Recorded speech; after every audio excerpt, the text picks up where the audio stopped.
says, God blesses those who are humble, for they will inherit the whole earth. Verse 6 says, God blesses those who hunger and thirst for justice, for they will be satisfied.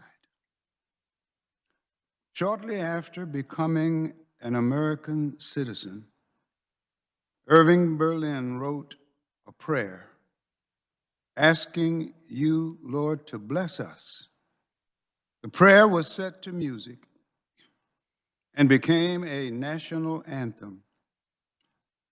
Please hear this prayer today. I'm going to go through this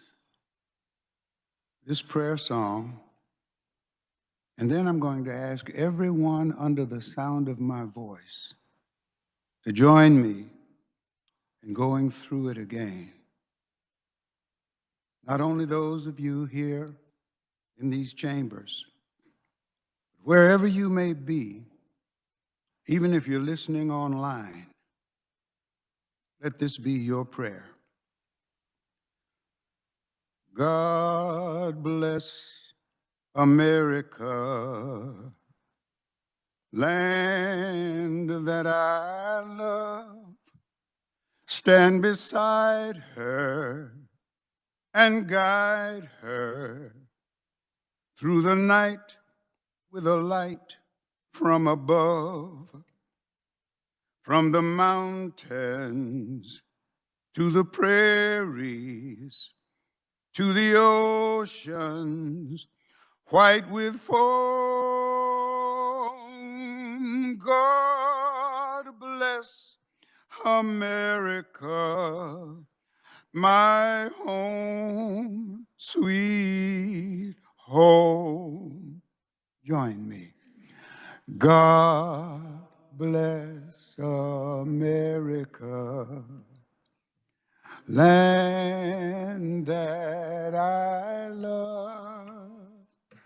Stand beside her and guide her through the night with the light from above. From the mountains to the prairies, to the oceans, white with foam. God bless America, my home, sweet home. God bless America, my home, sweet home. Amen.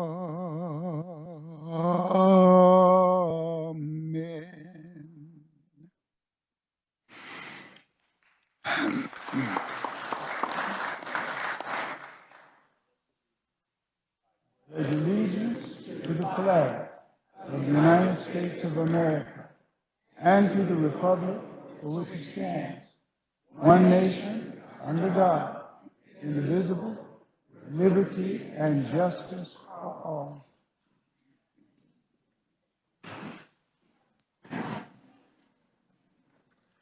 Messages from the governor. Clerk will read.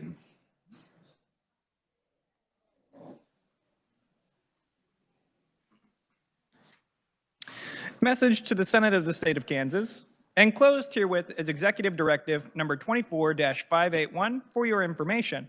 Sincerely, Laura Kelly, the Governor. Messages from the House. Clerk will read.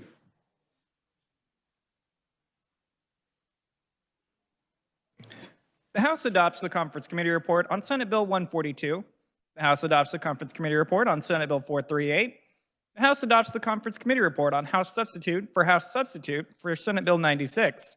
The House adopts the Conference Committee Report on House Bill 2532. The House adopts the Conference Committee Report on House Bill 2787.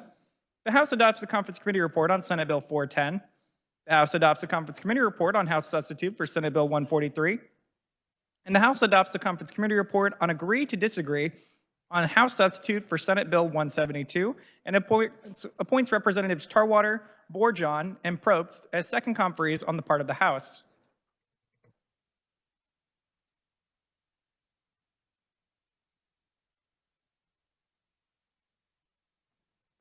On an agree to disagree, Chair recognizes the senator from Shawnee, Senator Cluse, on Senate Bill 172. Thank you, Mr. President. I move the Senate adopt the conference committee report on SB 172 to agree to disagree and request a new conference committee be appointed. For the motion, all those in favor say aye. Opposed, no. Motion carries. Second conferees on part of the Senate. Chair appoints Senator from Johnson, Senator from Thompson, Senator from Shawnee, Senator Cluse, and Senator from Sedgwick, Senator Faust-Scudo. Before recessing, are there announcements? Senator from Sedgwick, Senator Erickson. Thank you, Mr. President. The House Commerce and Senate Commerce Conference Committee will meet in room 218 on first recess of the second chamber on SB 467. Further announcements? Seeing none, Chair recognizes the Majority Leader from Cali, Senator Alley.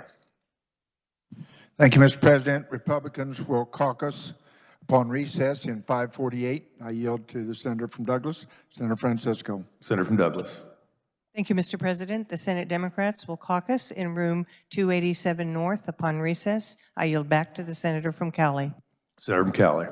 Thank you, Mr. President. I move the Senate recess to the sound of the gavel. For the motion, all those in favor say aye. Opposed, no. Motion carries. Senate's in recess.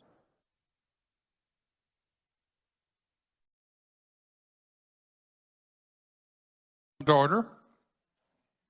Introduction of original motions and Senate resolutions. The clerk will read. Senate Resolution number 1754 by Senator Petty.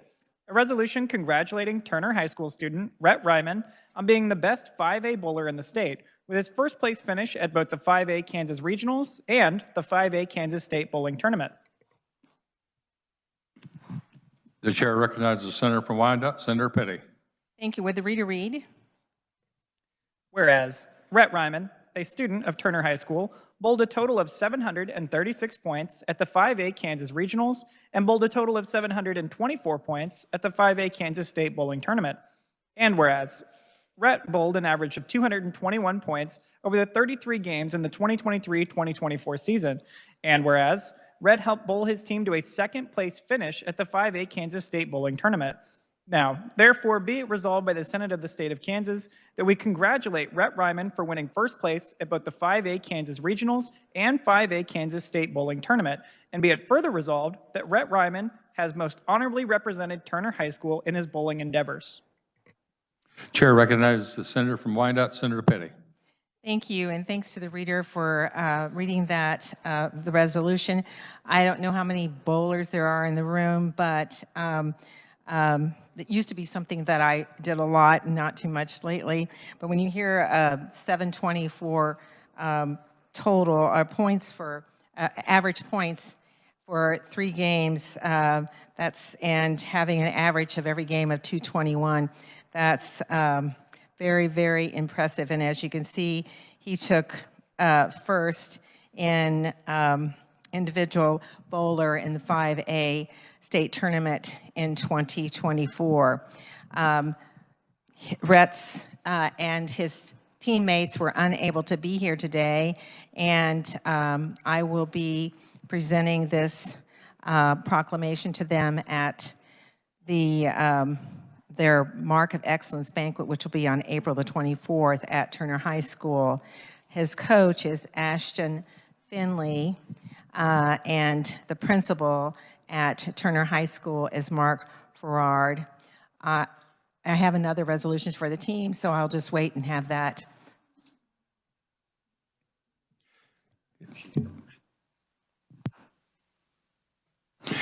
Yes, we need a motion on 1754, please. So I would move an emergency be declared, the rules suspended, and Senate Resolution 1754 be adopted by voice vote. You've heard the motion. All those in favor say aye.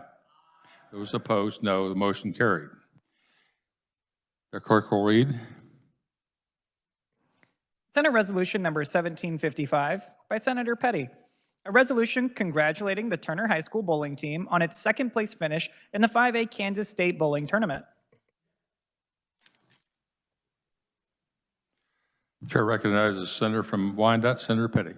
Thank you. Would the reader read?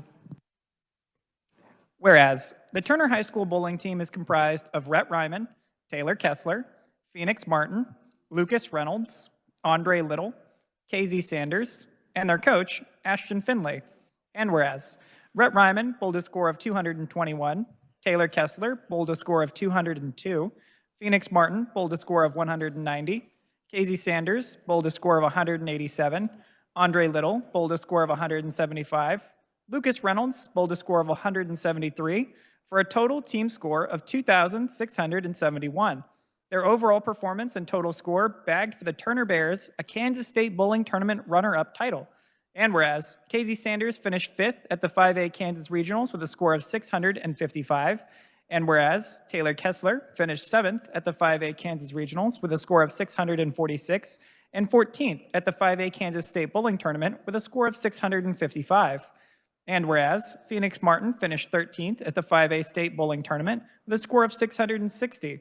Now, therefore, be it resolved by the Senate of the State of Kansas that the Turner High School bowling team, along with their coach, Ashton Finley, has made a positive impact on the Turner High School sports program and overall school pride. Senator Petty. Thank you, and thank you to the reader for reading.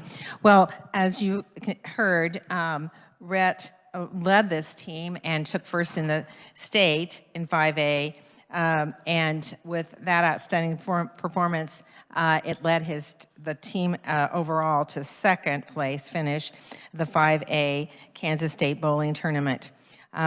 This is an outstanding performance for the Turner High School bowling team, and as I mentioned earlier, their coach is Ashton Finley, and they were unable to be here today for this presentation, but this will be presented to them at the Mark of Excellence Banquet on April 24th. With that, I move an emergency be declared, the rules suspended, and Senate Resolution 1755 be adopted by voice vote. You've heard the motion. All in favor, say aye. Those opposed, no. The motion carried. And I would ask all of you to give a hand to the Turner bowling team, even though they're not here.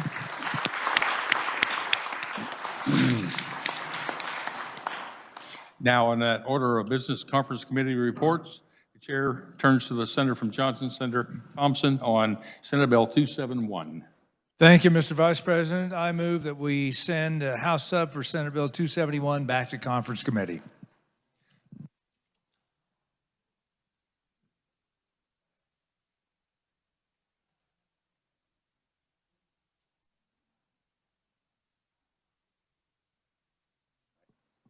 Yes, just for clarification, he is not adopting the conference committee report and sending it back to conference committee, and a new conference committee will be appointed. That is correct. I didn't have the language, but that is my motion, Mr. Vice President.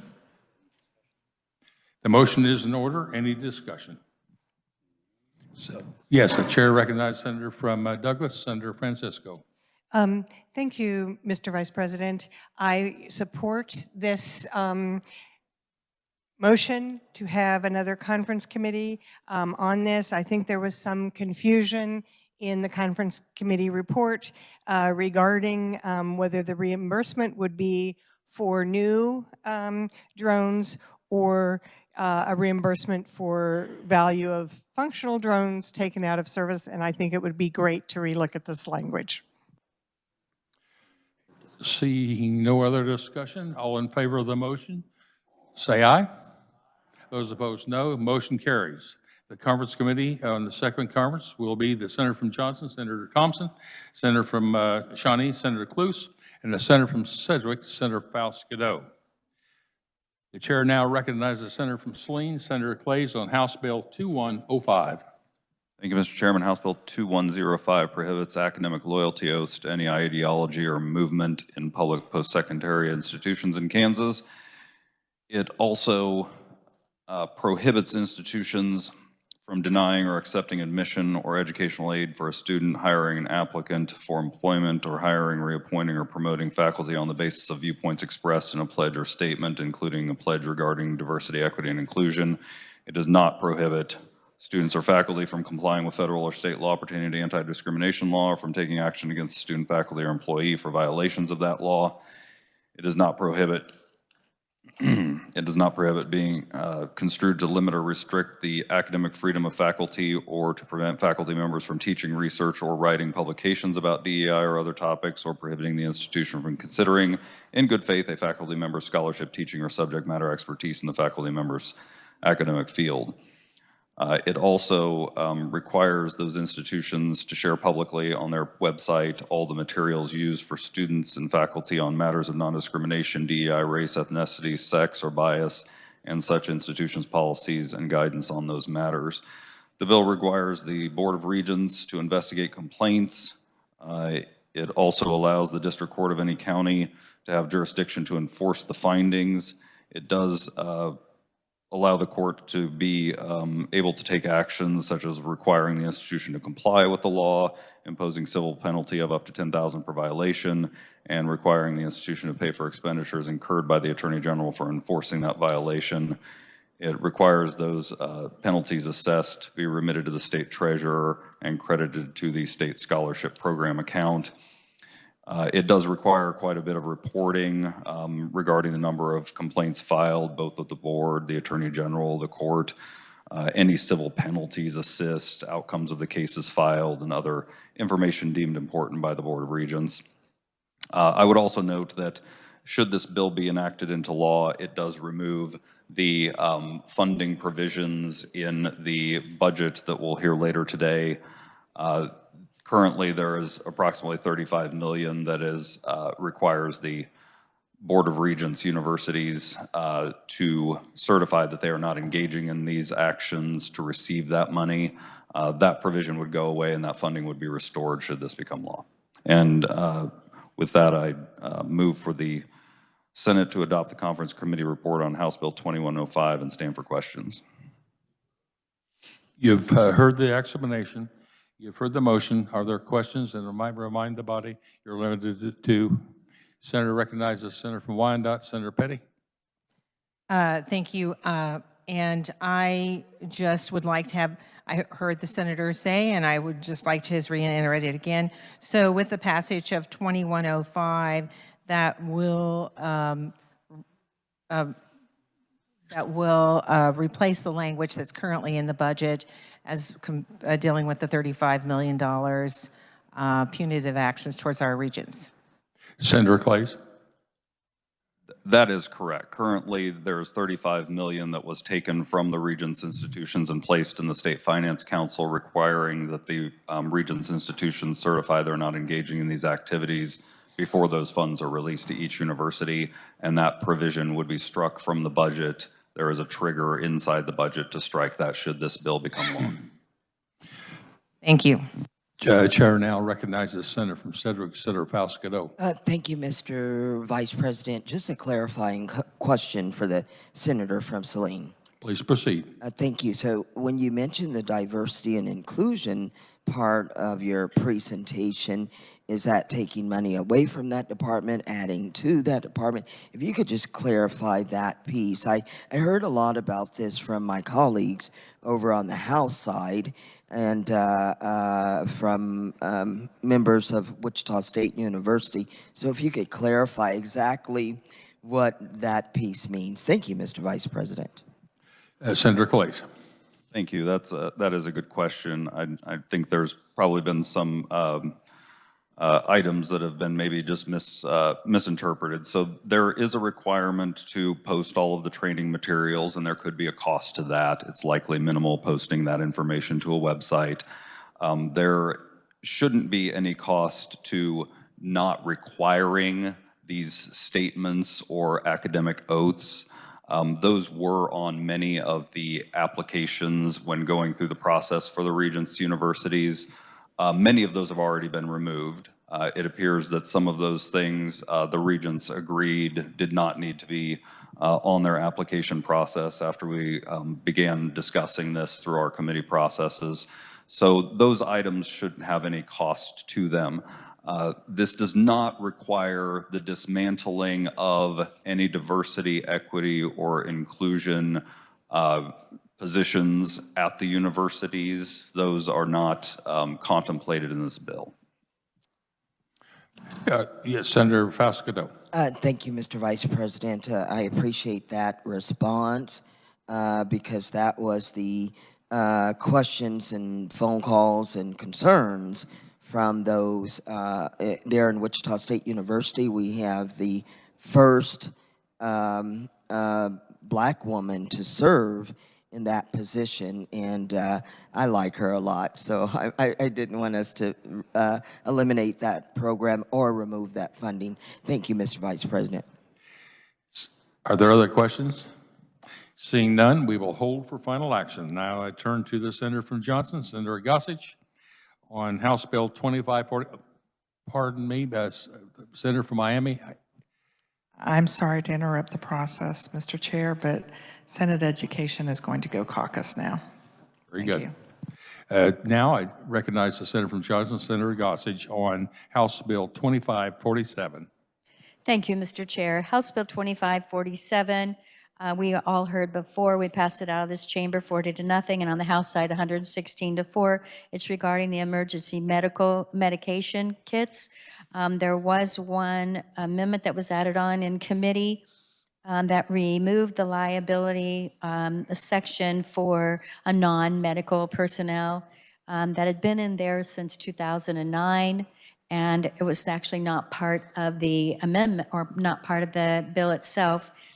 And it was requested during conference committee that we put that back in, because should there be a non-medical personnel that would be administering an emergency EpiPen or an inhaler, that would relieve them of liability. They're trying to do that the best that they can.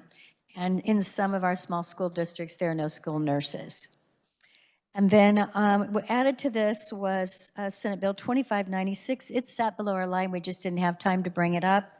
That passed the House 120-0. And it is, they do this every year or so, and it's just the Uniform Controlled Substance Act, where they add or change categories of substances. The most notable is on Schedule 1. They added fentanyl-related controlled substances to Schedule 1, and I'll stand for questions. Would you please make the motion before questions? Well, apologize, yes. I move the Senate adopt the conference committee report on House Bill 2547. The senator will stand for questions. Chair recognizes the senator from Reno, Senator Steffen. Thank you. I do want to cover this waiver of liability issue again. I want to make sure the people in this body have a firm understanding of the ramifications of it. I want the people out there listening to have a full understanding of the ramifications of this waiver. And again, this bill is the perfect bill to look at this, in that you have lay people being minimally trained to both diagnose a problem, a disease, and to then prescribe the medication. I find that distressing on its surface, just plain and simple. But then to give them a waiver of liability. And again, the example I'll use is John Doe, a 40-year-old gentleman who's at a basketball game, has tightness in his chest, shortness of breath, and one of these lay people heroes decides it's an anaphylactic reaction and gives them a shot of epinephrine, which worsens their heart attack and precipitates their demise. That individual has 4 dependents and no life insurance. And now, a layperson, minimally trained, has permanently injured a person, left these dependents, and now that family has no recourse, no civil recourse to be made whole again. That literally makes no sense whatsoever. And frankly, at this point, I will ask the carrier of the bill if she's comfortable leaving a victim with no civil recourse. Senator Gossage. I would say, Mr. Chair, that this is an emergency situation. The only personnel who are able to use this in an emergency situation are those who have been trained, not just somebody's going to go grab the kit. And trying to do the best that they can, trying to do, seeing somebody in distress. I think they would think twice before doing that.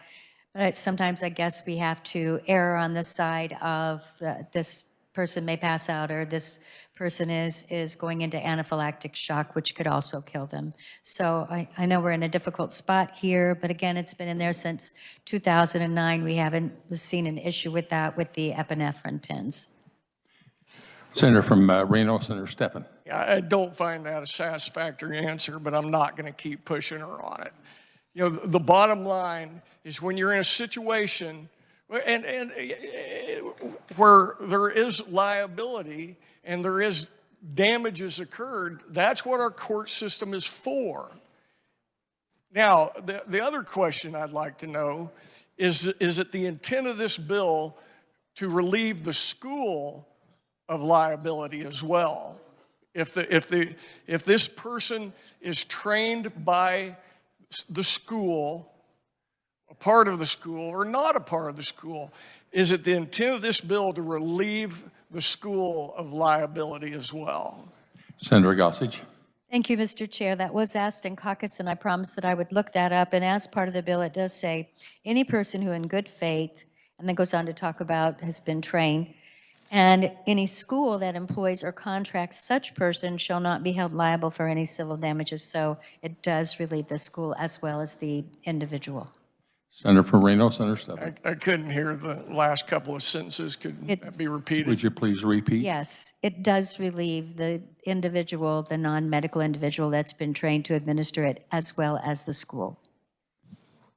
Senator Stephan. So it sounds to me, again, I apologize for being hard of hearing. I'm thick-headed too. But again, it sounds like the school is relieved of liability. So what's that leave the family? What's that leave the victim's family? What's it leave the victim's family? This is bad legislation at best. I'm yet to ever see a circumstance, just carry it a little further. I've never seen a circumstance where it's worked out to provide liability waivers.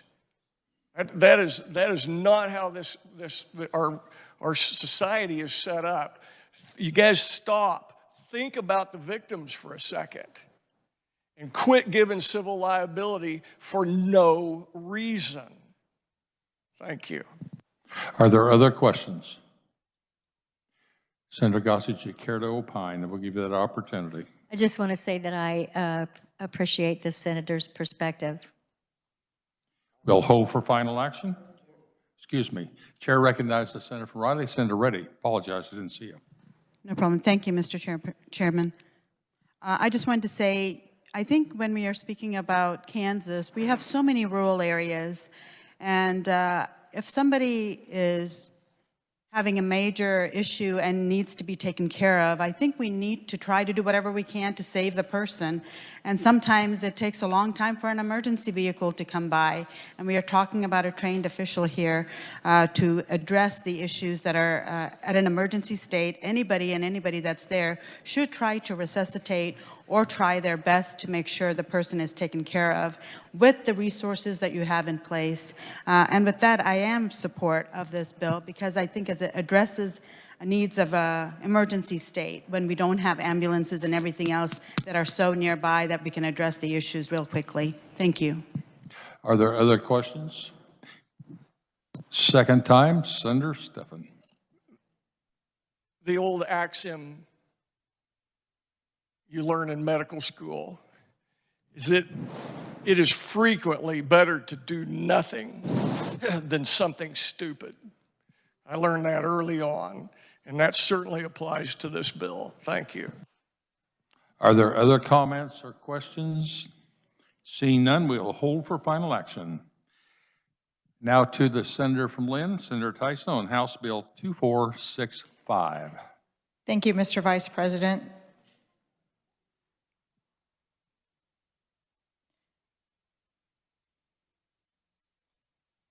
What did you, 2465, is that correct? I may have misspoke. I meant to say 2465. Thank you, Mr. Vice President. I couldn't find 465, so thank you. I just wanted to clarify. So what this legislation would do is, and I've kindly referred to it as the Senator Blasey Helps Us Helps Kansans bill. It has an adoption savings account, which did not pass this body. It did pass the House, but we did work it in committee, and the House took the Senate position on it. It is modeled after the first-time home buyer savings program, but it is a savings for adoptions. It starts out with a maximum contribution in the tax year, $6,000 for individuals, $12,000 for married filing jointly. The maximum amount is $48,000 for individual and $96,000 married couple for contributions. The account is limited to $100,000 per account. Individuals can have several accounts, and beneficiaries can have accounts named in their name. There are restrictions on how the money can be spent. If the account is misused, there are penalties. If the money was contributed or withdrawn, occurred 10 years or fewer, then the penalty is at 5% of the amount subject to recapture. If it is 10 years or greater, then it is 10% of the amount subject to recapture. There are, the secretary will be required to establish a form so that people can file for the account. The Senate position on it had it so that the account can be set up as CDs, but it has to be a CD for the adoption. With that, Mr. Chairman, or Mr. Vice President, I'd stand for questions. Or I move that the Senate adopt the conference committee report on CCR 2465. Thank you, Senator. And we have changed the arrangement, so I understand the confusion. Yeah, so explanation and then motion. And now we stand for questions or comments. Seeing none, we will hold for final action. I now turn to the senator from Lynn, Senator Tyson. If I may, Mr. Chair, I just need to make the announcement the House is in recess, and so the conference committee is now for public health and welfare. Very good. Again, I now recognize the senator from Lynn, Senator Tyson, on House Bill 2096. I hope I got that right. Thank you, Mr. Vice President. So in this legislation, one of the first things we did was create the Veterans Valor Property Tax Relief. It was in Senate Bill 2036. We've heard from many individuals about property tax relief for veterans. When the Senate Tax Committee had hearings and attempts to work the bill, we had considerable issues, the cost to local governments, the constitutionality was raised. We don't know unless it goes through the court process, but it was raised and there were concerns. And so in a compromise, what was accepted by the conference committee was the Veterans Valor Property Tax Relief Program would be established. And it would provide, it's based off of the Safe Seniors program that we currently have, but it's for disabled veterans. And they would have to be totally disabled or permanently and totally disabled or unemployable. And then they would receive 75% of their property tax if they qualify. Another provision was the homeowners Homestead 2 expansion of the program. We realize that there's confusion between the Homestead 1 and 2, between seniors and veterans applying for those programs. So what we did was change it to Homeowners Property Tax Freeze Program, which is a refund program for seniors and disabled veterans who qualify. This CCR was a negotiation on the contents of 2465, and the House accepted provisions to increase the income, household income, from $50,000 to $80,000 and exempt Social Security from the household income. And they accepted, we were at $595 on the valuation of the property. The House would accept $500,000. We do have a look back in the program. There's many seniors and disabled veterans that aren't aware of the program. So for this year, it would allow them that didn't know to look back until 2022. Another provision in the bill is the government competition piece. We've seen it. The reality is here. We have government entities that are competing against private business, and that is not what government is for. So this legislation would attempt to curb that, hopefully stop it.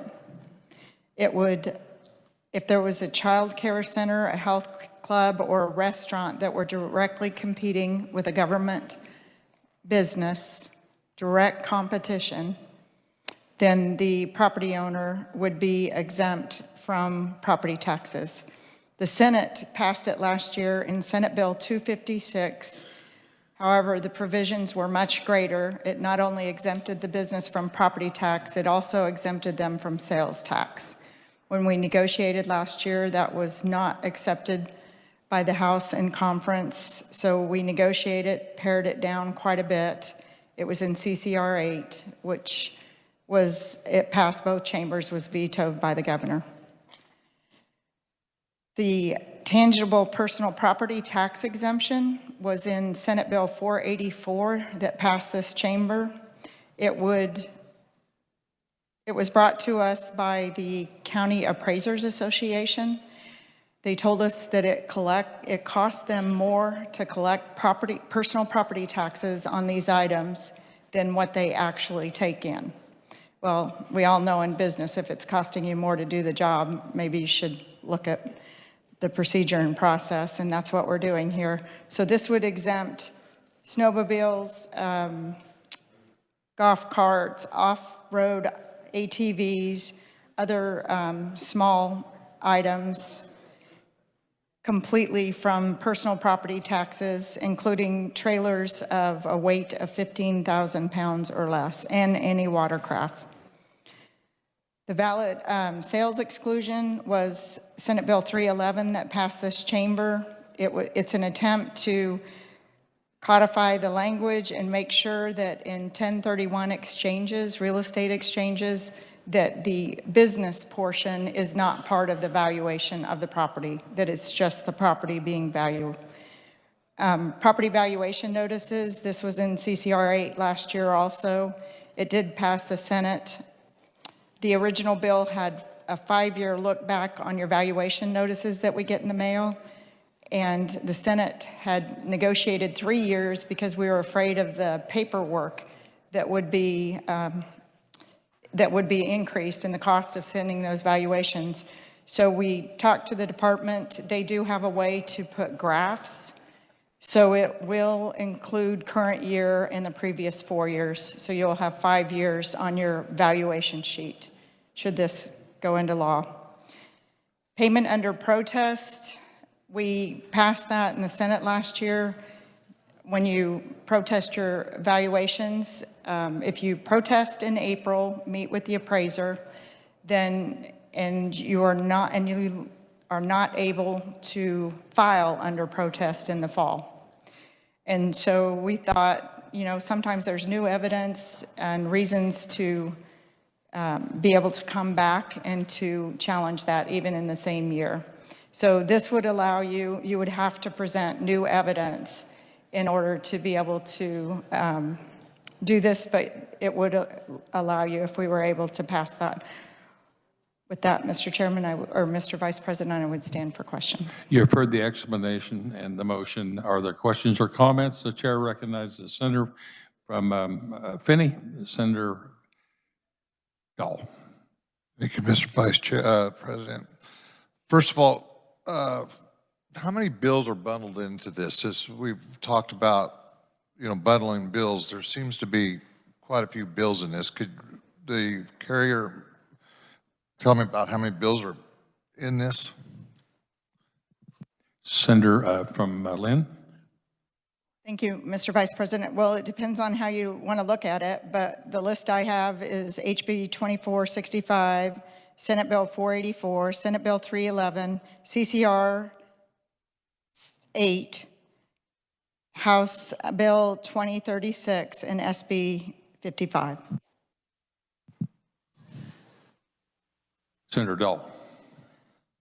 Thank you, Mr. Vice Chairman. It seems like, Vice President, it seems that you're trying to forget my name. That's kind of discouraging to me, but we'll get past that.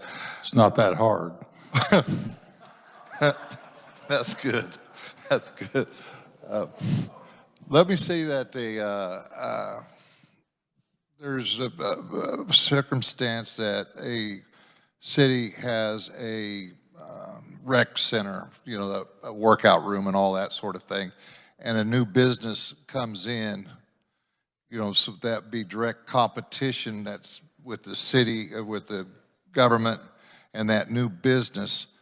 How does that play out? Senator Tyson.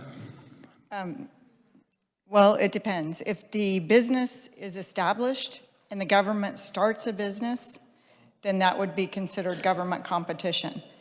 If the government is doing it and the business owner comes in and starts the business, they would not qualify. Senator Dahl. Thank you. Are there other questions and comments? Chair recognizes Senator from Riley. Senator Reddy. Thank you, Mr. Vice President. I appreciate knowing that there are so many bills in this particular bill, but several of them we were also had a heated debate over, and all of these have to do with property taxes. So for Senate Bill 311, we had a discussion on this floor, and at that time, my colleague, Senator Ethan Erickson, also made an explanation of vote that we did not ever have a real hearing on 311 as it pertains to property taxes and as it is here. And this is also kind of codifying the dark store theory in many of our commercial businesses.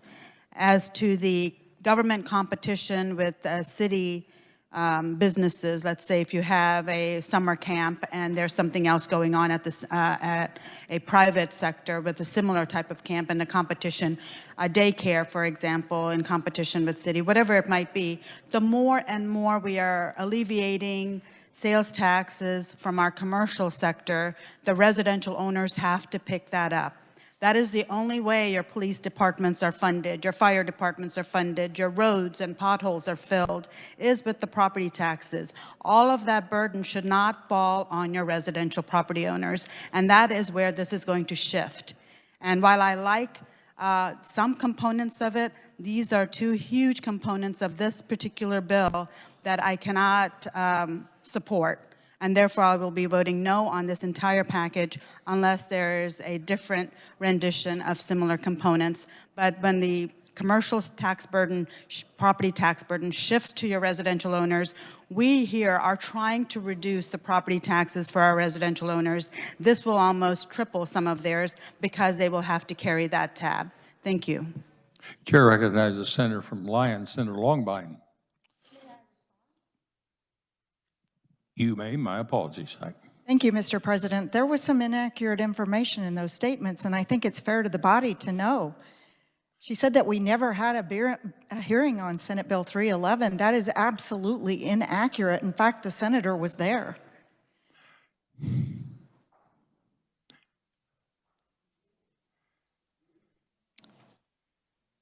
We worked the bill in committee, and one of the senators two senators were not there at the time. We were under a time crunch, so when they came in, I announced what we did and allowed the senators to give their vote on the bill.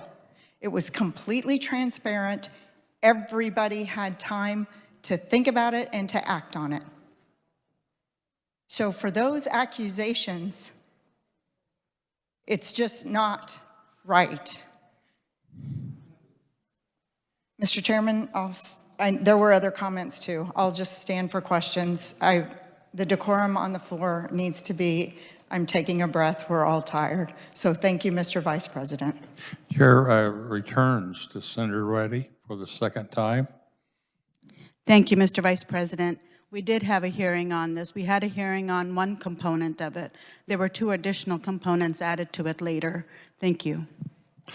Chair now recognize you care to opine, Senator Tyson. I would would ask for clarification because we had a hearing, we worked the bill, that's how the process works. I don't understand what the senator is saying because that's what we do on so many bills in here. We have a hearing, we work the process, it crossed the Senate floor. It was the Senate position that was protected in conference committee. That is my job. And believe me, we did very well in negotiations. The House chairman and his team are excellent to work with, and they accepted several of the Senate positions. Now I recognize the senator from Lyon, Senator Longbine. Well, thank you, Mr. Vice President. I appreciate the good work of the Tax Conference Committee. There are a number of provisions in this that I could support, that I would support, but there are a number of provisions in here that I absolutely can't support.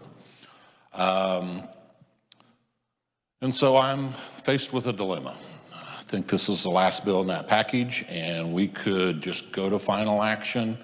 And as I look around the room and see that there are 11 senators missing, then the likelihood of it getting 21 diminishes.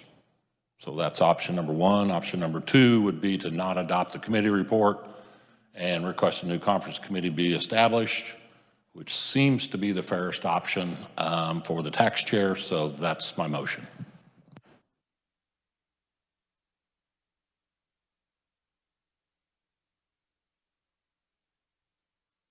Motion is in order. Is there a discussion on the motion? Senator Tyson.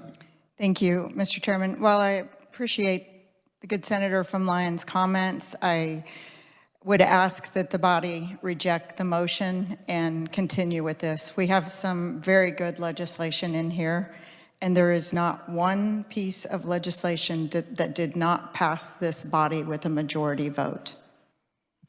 I'm going to ask except the valor, the veterans' valor, that did not pass the Senate with at all. I'm going to ask the senator from Lyon, Senator Longbine, to clarify the motions so that I have it right. My motion is to not adopt the committee report on House Bill 2096 and request a new conference committee be established. You heard the motion. The motion is in order. The chair recognizes the senator for discussion. Chair recognizes the senator from Leavenworth, Senator Pittman. Thank you, Mr. Vice President. I do stand in support of this measure. I love this Valor program. I think we should be doing this for our veterans. I think we should take the Senate position on the Homestead Act. I don't think we should be bundling those two things together with these other pieces that have to do with small government and commercial properties. I think we shouldn't be using our veterans as bait, and I know that seems like a strong word, but to sweeten the pot for us to vote for these other things that we might or might not agree with. I don't feel like it's fair. I feel like we should have a clean vote on the Veterans Bills and the Homestead Act instead of bundling this together as it's been bundled to get today, Mr. President, or Vice President. So I do stand in support of this motion right now. Thank you. Yes, the chair recognizes the senator from... Mr. Vice. Just a minute. Senator Tyson to respond. Thank you, Mr. Vice President. So you can use the word bundle all you want. I watched this body yesterday vote on how many provisions that had been put together. That is the process. We had so many vehicles, and what the tax chairman and I agreed on was the mega bill that leadership had wanted broken out. And then they gave us enough vehicles this year that we were able to break it out as to, we have a non-controversial bill, and then we put sales tax in another bill, property tax in another, which is the bill that you're seeing now, and then the pro-life adoption in the last vehicle. So, Mr. Chairman, those arguments are just, it's easy to come up and say no, but I ask the body that they stand strong for the veterans that will be helped in this bill, for the seniors that will be helped in this legislation, for those that are struggling. They pay personal property tax on their wheelchairs, their motorized wheelchairs. They would be completely exempt with this legislation. Is it perfect? I haven't seen a perfect bill yet. But is it good? Absolutely, Mr. Chairman. Chair now recognizes the senator from Cherokee, Schellenberg. Thank you, Mr. Vice President. I want to thank the Tax Committee for all the stuff they've done all year long. It's been kind of incredible, and I don't have an objection to putting these bills together. They all are of the somewhat same subject. But we're in a little deja vu all over again here, because I stood up a year ago on the Conference Committee report on Senate Bill 8 and said the governor doesn't like part of this. And are we going to have enough votes to override the veto? And the governor vetoed it. And we can not like her too, but it may take 27 votes. And I think the part that the governor has heartburn with is trying to think of the politically correct way to phrase it, the government competition part. And so I would recommend, I'm going to support the motion to send this back to committee, and I would hope that if a number of people do that, that the Tax Conference Committee would maybe be able to split that bill out. We have passed it in the Senate. I don't know if the House has ever voted. Maybe the chairman of the Tax Committee could say, has the House ever supported that bill? That's a question for the Question, Senator Tyson. Thank you, Mr. Vice President. The House did support it. They passed CCR 8 last year. And these are not near the provisions that were in CCR 8. If you read the press releases with the governor, she mentioned the pregnancy center was her issue with CCR 8 last year. Chair now recognizes Senator from Lyons, Senator Longbine. Thank you, Mr. Vice President. I realize this is my second opportunity to speak, so I'm trying to envision the best way to get the best components of this bill passed. And I believe that the best way to do that is to send it back to conference and remove the things that are objectionable and keep the very good parts of this bill and bring it back in a couple hours, and I have a feeling it'll sail right through here. But without this motion passing, then this body can either vote it down, which kills all of the provisions in it, unless there's a shell and a rescue, which is what they could do in conference now, or we can send it on to the governor, and she's very likely to do what she did last year and kill all of it again. So I urge the body to support the motion. Let's send the tax committee back, strip out the objectionable portions of this legislation, and let's get an opportunity to pass the good parts across this body and send to the House. Senator Tyson. Thank you, Mr. Chairman. I'll remind the body that those portions that are being called the not good or referred to as negative passed this body. In fact, the government competition piece passed in SB 256, 24-16. And it was even more aggressive than what is in, I will remind the body, it had sales tax and property tax exemption. The conference committee negotiated it to property tax only. I would like to remind the body that the chairman from Lynn has the base motion. She can speak as many times as she wants, and the senator from Lyon made a substitute motion, and he also has the right to speak more than twice. I now recognize the senator from Shawnee, Senator Dietrich. Thank you, Mr. Vice Chairman. I just wanted to mention that I did look up that bill from last year. It was Senate Bill 252. The final action was 24-16.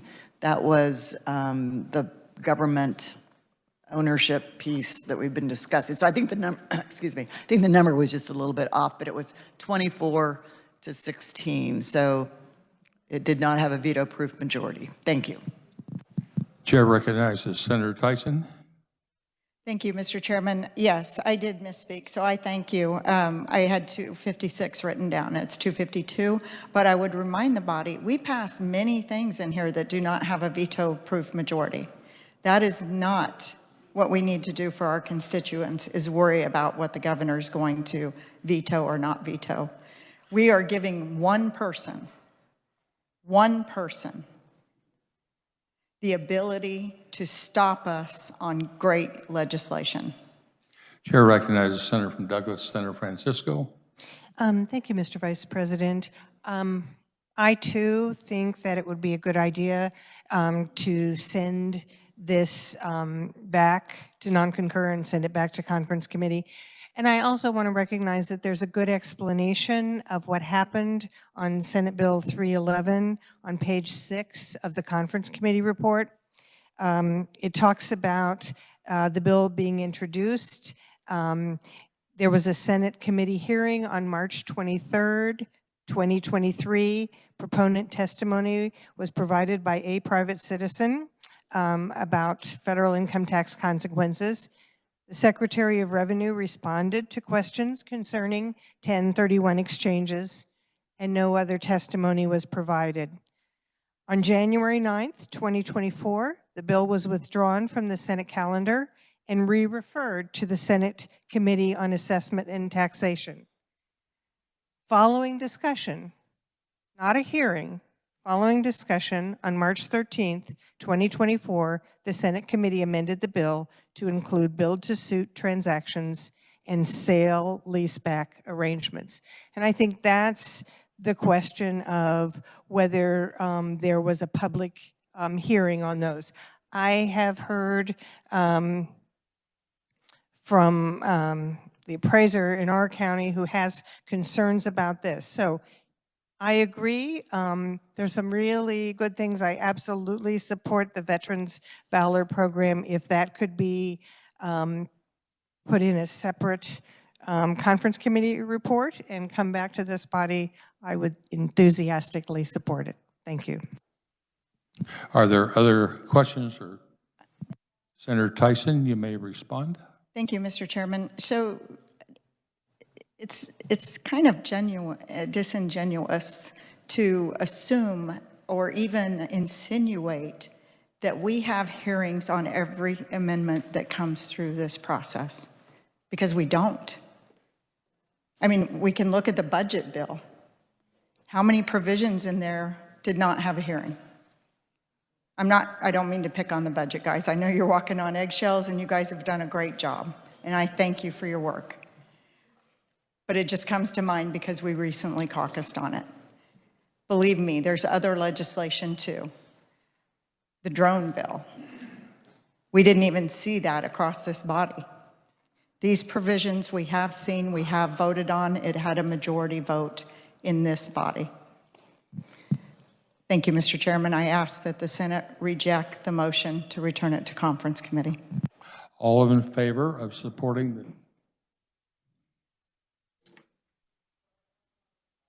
Chair recognizes the President of the Senate, Senator Masterson. Thank you, Mr. Vice President. Sorry, I was up a little late there. I would actually ask that we reject this as well, too. I mean, I know, like any conference committee reports, there's things in it certain individuals may not like. Truth is, government shouldn't compete, right?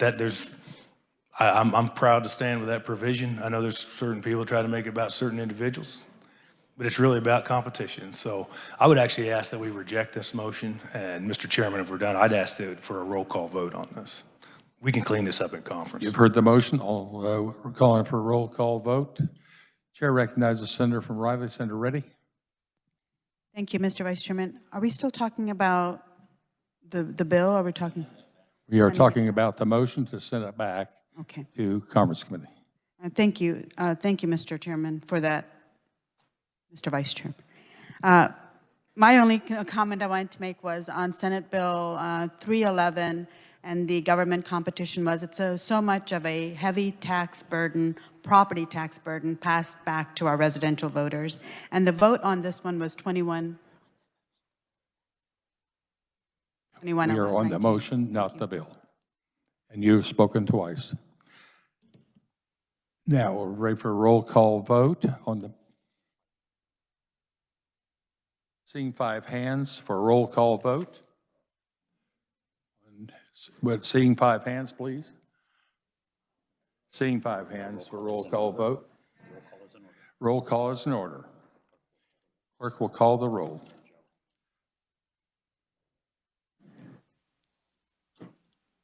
Clerk will call the roll. Alley. Baumgartner. Billinger.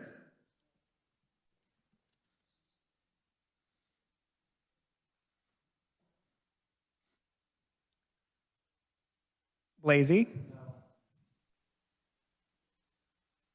Bowers. Glaze. Corson. Dietrich. Dahl. Erickson. Fag. Faust-Goudot. Francisco. Gossage. Haley. Holland. Holscher. Kirshen. Cluse. Longbine. Masterson. McGinn. Olson. O'Shea. Peck. Peterson. Petty. Pittman. Pyle. Reddy. Reichman. Schallenberger. Steffen. Straub. Sykes. Thompson. Tyson. Ware. Warren. Wellborn.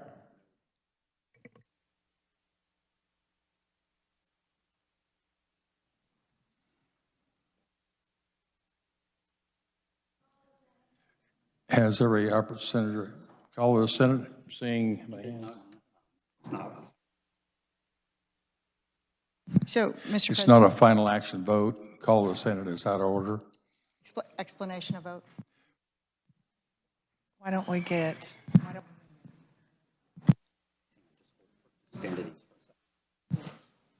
Stand at ease. We need to correct the roll call a little bit.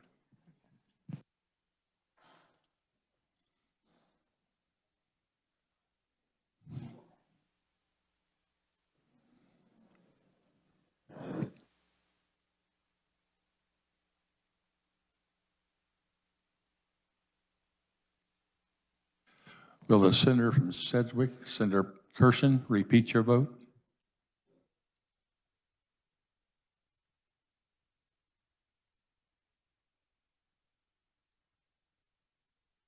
Senator from Johnson, Senator Olson, repeat your vote, please.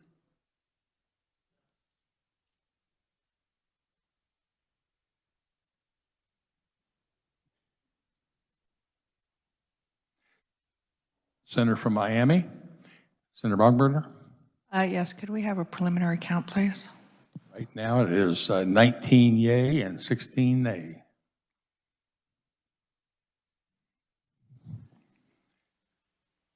Senator from Johnson, Senator Gossage. Asked to no.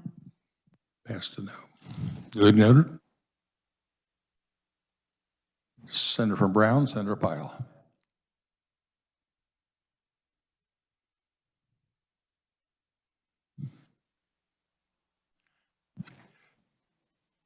Senator Tyson. Preliminary count. 19 yea and 18 nay.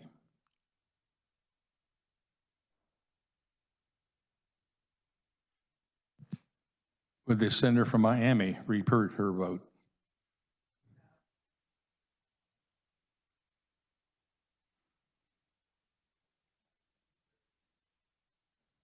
Senator from Sherman, Senator Billinger.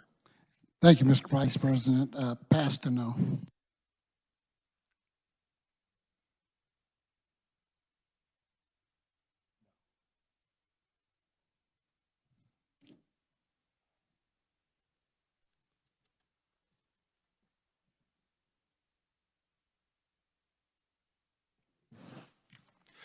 Please stand at ease. We're waiting on a couple of senators to get back from conference committee.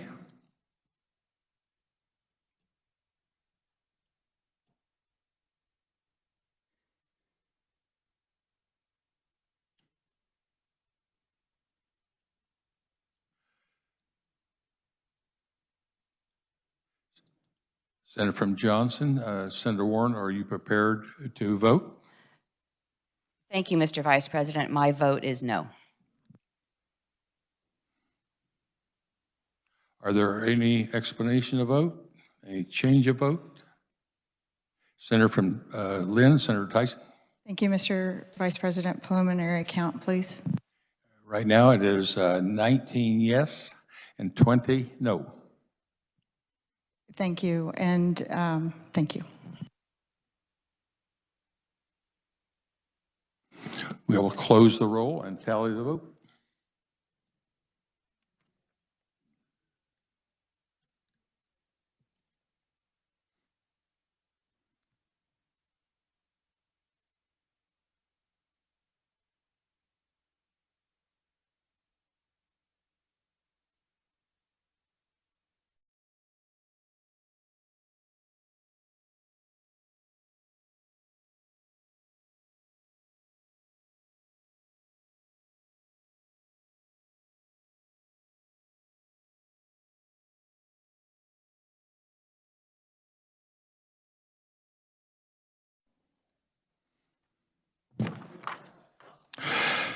On a count of 19 yeas and 20 nays, the motion fails.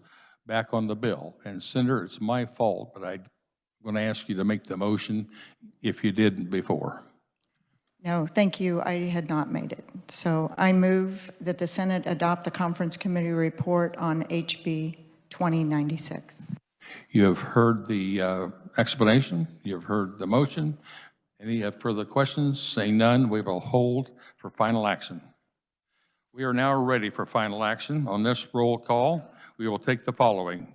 The conference committee reports on House Bill 2105, House Bill 2547, House Bill, 257, House Bill 2465, and House Bill 2096. The clerk will read the titles. House Bill number 2105, an act concerning earned wage access services. House Bill number 2547, an act concerning schools. House Bill number 2465, an act concerning taxation. And House Bill number 2096, an act concerning insurance. The clerk will call the roll.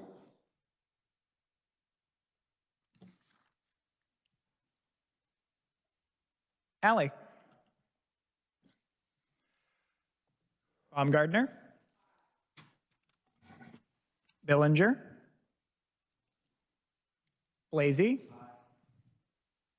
Bowers. Clays. Corson.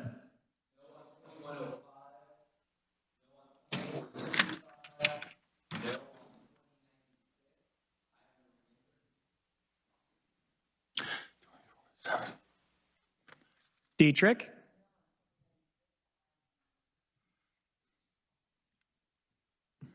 Dahl,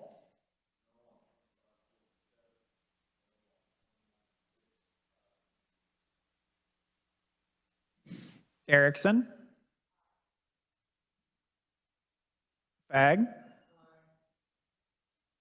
Fascudo,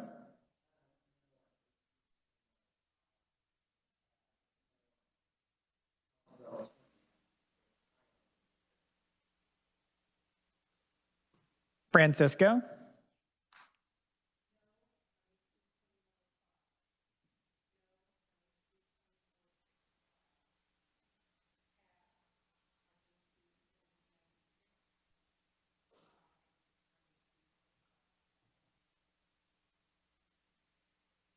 Gossage, Haley,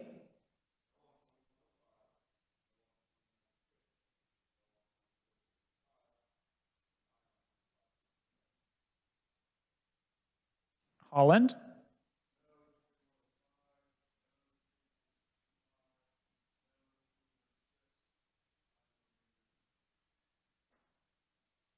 Holscher,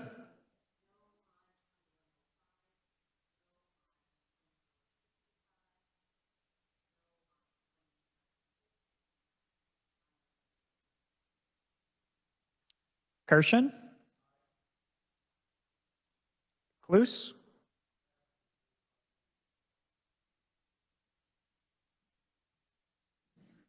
Longbine,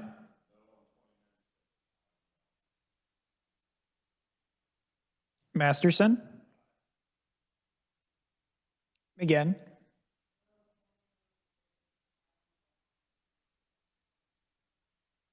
Olson,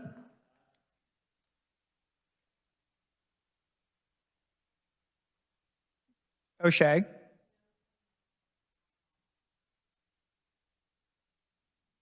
Peck, Peterson, Petty,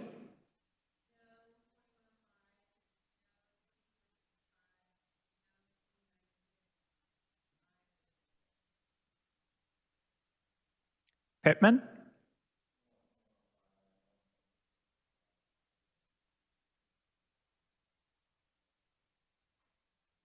Pyle,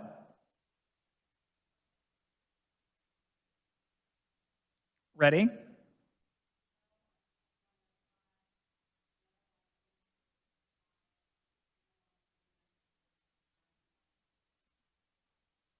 Reichman, Schallenberger, Steffen,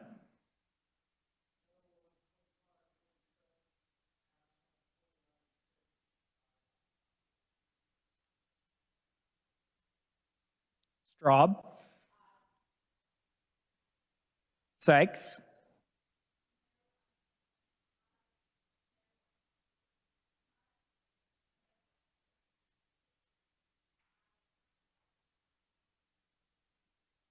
Thompson, Tyson,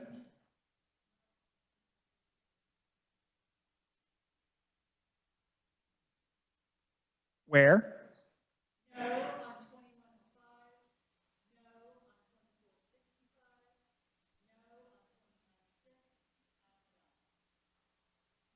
Warren,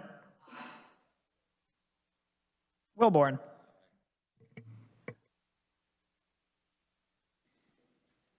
Does any senator wish to explain their vote? Does any senator wish to change their vote? Seeing none, the clerk will close the roll and tally the vote.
23 having voted in favor and 14 against. House Bill 2096. 28 having voted in favor, 11 against. House Bill 2105. 35 having voted in favor and 3 against. 2547. And 29 voting in favor and 10 against at 2465. These measures having received the required constitutional majority are here declared passed. We will now stand at ease.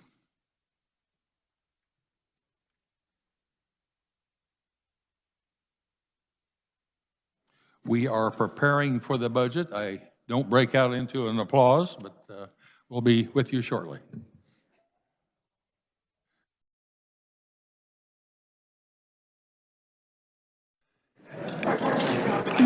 The chair would like to recognize for an announcement the chairman from Sedgwick, Senator Erickson. Thank you, Mr. Vice President. The House and Senate Commerce Committees will meet to conference on Senate Bill 496 in room 218 immediately. Thank you.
Back to that order of business, conference committee reports.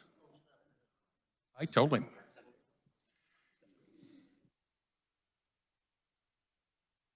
Messages from the House, the clerk will read. The House adopts the Conference Committee report on Senate Bill 28.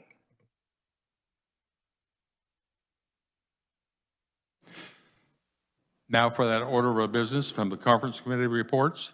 The chairman recognizes the senator from Sherman, Senator Billinger, on Senate Bill 28. Thank you, Mr. Vice President. This is our budget this year in Senate Bill 28. I'll try to be kind of brief, but you've all had an opportunity to read through the negotiated budget with the House. I'll highlight some of the major items and this legislation addresses in the budget. Many of the items were in both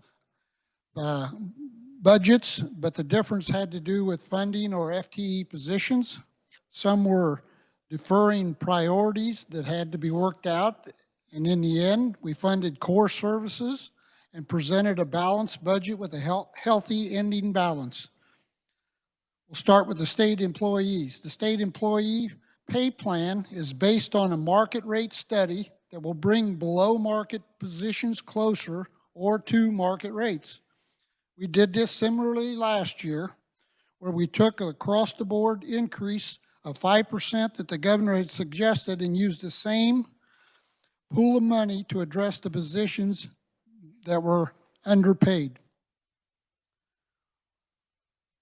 while offering a smaller increase for those that are already at market rate. And I want to emphasize all employees receive a raise under this plan. We also address public safety positions with increases to their career progressive plans and took the first steps in eliminating an issue with the top-out pay.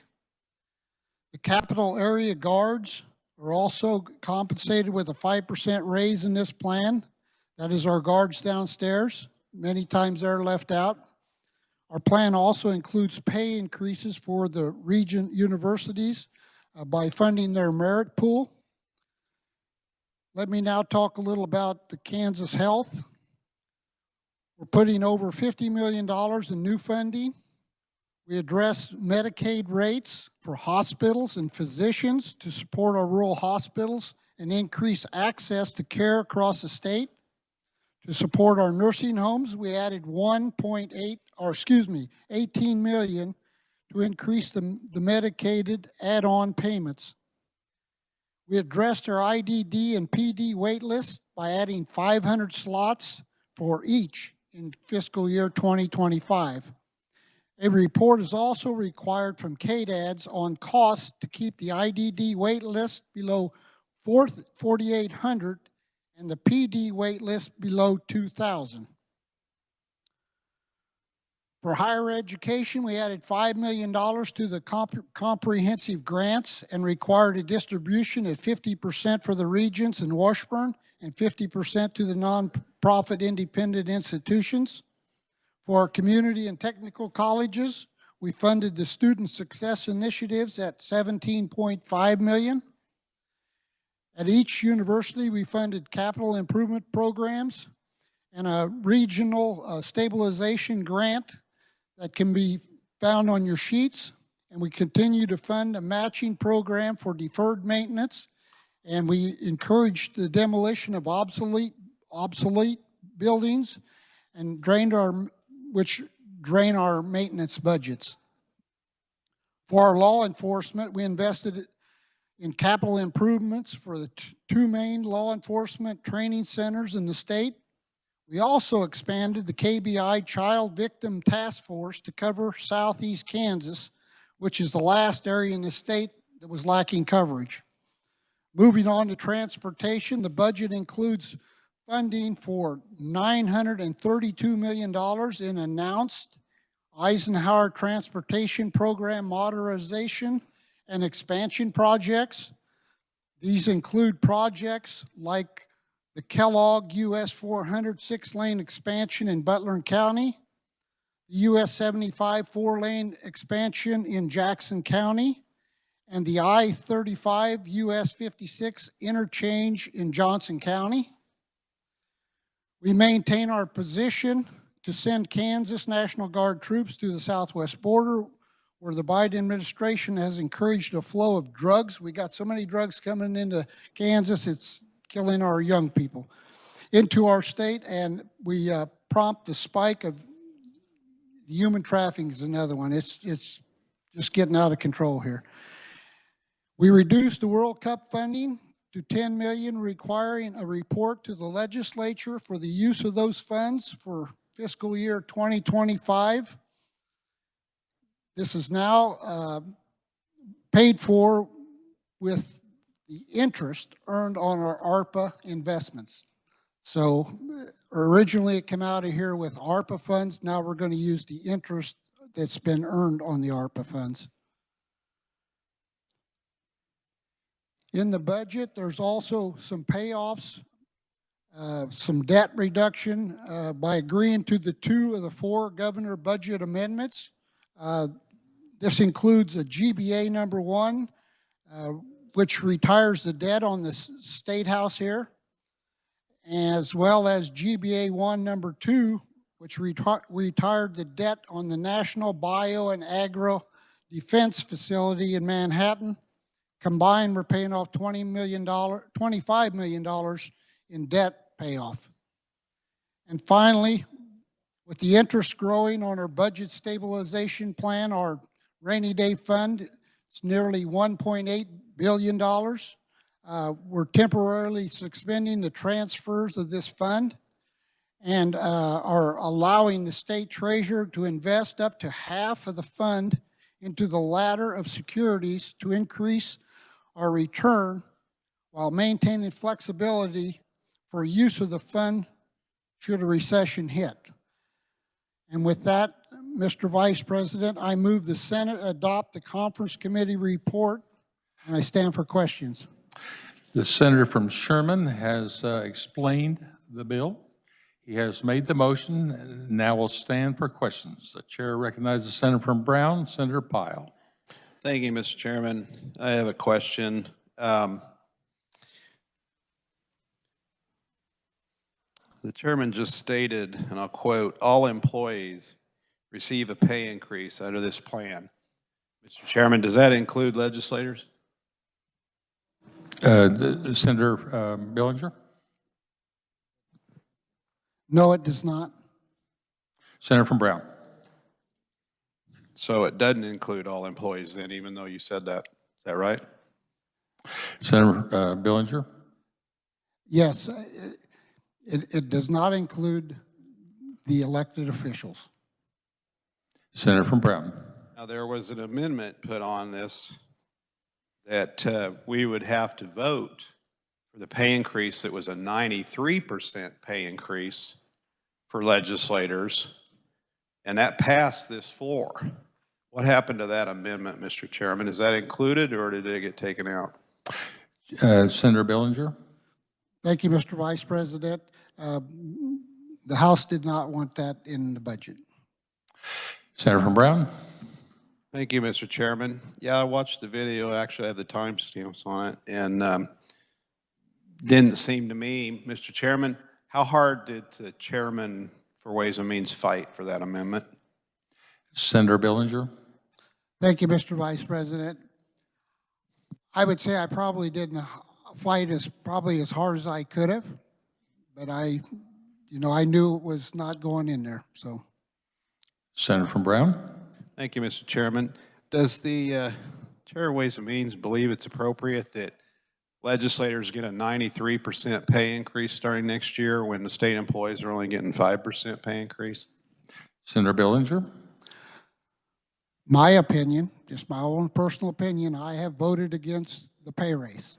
I did not support it. I think it was too much. For me, it was, but. Senator from Brown? That's not the answer to the question. The question is it appropriate for legislators to get a 93% pay increase when the state employees are getting a 5% pay increase? Senator Billinger?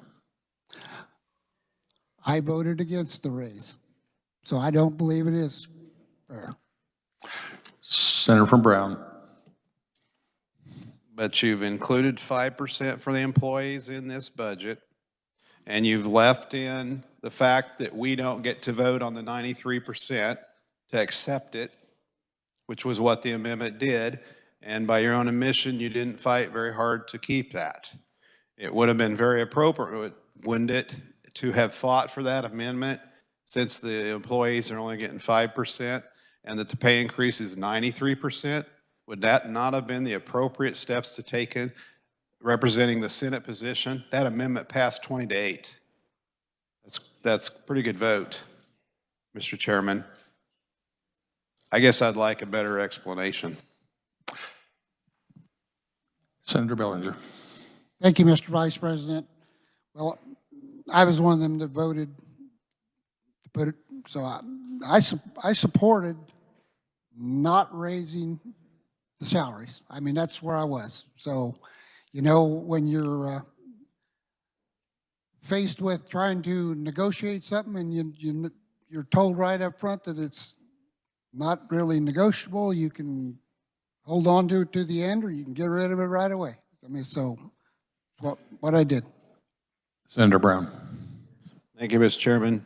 The chairman started to say something about he voted for something. What was he? Would he finish that statement? I'd like to know what he was intended there, please. Senator Bellinger. Mr. Vice President, I guess I didn't hear him. What Would was you your question? repeat that again, please, Senator Brown? In his comment, he said, I voted for, and then he changed it and went a different direction. What was he voting for in that comment?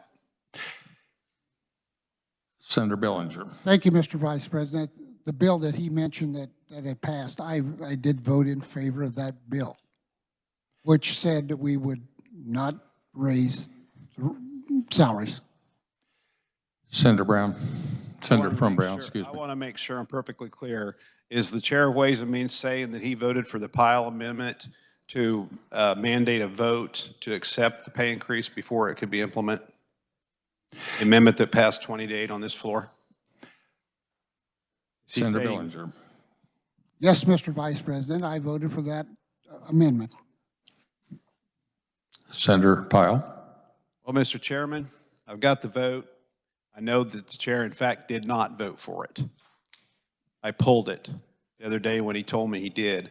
And I know that, in fact, he did not. He passed. And so perhaps his motive for fighting for that amendment was not genuine. Maybe perhaps his motive was that he didn't want the amendment because he passed on the amendment when it was offered here on the floor. And so then it wasn't fought for appropriately in the conference committee meeting. Mr. Chairman, we had a Senate position, and I'm not going to support this budget, and I want everyone to know why. Because we will not get an opportunity to vote on a 93% pay increase for this body and the body across the hall. And we had language that we could have accepted, and we could have had that vote. Instead, you're going to vote on this budget for a 5% increase for state employees. I think, just looking at this, 5% for state employees, 93% for legislators. Something's wrong there, Mr. Chairman. Something's very, very wrong, and especially when we don't take the opportunity to go ahead and vote and keep that language in and fight for that language in our own conference committee. It's a sad day for Kansas, Mr. Chairman. Thank you. Senator from Sherman, Senator Bellinger. Thank you, Mr. Vice President. First off, I need to apologize because I thought I did vote for it. The senator was right. I did pass. I passed on, I think, almost most, if not all, the amendments, and I forgot that I did pass. But I did vote earlier on to support not raising salaries. And I did pass on all those on the budget because I wanted to stay neutral. That's why I did that, because I figured I wasn't going to try to go one way or the other. But I apologize for that. I did pass on them. Are there other questions or comments? The senator from Johnson, Senator Olson. Thank you, Mr. Chair, Vice President. I'm sorry. It's been a long couple days, it seems like. I'm glad we're getting onto the budget because like Senator Pyle, or Senator from Brown, I too am very disappointed about this pay raise. I've talked to a lot of people, I've gotten a lot of emails, and, you know, to me, it looks like we're trying to sneak a big pay raise in, and that's what the people are believing too. And, you know, this happened before, and the results were they kicked a lot of the people out that were here. I'm disappointed. You know, when we would raise our salary, you know, number one, we should never raise our salary by that percentage in any way. It's just wrong. You know, when you take our salary to $43,000 plus another $14,000 with subsistence, mileage, when we're, you know, not in session, you know, 93%. Have you ever heard of anybody raising their salary 93% and anybody being happy? I just, you know, this is not the real world. And I know we've had a good few years with revenue. Inflation creates a lot of revenue. As inflation leaves, there's going to be shortness of that revenue. There's going to be struggles. But just because we've got this extra money, we shouldn't pump up our own salaries and everybody else's around us in an inflated numbers. 93%. I mean, that just blows my mind that we'd create a process, raise our salaries, and do that. And then believe we don't have to vote on it. Create a commission, it's handpicked by a few individuals, and then I don't get to make a vote against that bill, or others I'm sure in here that say they would vote against it. I think some are saying they would vote against it. Others that probably wouldn't vote against it would vote for it. And all we've seen is at every twist and turn that vote's been stopped. The people, this is the people right here of Kansas. They represent us. We each have districts. They start out pretty equal every 10 years. This is the people's voice in here. It's not some appointed committee that doesn't get voted on. That's why we're voting on this budget today. The people's voice gets exercised. And in this aspect, there was an amendment that was put on, a very good amendment, and then it was stripped off so this process wouldn't happen. And, you know, to me, I think that's the story of this year. When you look at most of the bills, you know, there's a handful of people that are having a lot of control over the process. And we're forgetting this is the best part of the process. This is democracy right here. When we put stuff on the floor, we vote on it. Sometimes we don't like the outcome, but still that's the best of democracy is when we work together in this body to get a majority vote, not always what we want. That's what Kansas wants. And, you know, I ask myself, why is the approval rating of the legislature, you know, U.S., state, you know, why do people don't trust politicians? This is why, right here. You know, this is a process we have here, and this skirted that process to benefit the people in this building. And you know, all the voters want is us to do it in the son of Kansas, you know, and they see it. If it's right, we'll vote for it in this room and man up for it in the elections. But the way this was done, in my opinion, the sun wasn't shining on the process like it should, like the laws of this land would want us. We created a process so people didn't know what was going on, and then we're gonna blame, everybody can blame someone else.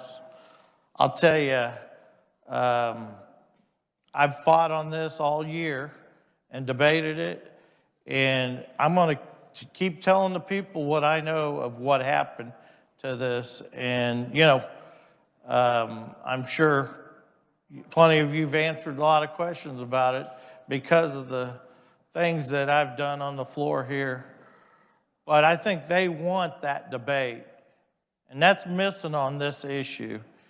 And as a legislator, I'm very disappointed and not proud of this piece of legislation, how it's moved forward, because it's really not the process we got here. It's not good for Kansans. So thank you for allowing me to express my opinion. Thank you.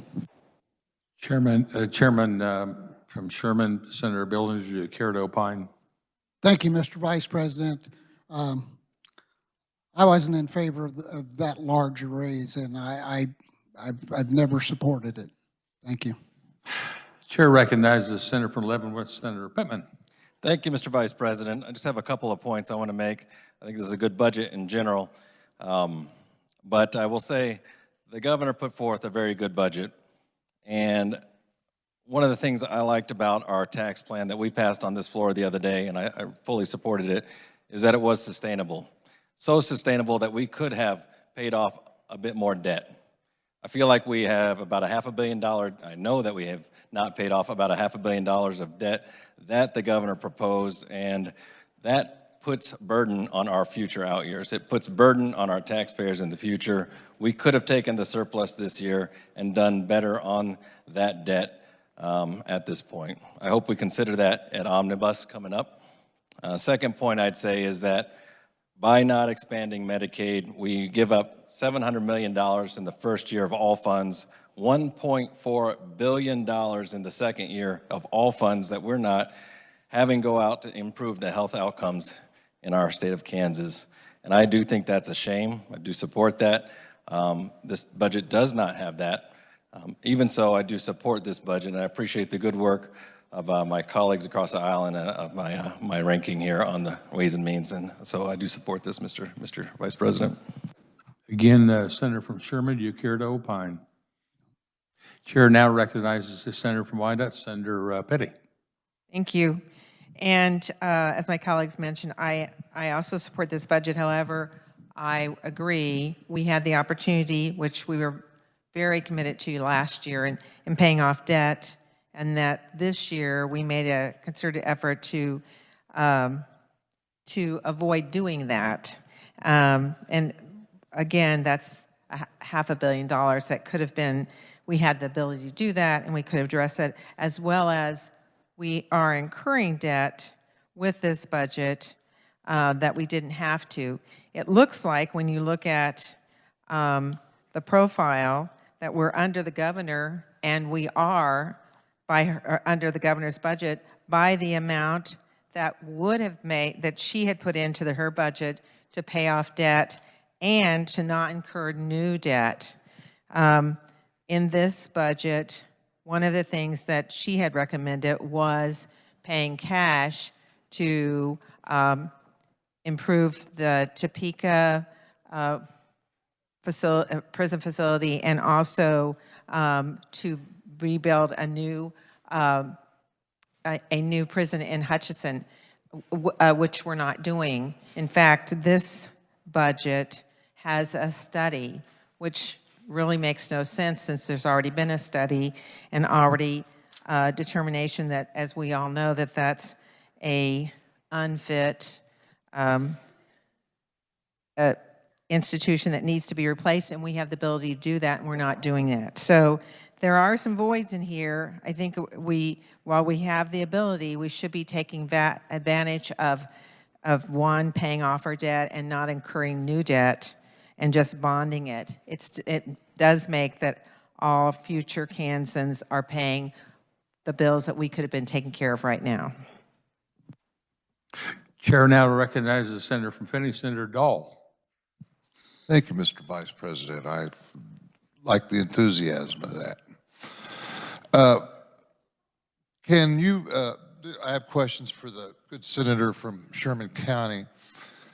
First, I guess, is thank you for all your hard work, and I understand that you're kind of caught in a bad spot because you got to catch the grief of the 93% pay raise, and I, you know, and you catch a lot of flack for that, and I feel bad for you because you're such a good dude. But how much does that money extra, the 93%, how much does that come off our budget? How, in dollars and cents, how much a year? Senator Bellinger. You know, it's not in the budget here, so I really don't know. Year one is about When it goes into effect, it's about $3.5 million. Senator Dahl. You know, and when we're, appreciate that, instead of giving ourselves raises, and we're not paid enough. You know, 93% is a little steep though. But when we have underfunded special education as much as we have, and the percentage continues to drop, and it puts more pressure on our schools to take money out of their general fund to get to that 92%. And I understand too that federal government has something to do with that. I find that disturbing, and also the IDD list. And that list continues to grow. And I think before we take care of ourselves financially, we need to take care of kids with special needs and kids on the IDD list that live at risk. So I just wanted to throw out there, and then again, I wanted to thank the good senator from Sherman County on the great work that he does. Chair recognizes the senator from Sedgwick, Senator McGinn. Excuse me. Are there any other comments or questions? The chair recognizes the senator from Douglas, Senator Francisco. Thank you, Mr. Vice President. I do have some questions. But first, I'd like to say I too am disappointed that we will not be having the discussion and vote that we asked for regarding the legislative pay plan. But I'm also disappointed that we are paying off so little of the debt that we've accrued, and still choosing to bond some facilities rather than pay them off. Thank you, though, for paying off the 4.7 million of the Series 2020 S bonds. So I think that's 1% of the debt that we could have paid off. I have a couple of other questions, and I'm looking at the blue sheet that talks about the conference comparison of positions.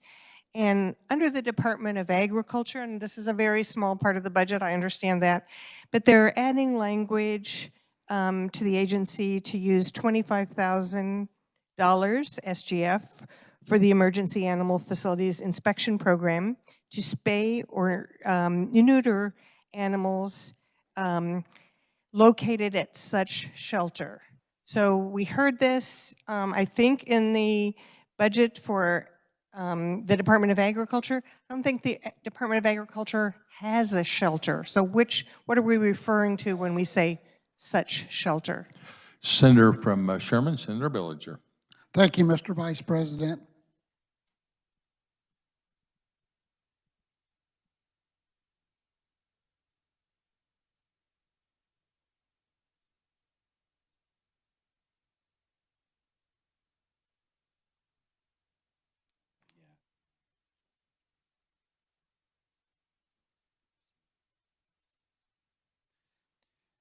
these are shelters that are contracted by Department of Agriculture that are seized, and that's for that program. Senator Francisco. Thank you, Mr. Vice President. I understand there is a program to contract with shelters when animals are seized. So I would have understood better if it said shelters and not just shelter, because there was confusion during our discussion in the Agriculture and Natural Resources Committee on that. So other questions we're talking about, and this is under the Department of Health and Environment, we're prohibiting the agency from using satellite imagery to identify confined animal feeding facilities.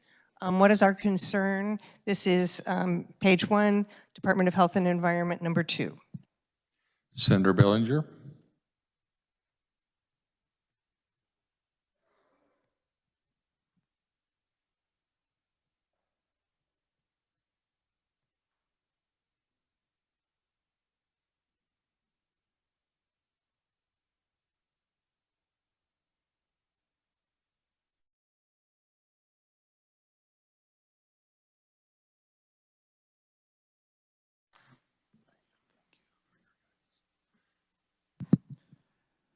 There was conversation about using satellites and such as that for searches on, I guess, investigations.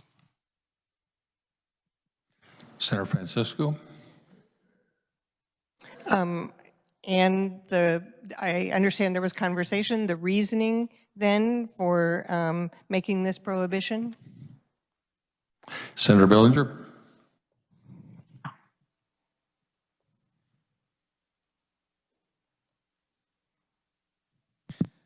It's used to identify like some pollution that may have went downstream or something like that. Senator Francisco. Thank you, Mr. Vice President. It sounds like a good idea to identify pollution that may have gone downstream, but this is a prohibition. And I do know that we've heard that using drone technology may be more confusing for livestock. So this is satellite imagery, not drones. We don't want to know where that pollution is going? Was that a question? That is a question, thank you. Do we not want to know where that pollution is going? Senator Bellinger. Thank you, Mr. Vice President. First off, this was a House position, so it was not something that the Senate Ag had put in there. This come from the House, but it is satellites, not drones. Senator Francisco. Thank you, Mr. Vice President. I think I mentioned that it was satellites, not drones, because drones could cause more problems for those animals. But it's there. I have some other questions about a number of things that were not in either the budget passed by the Senate or the budget passed by the House. So starting on page 2, Board of Regents, number 1, we're adding language authorizing the sale of land at Kansas State University for the Honors College in 2024. They added the language. There are some others, and I'm wondering why they would have chosen to do this rather than consider some of these things during omnibus. I've marked them on this blue sheet where we've talked about adding others. So again, on page 14, we're adding $1 million for the an opera house in Manhattan. It does have a 2-to-1 match, but it seems that was added by the conference committee, not the budget committee. And then on the next page, on 15, we're adding $2.5 million for an industrial park project in Kansas City with a population greater than 6,000 and less than 6,500 as of the 2020 census, located in a county with a population greater than 18,000 and less than 18,500 as of the 2020 census, again asking for a match.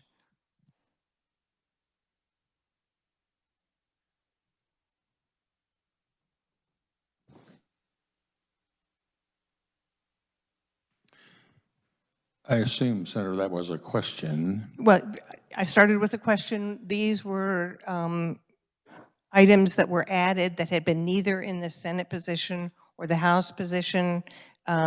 Why would we choose, or why would we have the conference committee add these items and not wait for omnibus? Senator from Sherman, Senator Billinger.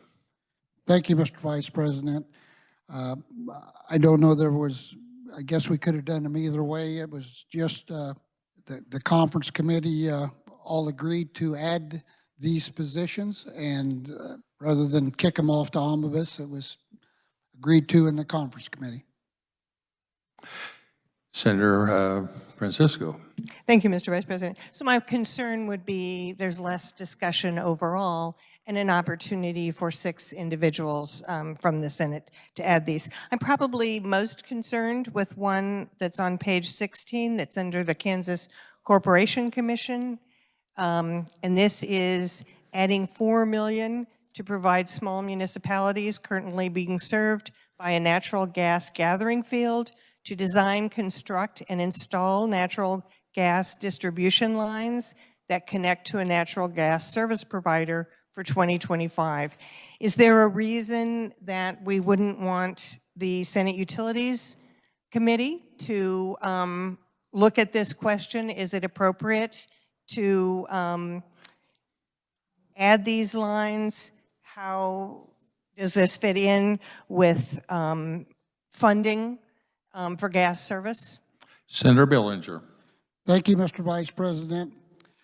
Yes, actually, when we had our bill earlier, there was an amendment on the floor here that was accepted for $1.5 million for one of these 3 communities. The House had all 3 communities in theirs, and these are communities where their natural gas supply has depleted and they no longer have natural gas. And I don't know if the timing wasn't right, that they didn't get it through committee, but it was a position the House had, and we already had a position for 1, so we agreed to do all 3. Senator Francisco. Thank you, Mr. Vice President. I appreciate understanding that because I did see that the $1.5 million for Hartner had been taken out of this budget. But again, I think it's really important to talk about what is the most responsible, effective, environmentally positive way to do this. I do understand that these may be communities that are finding that they don't have that access to natural gas, but there was a question on the floor that I asked about how would this compare to providing every resident a heat pump for service, and was any questioning on that made when we're now spending $4 million? How would it compare? Senator Billinger. Thank you, Mr. Vice President. No, we did not discuss that. We have 18 pages of items, and we tried to ask as many questions as we could. This particular item, we felt like we had some information because we already had a position in our budget that did not come up. They had it in theirs, and it seemed like something we could do for these 3 small communities. Senator Francisco. Thank you. I appreciate the answer to that. But also on that same page, we're adding language to address water, well contamination from abandoned wells in Butler County, and funding expenditures up to 250,000 for the demolition of 2 structures. Is this not possible to do through a program that we have for water contamination? Why would we pick out just 2 structures in the state? Senator Bellinger. Thank you, Mr. Vice President. There's 2 homes that are in Butler County that when they turn their water on, they get oil. And so I'm not sure that they couldn't find it, and I'm not sure why it got in this late. But here again, you know, the committee decided it was justified to take care of this. Senator Francisco.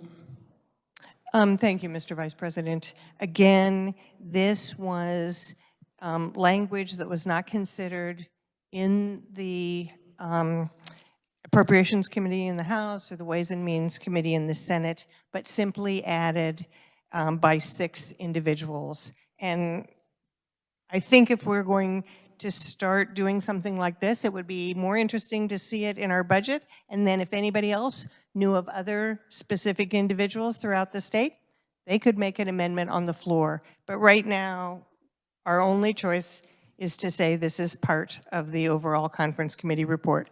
I am concerned, and especially when we have an opportunity for an omnibus budget, that we are adding individual things without the full deliberation of the committees. Thank you. Are there other questions? Chair recognizes the senator from Sherman, Senator Builder. Would you like to opine, please? Thank you, Mr. Vice President. Those were not SGF funds that come from the Oil and Gas Depletion Fund. Are there other questions? Senator from Johnson, Senator Olson. Thank you, Mr. Vice President. I've just got some beef with the budget. The $1 million for the Opera House, how did that get put in there? I mean, you know, there's so many needs in the state right now. We've done, in the last 10 years, very little with the waiting list. And yet we got $1 million for an opera house? I mean. Senator Billinger.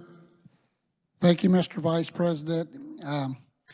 This opera house is being refurbished, and the local community has raised money, and they were short, and they didn't get here in time to go through the committees, and here again, it was our conference committee decided to go ahead and take care of that. Senator Olson. Who was the person that asked for that? Senator Billinger. It was the senator and 2 representatives that represent that area. Senator Olson. You know, I've seen a lot lately. I get it. The rates on bonds are probably cheaper what we're paying, and we can probably get more in the market. Some think anyway, but there's also an old school of thinking. We keep deleting paying off bonds and kicking debt down the road. And, you know, in a few years, we might not have the money to pay these bonds off. And it's always better to pay off what you can now and then worry about down the road. To me, I hate to see our state continually kick the, you know, paying off bonds down the road, because I think somewhere economy is going to struggle and it'll be a big hiccup, and then we'll be adding new debt to pay for things. And so I hate to see a budget like this that deletes paying off bonds. I also hate to see a lot of, I call earmarks. You know, that's what run the budgets up. You know, for years now, the problem with this building is it's had a spending problem. And anybody with any little thing comes and we stick it in. Well, we've got people with special needs real stories, real needs, they get kicked down the road. I mean, I just can't imagine we'd spend $1 million on an opera house before we would young kids. And I think that's a struggle for me. I mean, right now, we're money crazy. We got tons of money in the bank, and, you know, airport needs 35 million or whatever. We spend it there. You know, we're finding places to stick money. Everybody's getting their own little pet project done. Well, you know, we address a little bit of the waivers, but the percentage really doesn't go down. We're just kicking them kids right down the road. Maybe we put a plan together to address it over the next 3 or 4 years and just knock them all out and get them taken care of. They're not a focus, though, I don't think. I think these little projects are, you know why? That gets us 21 and 63. You know, I'd be ashamed to put something in the budget like an opera house. Well, there's kids that need help that are on a waiting list that we're not getting. And there's a lot of that in this budget, a lot of it. And their voice isn't going to get heard. But the Opera House did. 2 House members, 1 senator. Why? Senator Bellinger. Well, we're trying to address the IDD situation. We've added 500 IDD and 500 PD. Yes, it's not enough, and yes, we're going to have to address it again next year, but we are trying to. We know how important it is to get these lists completely taken care of. And as far as the bonds, some of these bonds are callable, some are not. The arbitrage on them is working very well. And, you know, paying off a low interest bond when we're drawing 1% or more in interest on the same amount, it just made sense. That's what we were looking at. Thank you, Mr. Vice President. Senator Olson. Thank you, Mr. Vice President. You know, the senator from Finney gave a really nice speech a couple weeks ago. I complimented him on it. I wish I could have gave that speech. You know, I've got a situation in my family. My granddaughter is one of them people. And, you know, luckily she's got a lot of family that helps out. But I can only imagine what them people are going through on that waiting list. Because I'm right next to it. I see it every day. And I still can't answer why we took the Opera House over them young kids. And there's plenty more in that budget. I would rather see that debt paid down or them kids taken care of than that Opera House revitalized. Imagine it's a great project. There's more projects than there are money. We need to start with priorities on the people that really need it, the people that are struggling. These kids need that money. They need to be a priority. They haven't been in this building for a long time.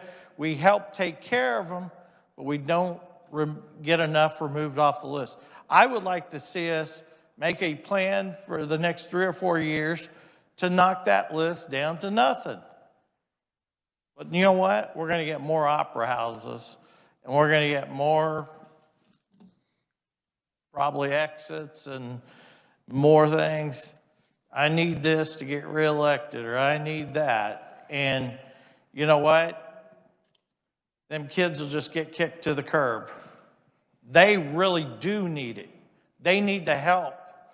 They need the help every day. And we're just kind of forgetting about them. They're on a list. We're trying to get a few off. You know, we we're about the same place we were 10 years ago, my understanding. We haven't really made an effort to knock that list down. And, you know, we're making a big effort to get this Opera House done. That embarrasses me. Thank you, Mr. Vice President. Senator Bellinger, do you care to opine? Thank you, Mr. Vice President. I agree with the senator. We should have 0 on the wait list. 0. That's where it needs to be. And I'll guarantee you, I'll do everything I can to take care of these kids. We can only do so many. You know, there's only so much available there, but we need to do better. I agree. Are there other questions or comments? Seeing none, we will hold for final action. We are now ready for final action. On this roll call, we will take the following. Senate Bill 28, the clerk will read the title. Senate Bill number 28, an act concerning insurance. The clerk will call the roll.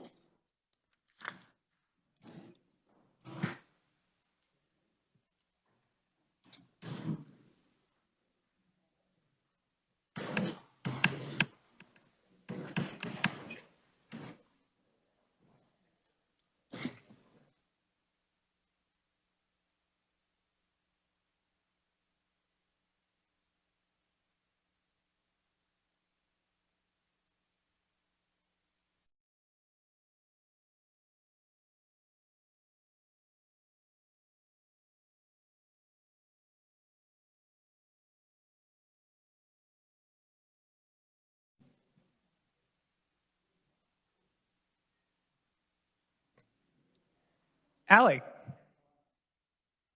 Baumgardner. Billinger.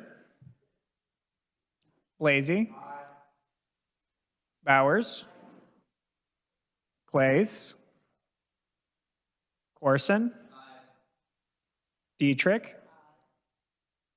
Dahl.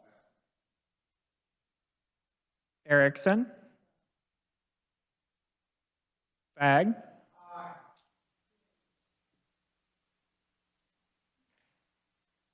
Faust-Goudot. Francisco. Gossage. Haley. Holland. Holscher. Kirshen. Cluse. Longbine. Masterson. McGinn. Olson. O'Shea. Peck. Peterson. Petty. Pittman. Pyle. Reddy. Reichman. Schallenberger. Steffen. Straub. Sykes. Thompson. Tyson.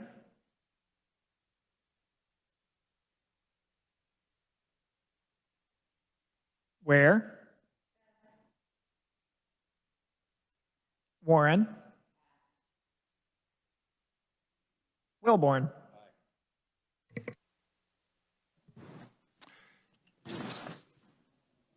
Has every senator had the opportunity to vote?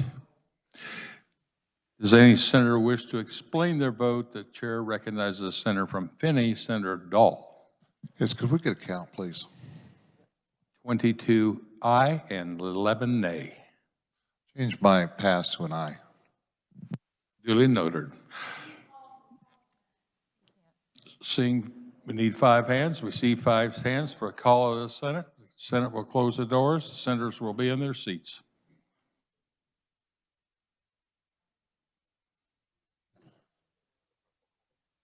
Clerk will call the roll.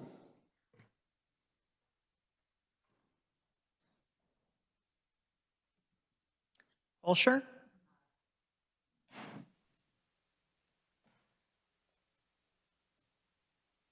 Sykes? Mr. Vice President, I have a conflict of interest, and when we voted on the budget the previous time, I recused myself, and I would ask for that consideration again. Permission granted.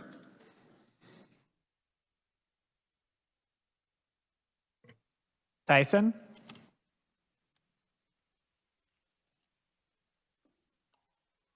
Ware? Warren?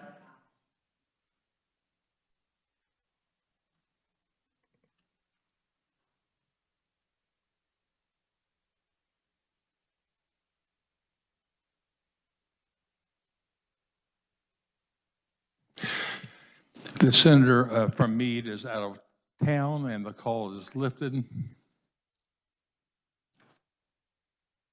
Are there any explanation of votes? The senator recognizes the senator from Shawnee, Senator O'Shea. Thank you, Mr. Vice President. The true test of fiscal responsibility is not how the legislature manages the people's budget in a deficit, but how the budget is managed when there is a surplus. Times of surplus require added restraint and the ability to not frivolously spend surplus dollars on projects for the chosen few, but to instead wisely invest the taxpayer dollars in needs that have been fully vetted by this chamber. Saving for rainy day and meaningful tax relief. It is disappointing to see last-minute favors granted to pay for an opera house and trees when I think about how the money could be spent on our foster care children or social workers. Our constituents deserve to know that their taxes are being squandered, and they deserve better than this. I hope this body can continue to refine the budget process to be more just. You care to have your words spread across the journal? So noted. Is there any other explanation of the vote? Seeing none, any change of vote? The clerk will close the roll and tally the vote.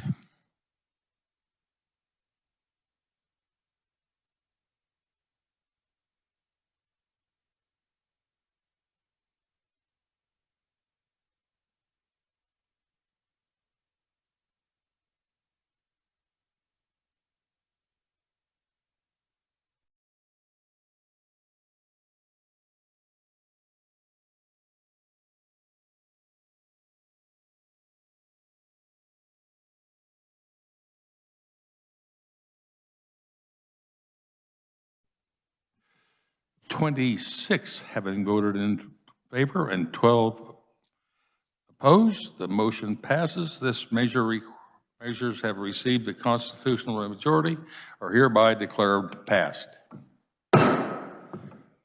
Before recessing, are there announcements?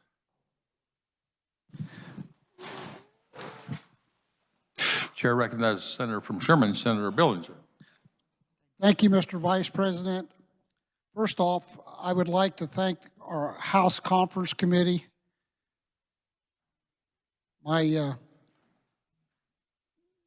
Vice Chair, Senator Clays, my Ranking D, Senator Petty, for all their hard work. My committee members, thank all of you. I appreciate each and every one of you. Also want to thank the revisers and the research staff. Without you guys, this couldn't be possible. Thank you a lot. I'd like to thank my staff, Nancy and Donna. And like I said, each and every committee that helped put this together. Thank you.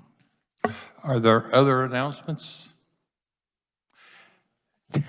The chair recognizes Senator from Shawnee, Senator Dietrich. Thank you, Mr. Vice President. This is a thankful and grateful day because I have shrimp peel numbers. The total raise this year is more than last year, $33,447. So thank you all very much. Thank you.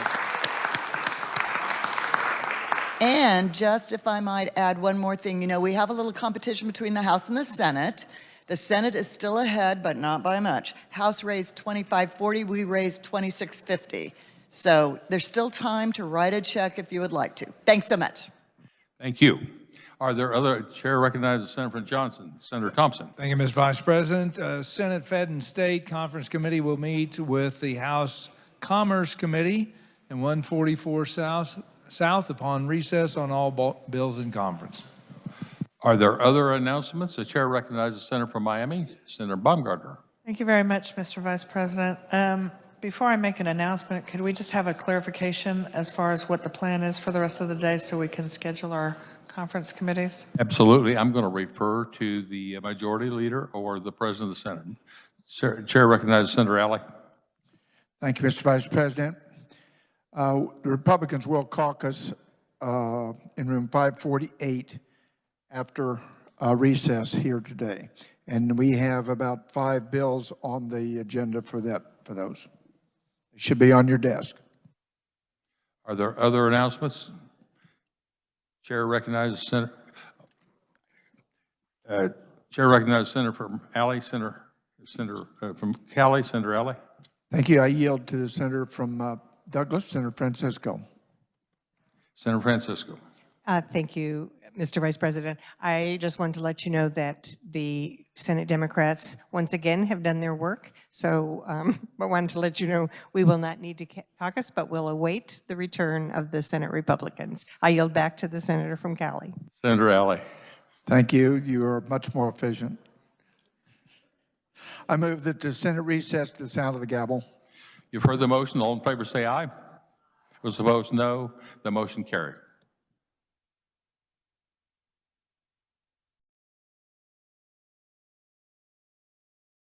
Senate will come to order. The Senate will come to order on that business item of conference committee reports. The chair recognizes Senator for Sedgwick, Senator Peterson on House Bill 2501. And Senator Peterson, you have permission to address the Senate from your chair if you wish. Thank you, Mr. Vice President. My bone-on-bone knees are giving me a little trouble right now. I move we adopt the conference committee report on House Bill 2501. 2501 is a portion of 271, which is our train length and our crossing bill. We had the tragedy in Sedgwick County a few years back where the train was parked on an adjacent track. There was cars parked there. Someone went through the crossbucks and another train was coming behind it. What we did with this is the House didn't have a hearing on it. Did not want any portion of the train length. But we got them to take the 250 feet back, provide safety on our intersections. We did modify it similar to Missouri's, where KDOT can offer waivers for special situations. With that, I stand for questions. The senator has explained his bill and has made a motion. Are there any questions? The chair recognizes the senator from Johnson, Senator Corson. Thank you, Mr. Vice President. I stand in very strong support of this, and I'm very appreciative to the chairman.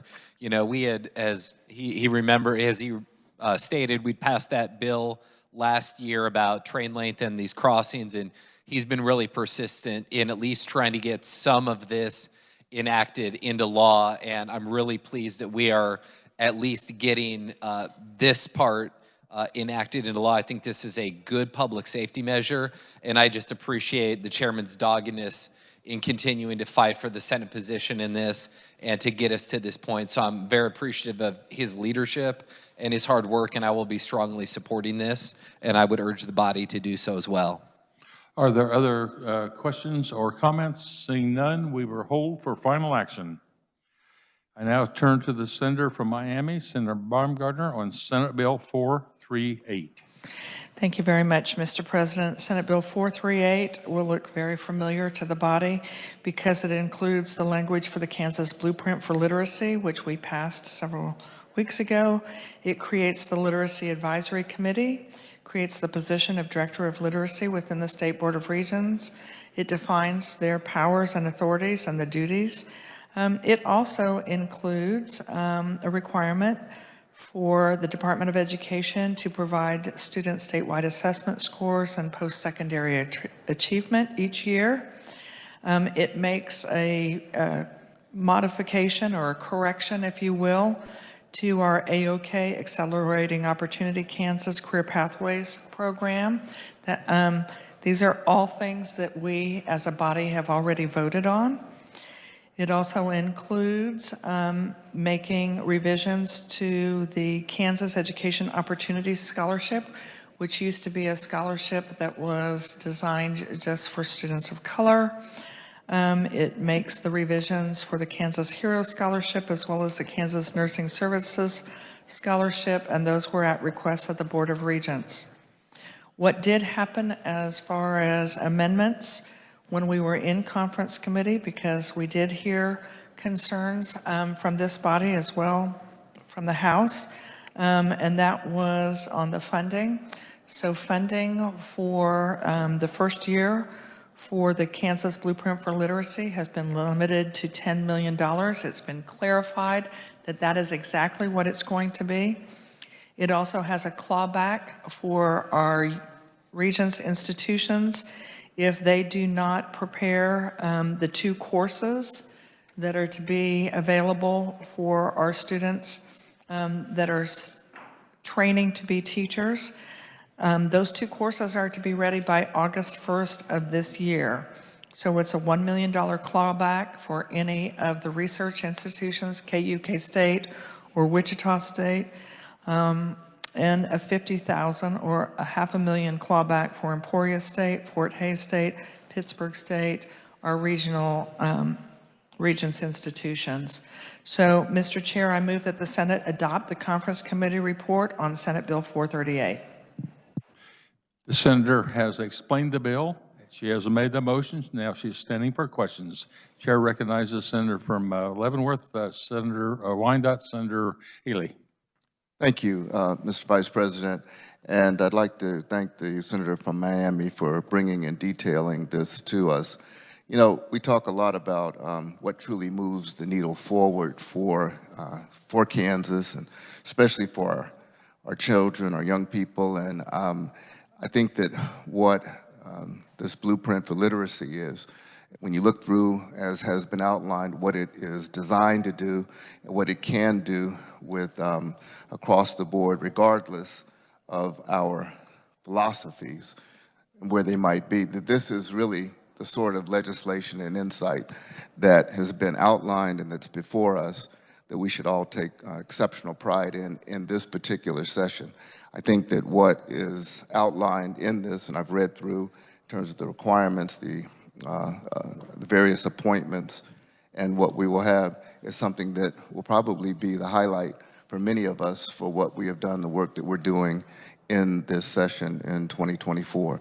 And so I certainly want to commend the Chair of Education and those who have worked to bring this together in bringing it together, and certainly I heartily support it and appreciate it.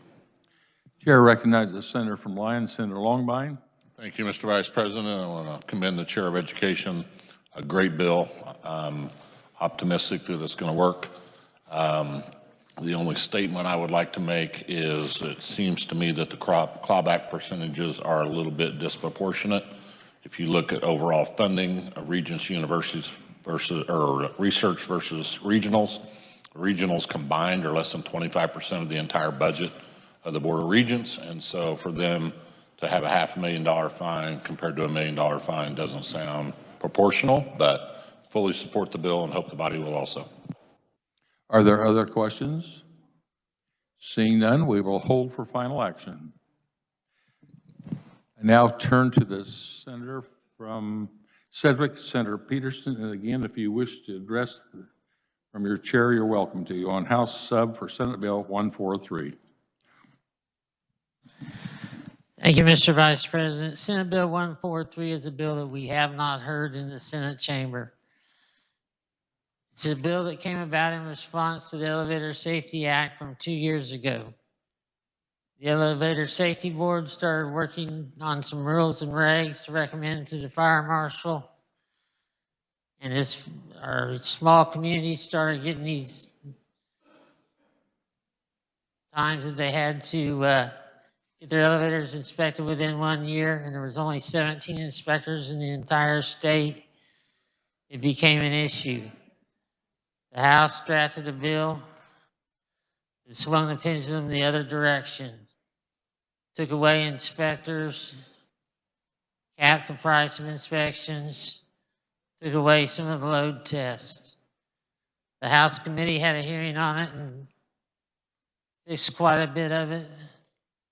And by the time it came to us, we didn't have time for a hearing. But I met, and I know most of my other colleagues met with some opponents. We discussed this. We put back in inspectors. Inspectors are much cheaper than mechanics. We clarified that a mechanic does an inspection. It can't be the one that did the work.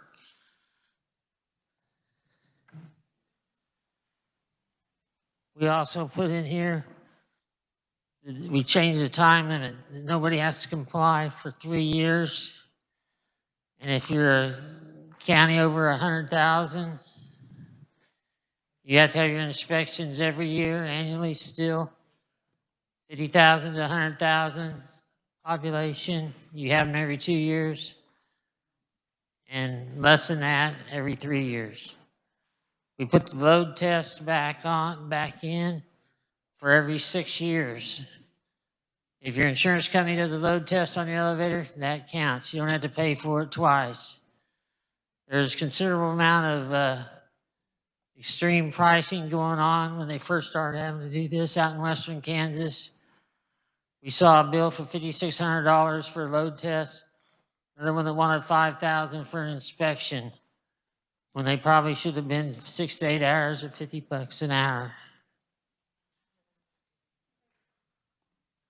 The committee worked hard. I want to thank the whole conference committee. Every person chipped in on it and read and worked hard. With that, I'll stand for questions.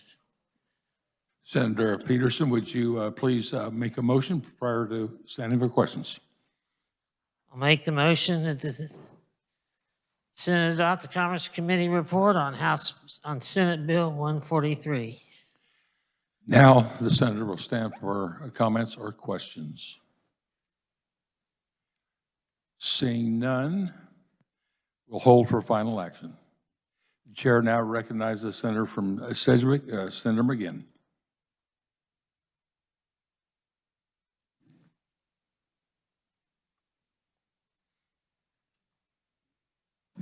Thank you, Mr. Vice President. The conference committee we have before us has to do with the creation of library districts and also the creation of the Dwayne Peasley Technical Training Center. The library districts we had on this floor, I think week before last, and it has to do with the Ark City community and the Udall community wanting to expand their district to pass their city lines and go into a rural area that of people that they believe use that library and would like to be part of helping with that library. The way the bill was written has to do with language in 2 different locations to take care of them separately. Anyway, they would be governed. And first off, it has to be voted by the people in order to move forward on this. And then they would be governed by a 7-member board of trustees. 4 members would be appointed by the governing body of the relevant city, 1 member residing outside the city, 3 members living outside the city would be appointed by the relevant Board of Education. The boards would be required to annually adopt a budget for the library following notice and a hearing concerning the budget. How this would work, if the electoral body decides to move forward on this, they would be asked to leave the South Central Kansas Library District for 1 year, and then they would have to petition to come back to the South Central Kansas Library District. They also, since we did take the elected piece out, we were informed during conference that 5% of the electoral body, if they do not like the budget, can protest the budget. The second part of this bill would allow the Board of County Commissioners of Douglas County to submit the question of the creation of the Dwayne Peasley Technical Training District to the voters of Douglas County at any primary, general, or special election. If approved by the Douglas County voters, the bill would dissolve the existing board of directors for the Dwayne Peasley Technical Training Center. It would also require the commissioners to establish by resolution the first board of directors of the district of Peasley, or the Peasley Board, composed of 7 members, the criteria for serving on such board, and terms of office for the board.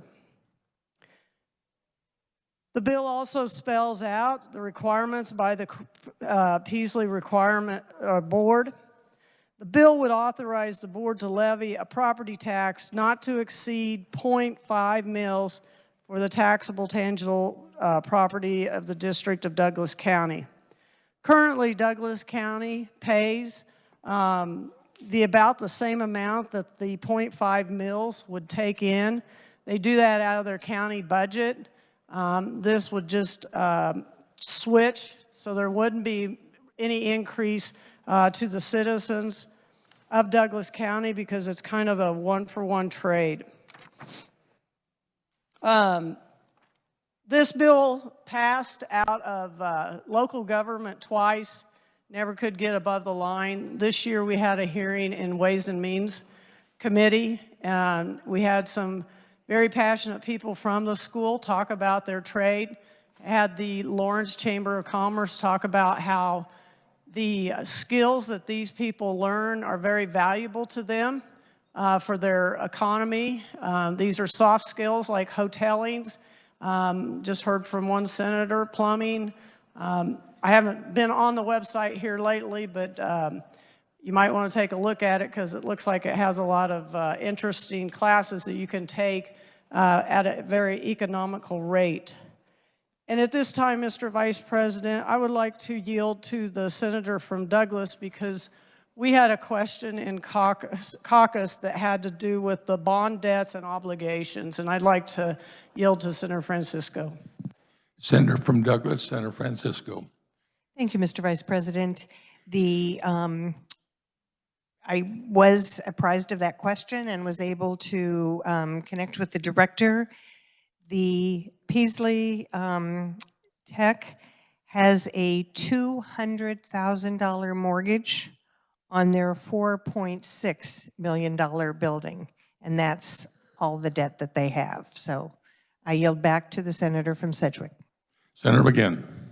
The library bill passed this body 36-4, and it passed 110-12 in the House, and this is the first time Peasley College was able to get above the line, so I don't have a vote count for that. So with that, Mr. Vice President, I'd move to the Senate adopt a conference committee report on House Bill 2176.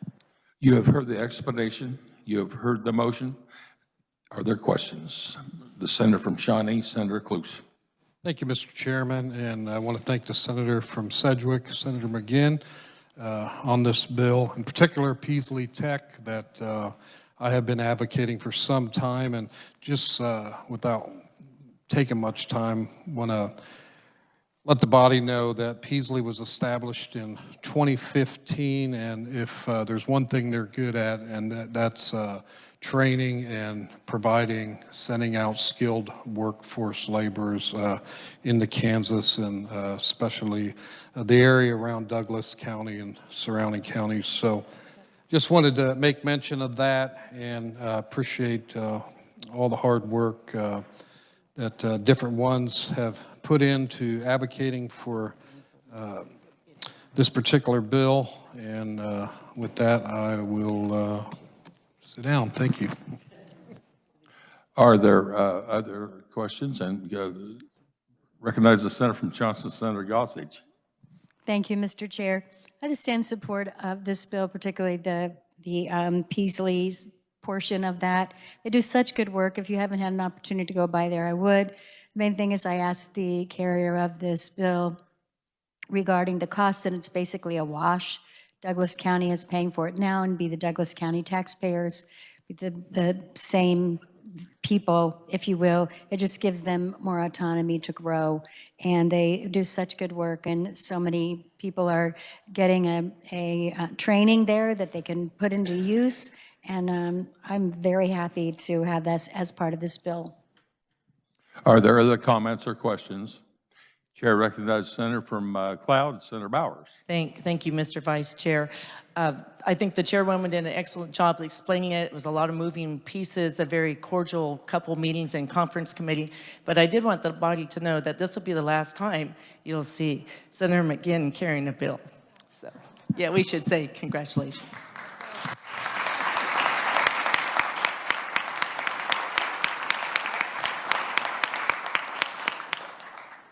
Are there other comments or questions? We shall hold for final action.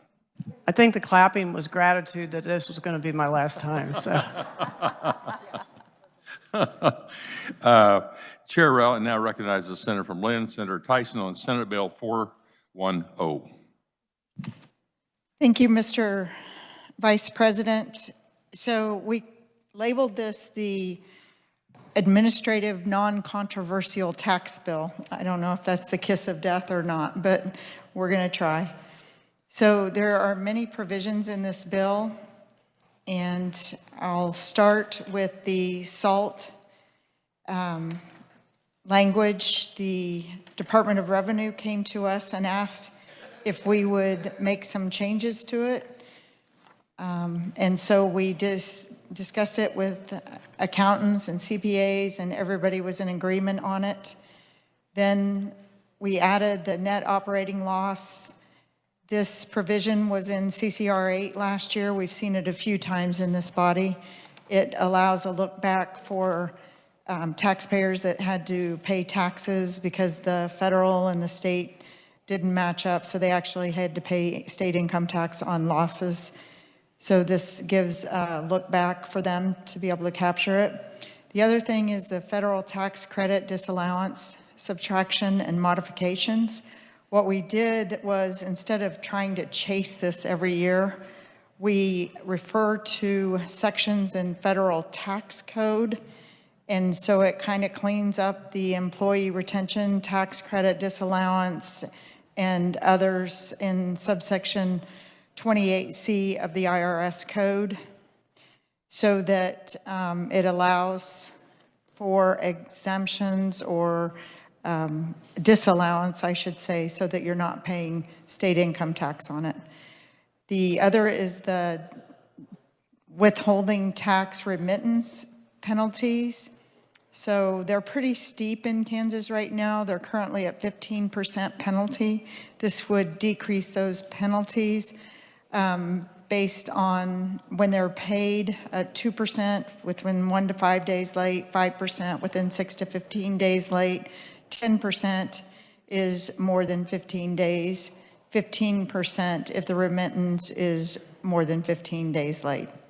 So the single port authority, this body has seen this. In fact, 4 years ago we passed it. This would be an extension of 5 years for that program.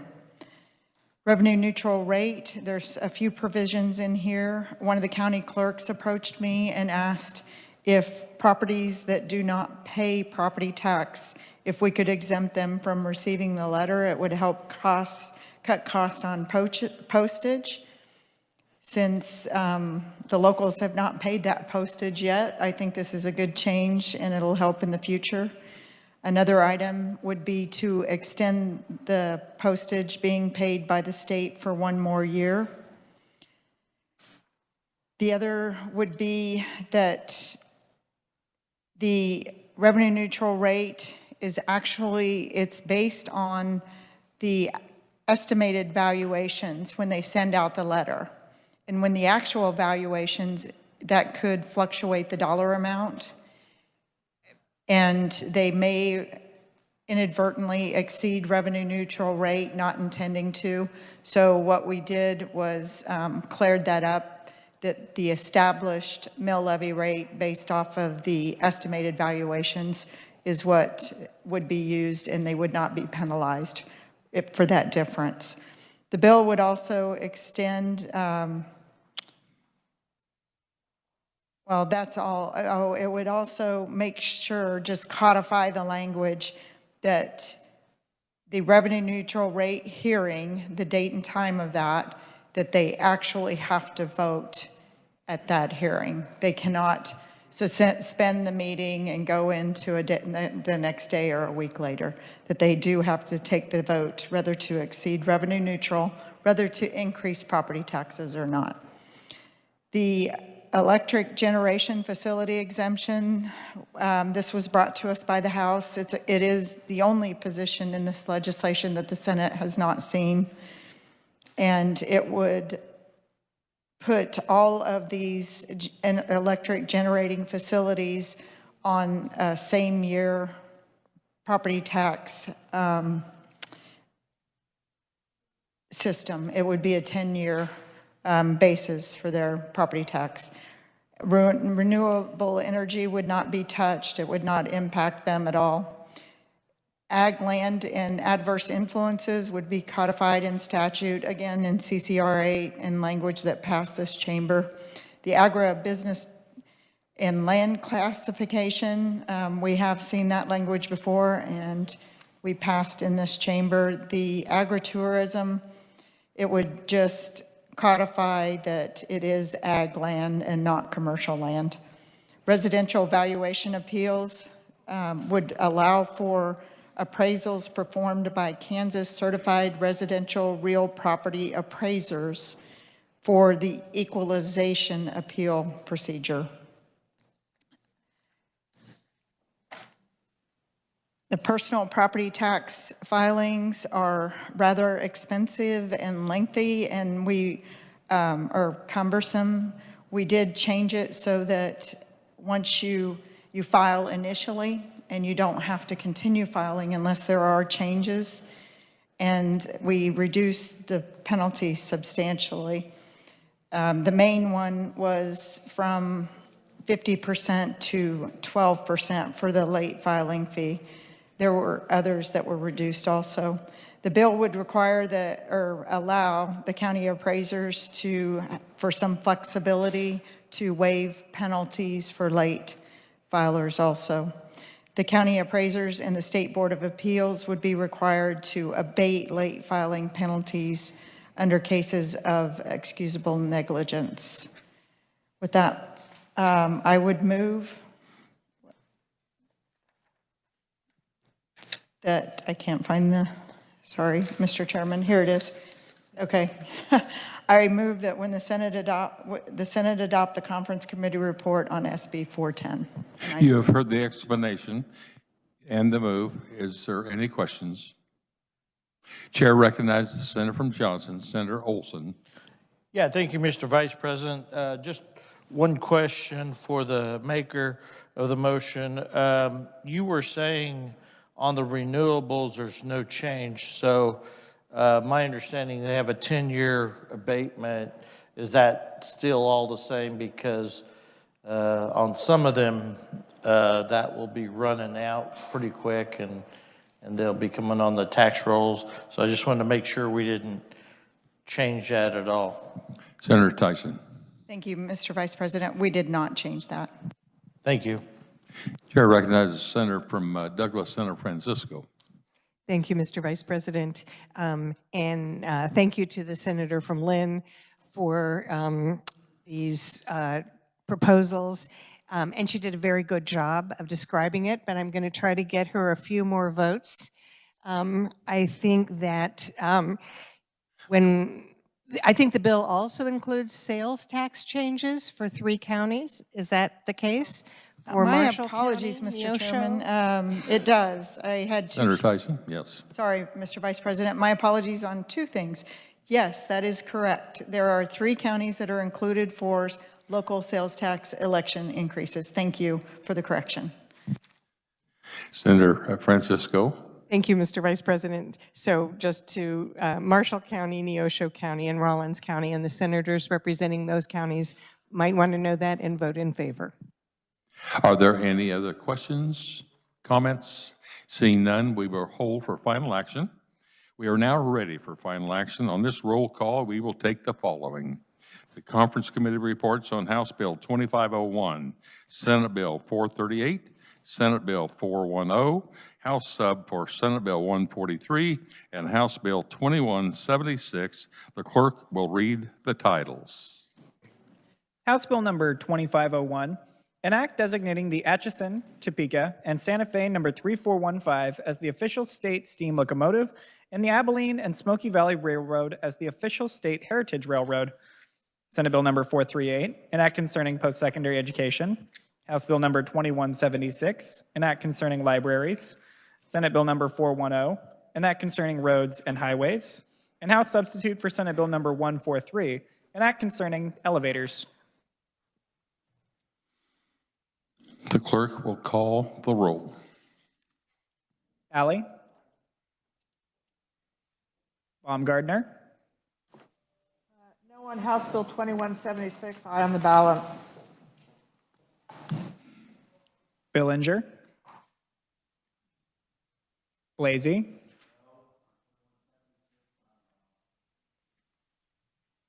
Bowers? Clays? Corson? Dietrich? Dahl?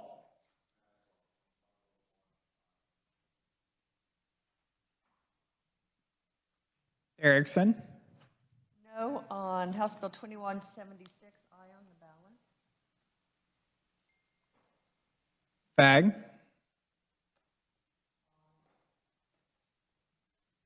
Fascudo? Francisco? Gossage? Haley? Holland?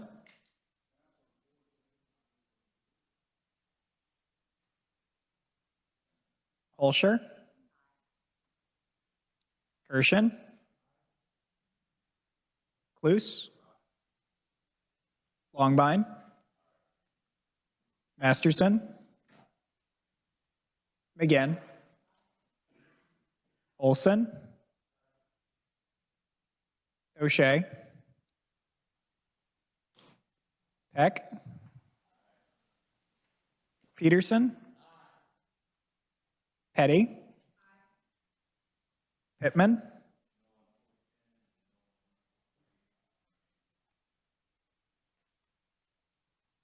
Pyle? Reddy? Reichman? Schallenberger?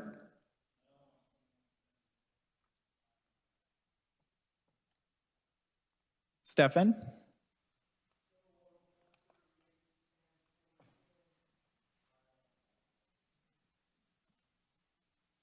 Straub?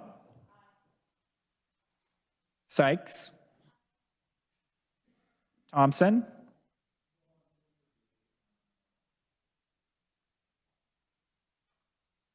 Tyson?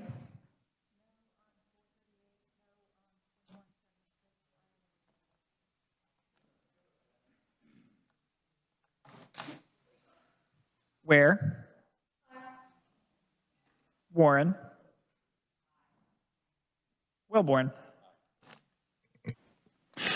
Has every senator had the opportunity to vote? Chair recognizes the senator from Johnson, Senator Warren. Thank you, Mr. Vice President. I didn't know if we wanted to try to get some missing senators here and hold the roll open for them to vote. We will.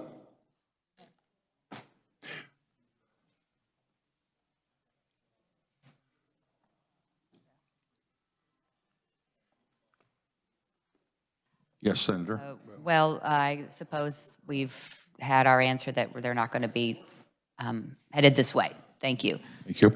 The chair recognizes Senator from Douglas, Senator Hawley. Thank you, Mr. Vice President. Need to explain my past vote on 410. There's a agritourism land classification provision in there that directly impacts Kansas farm wineries. I own a farm winery, so I need to excuse myself from this bill. It's approved. Are there any other explanations of vote? Any changes of vote? The clerk will call the roll and tally the vote.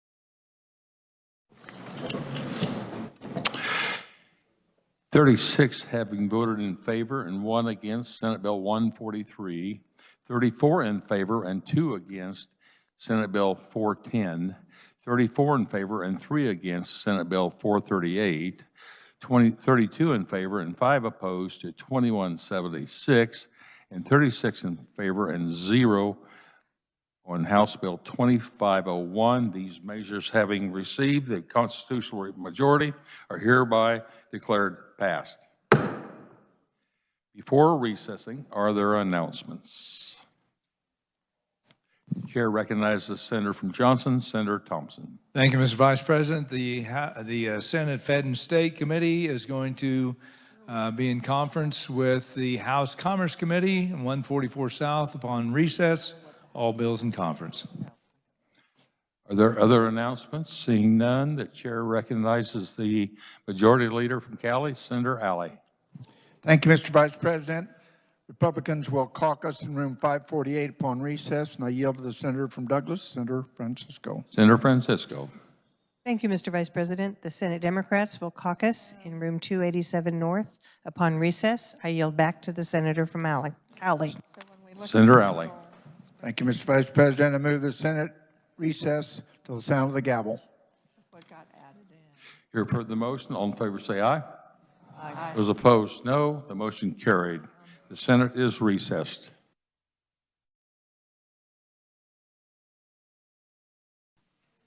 We'll stand at ease.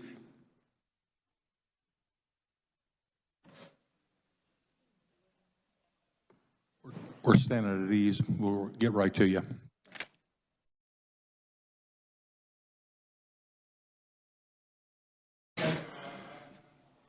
The clerk will read.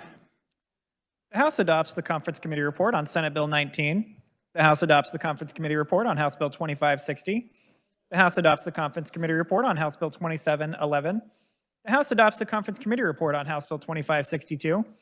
The House adopts the Conference Committee report on substitute to House Bill 2570.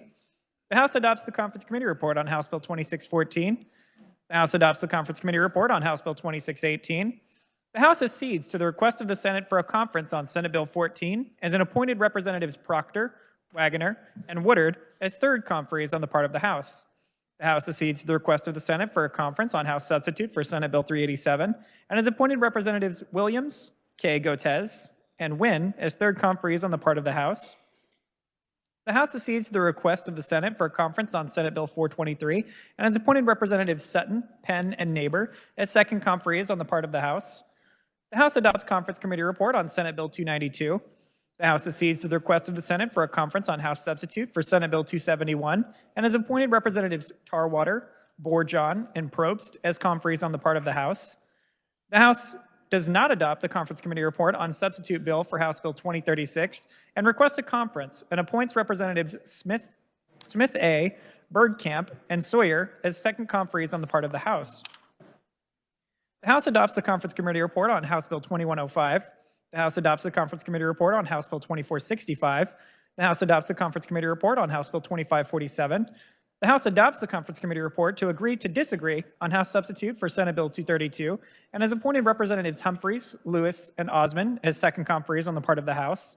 Announcing adoption of HCR 5027.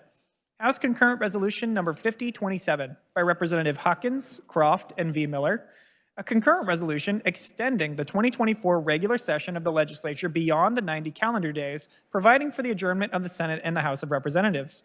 Be it resolved by the House of Representatives of the state of Kansas, the Senate concurring therein, that the 2024 regular session of the legislature shall extend beyond 90 calendar days, and be it further resolved that the legislature shall adjourn at the close of the business of the daily session convened on April 5th, 2024, and shall reconvene on April 25th, 2024, and be it further resolved that the legislature may adjourn and reconvene at any time during the period on and after April 25th, 2024 through April 30th, 2024, but the legislature shall reconvene on April 30th, 2024, at which time the legislature shall continue in session and adjourn sine die at the close of business of the daily session convened on April 30th, 2024, and be it further resolved that the Chief Clerk of the House of Representatives and the Secretary of the Senate and employees specified by the Director of the Legislative Administrative Services for such purpose shall attend to their duties each day during periods of adjournment, Sundays excepted, for the purpose of receiving messages from the Governor and conducting such other business as may be required. And be it further resolved that members of the legislature shall not receive the per diem compensation and substance allowances provided for in KSA 46-137A, Section A, and Section B, and amendments thereto for any day within a period in which both houses of the legislature are adjourned for more than 2 days, Sundays excepted. And be it further resolved that members of the legislature attending a legislative meeting of whatever nature when authorized pursuant to law or by legislative coordinating council, the President of the Senate or the Speaker of the House of Representatives, and the members of a conference committee attending a meeting of the conference committee authorized by the President of the Senate and the Speaker of the House of Representatives during any period of adjournment for which members are not authorized compensation and allowances pursuant to KSA 46-137A and amendments thereto, shall receive compensation, substances allowances, mileage and other expenses, and amounts prescribed under KSA 75-3212 and amendments thereto.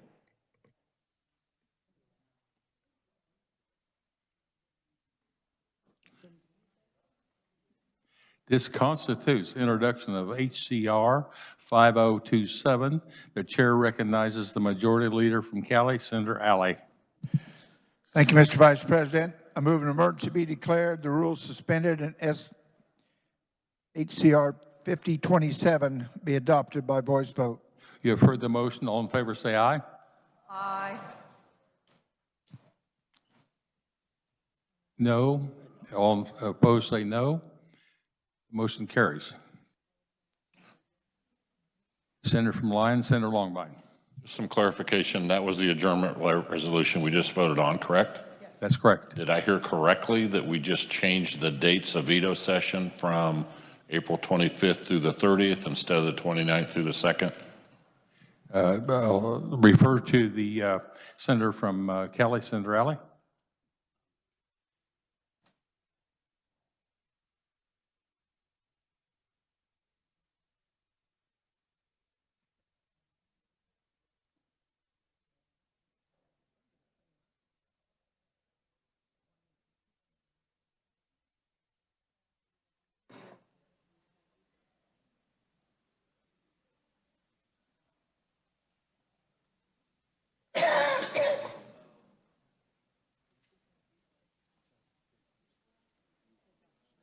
To answer your question, we are coming back on April the 25th pro forma and adjourning April 30th sine die.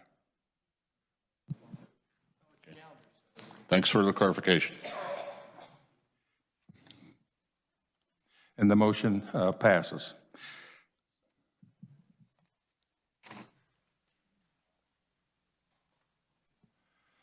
On a motion to accede, the chair recognizes Senator from Lynn, Senator Tyson. Thank you, Mr. Vice President. I move the Senate accede to the request of the House for a conference committee on HB 2036. You have heard the motion. All those in favor say aye. Opposed, no. Motion carried. As second conferees on part of the Senate, the chair appoints the senator from Lynn, Senator Tyson, the senator from Montgomery, Senator Peck, and the senator from Douglas, Senator Holland. On a motion to agree to disagree, the chair recognizes the senator from Johnson, Senator Warren.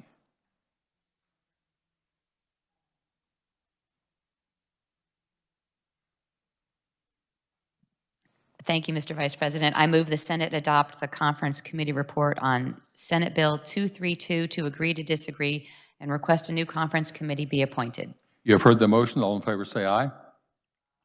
Opposed, no. Motion carried. A second conferees on the part of the Senate, the chair appoints the senator from Johnson, Senator Warren, the senator from McPherson, Senator Wilburn, and the senator from Johnson, Senator Corson.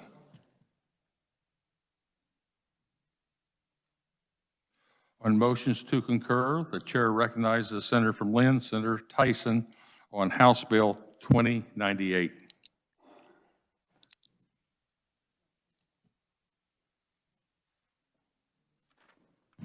Thank you, Mr. Vice President. So 2098 is a sales tax conference committee report that was put together. The first item in it is the motor vehicle sales tax. So what it would do is provide for personal sales of vehicles, allow them to subtract so that they're not paying sales tax on the full. They would pay it on the difference, much like it is when they go to a car dealership, and they would have to do that within 20 days. It would start January 1st, 2025. They would have to complete a Department of Revenue TR 312 form. It would exempt sales tax on manufacturers' coupons. We've worked on that for a few years now. Hopefully, this will be the year. It would also exempt purchases on equipment, machinery, and other infrastructure for telecommunications and video services. It would expire July 1st, 2029. It would exempt sales tax on meat processing. It would exempt sales tax for the School of the Blind and the School for the Deaf. It would also create a sales tax exemption for the Kansas Fairgrounds Foundation, for Doorstep, Exploration Place, Children's Discovery Center.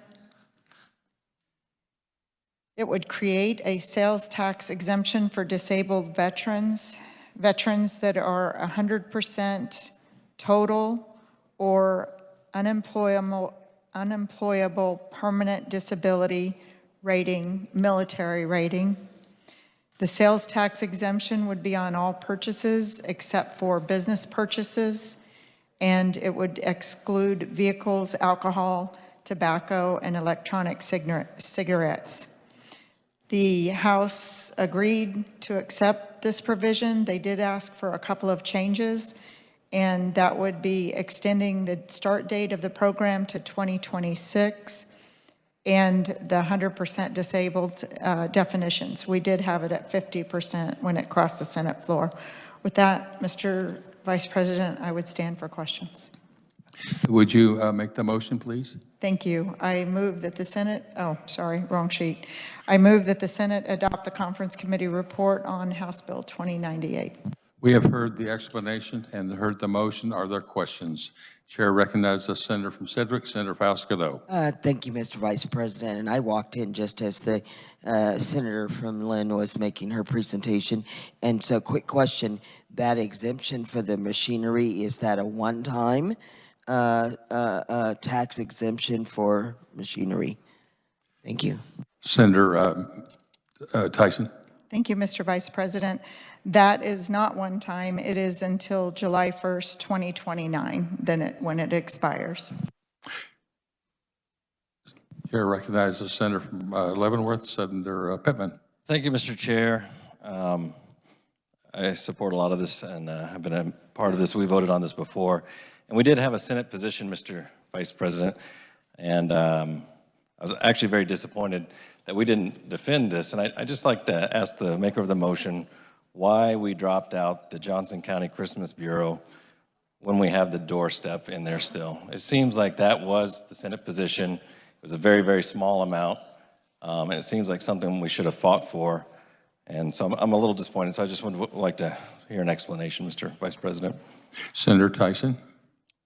Thank you, Mr. Vice President. I have to smile because of all these tax bills. I would hate to guess the percentage, but a super majority of all of them are Senate positions. So we did fight for positions. The House was negotiating on some items for sales tax exemptions. We did not accept those. So there was back and forth, Mr. Vice President, and that's where we ended up. Senator Pittman. Mr. Chair, in the same bill that we had that day, it was doorstep, and it was the Johnson County Christmas Bureau. And we fought to save Christmas that day for a lot of kids out there, and it seems strange that that's the one that we dropped out of there. It seems like we should have stuck to that. We had so many of our positions, and it seems very odd that that's the one that fell off the radar amongst all these other great exemptions that we've put forward, Mr. Vice President. So I am very disappointed that that particular one fell off, Mr. Vice President. Senator Tyson. Thank you, and I would say that I am disappointed also, but I did have to negotiate. I do understand, and hopefully we will be able to pass that legislation next year. We had the issue that's why we need to change the way we do these exemptions.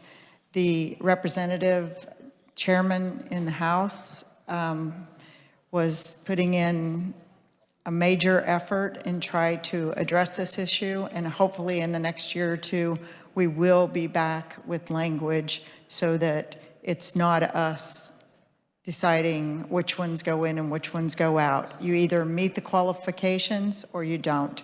We just need to set that system up and put it in place so that we never have this issue again. Are there other questions? We will hold for final action. And now I turn to the senator from Sedgwick, Senator Erickson, on Senate Bill 19.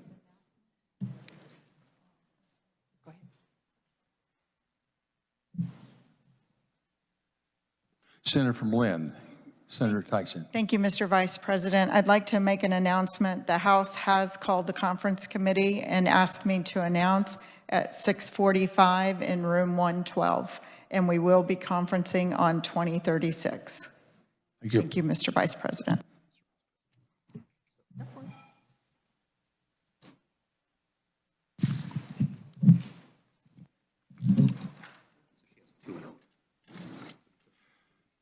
Now I refer back to the Senator for Sedgwick on motions to concur.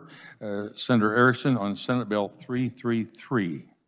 Thank you, Mr. Vice President. Senate Bill 333 is a combination of two bills. Senate Bill 333, which this chamber passed 38-2, and it extends the sunset date to July 1st, 2029 for the State Use Law Committee. And that committee oversees the state use process, which includes products and services manufactured and offered by blind and severely disabled Kansans. The House amended in what's known as Kathy's Law, and that bill is a statutory state employment hiring preference for persons with disabilities. A little bit of background on that. That is nothing new. It has been around since 2015, and there have been a lot of efforts to try to get this in place. It's based on military spouse employment preference law, and thanks to the efforts of a tireless advocate for this, Kathy Lobb, it is now coming to fruition. And so with that, Mr. Vice President, I move the Senate concur in House amendments to Senate Bill 333, and I will stand for questions. You have heard the explanation. You've heard the motion. Are there questions? Seeing none, we will hold for final action. And now we turn to the senator from Sedgwick, Senator Erickson, on Senate Bill 19. Thank you, Mr. Vice President. Senate Bill 19 also is a combination of a couple of bills. The first one is the Emerge Scholarship Program. This is for the National Guard.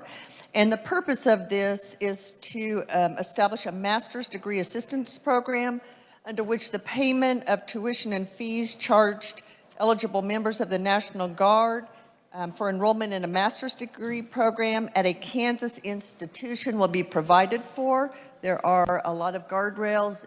They can enroll in no more than 15 hours a semester. It is limited to 200 applicants a year. It is overseen by the Board of Regents, and they must be a student in good standing at the university as well as be active in the National Guard. If they do not complete the program or are not in good standing, there is a clawback provision. The second part of that is a bill that came through education but did not make it out of committee, and that's the AED bill, which would make every school district in the state have a plan for an AED. It does not mandate that they have to have one in every building, but every district would have to have a plan for AEDs in case there were an emergency, and it would provide for training, and that would be overseen by the Secretary of the Kansas Department of Health and Environment. And so I think these are good things. I will note that in the school finance, we did include a provision for the funding of AEDs through the Safe and Secure School Grant, and that is a matching $1-to-1 dollar, but we did say that AED purchase is eligible for that grant program. So with that, Mr. Vice President, I move the Senate adopt the conference committee report on Senate Bill 19, and I will stand for questions. The senator has moved the conference committee report and given an explanation. Are there any questions? Senator recognizes Senator from Barton, Senator Straub. Thank you, Mr. Vice President. Could the carrier of the conference committee report explain to us how House Bill 2567 arrived at this conference committee? Senator Erickson. Thank you, Mr. Vice President. Yes, we had a hearing on this bill in Senate Education Committee. It came to us after it had passed the floor of the House. Senator from Barton. Thank you, Mr. Vice President. Actually, what I was really referring to is House Bill 2567 and House Bill 2494, which are now included in this report, neither one of them passed the Senate Education Committee. And I have a few other questions specifically for House Bill 2567. What is the total price tag of this program, and exactly how many members will it serve? Senator Erickson. Thank you, Mr. Vice President. In year 2025, 100 Kansas National Guard are eligible to apply for it, a maximum of 100 at a fiscal note of $1.1 million. The next year in 2026, up to 200 will be eligible at a price tag of $2.2 million. Senator Straub. Thank you, Mr. Vice President. I have a lot of concerns with this, primarily because the National Guard, the Kansas National Guard, I believe, is funded by the federal government, yet controlled by the state government. And the 1939 Hatch Act specifically prohibits this type of action in the legislature. And let me elaborate just a little bit. We currently have a member of the Kansas legislature in the House in a leadership position in the House. They testified in support of this bill in the Senate Education Committee. And specifically during that committee, I asked this member of the legislature, who is also a member of the Kansas National Guard. Point of order, Mr. Vice President. This is about a scholarship program, not a specific member of the legislature. Senator Straub, please direct your questions specifically to the scholarship program. I'll get to my point here in just a moment. It's not a question. It's a statement. So this member of the legislature, who's also a member of the Kansas National Guard, which this scholarship program is specifically for the Kansas National Guard, there's the relation to this bill, is eligible to receive federal retirement benefits through TSP. Also eligible to be participating in the Kansas Public Employees Retirement System concurrently. That's where the problem lies, is there is a direct conflict, and that's exactly what the Hatch Act was to prohibit, is from people in partisan offices using their federal salary and their federal position as a service member or civil service member from enacting legislation that would benefit them individually, or by using their service in the federal government to, I'm trying to think of the right word for this, basically to promote their agendas in a partisan position. So that was my initial concern with it, but I also have many other concerns. Could the carrier of the report tell us what active duty service members currently receive? What do active duty service members receive as far as educational benefits? Senator Erickson. Thank you, Mr. Vice President. For clarification, is this state or federal benefit? Senator Straub. How about both? Senator Erickson. Thank you, Mr. Vice President. What I can say is that I think this is a small benefit to reward our National Guard members so that they can further their education, further their skill in serving the state and our country, and whatever additional benefits there may be. I stand in full support of them all. Thank you. Senator Straub. Thank you, Mr. Vice President. If you were working a part-time job, 1 weekend a month, 2 weeks a year, this is a $10,000 annual benefit to that Guard member. I really appreciate our National Guard service members. I appreciate even more our active duty service members, which right here in Kansas, we have so many. If we're really wanting to attract people to stay in the military service and to stay in Kansas, we could offer a similar program to active duty service members. In the military, there is a clear rank and file, and you follow those orders, and you serve to fulfill all of those duties. And someone who's working part-time doesn't earn full-time pay. So, like I said, I have many concerns with this bill, and as a former full-time active duty service member's spouse, I have even more pause with this bill. So I fully support our veterans, I fully support our National Guardsmen and all of our service members, and I know Kansas can do better than this, and we need to really watch where bills are coming from, where they have passed, and how they get back to a conference committee. Thank you. Senator Erickson, care to opine? Thank you, Mr. Vice President. I will just say, yes, Kansas can do better, and I wish it was more for our military. Thank you. Are there any other comments or questions? Seeing none, we will hold for final action. We now turn to the senator from Sherman, Senator Billinger, on House Bill 2760.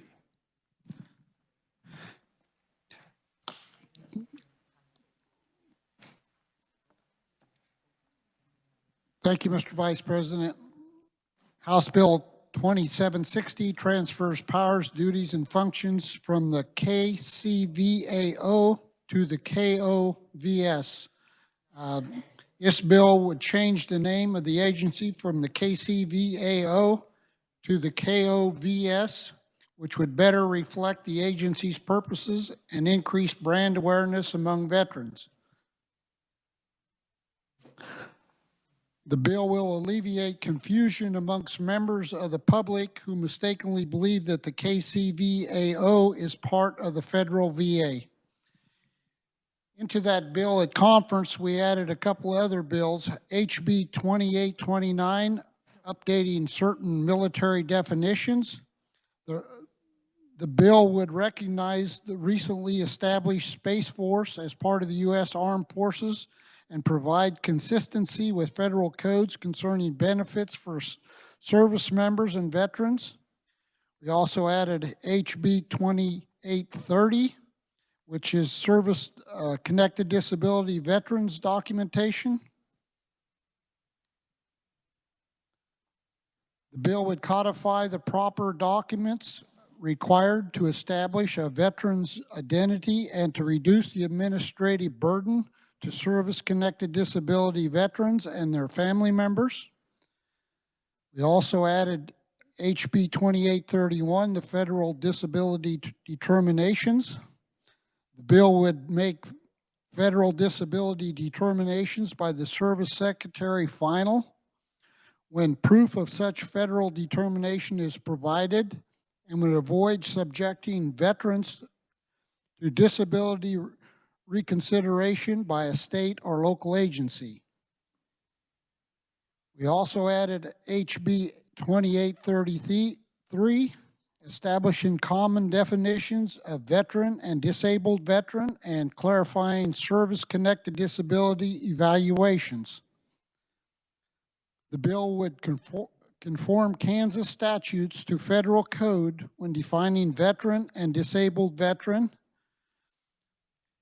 Would remove the discharge status other than dishonorable from the definitions of veteran and disabled veterans, and add the discharge statuses honorable into the definitions for veteran and disabled veteran.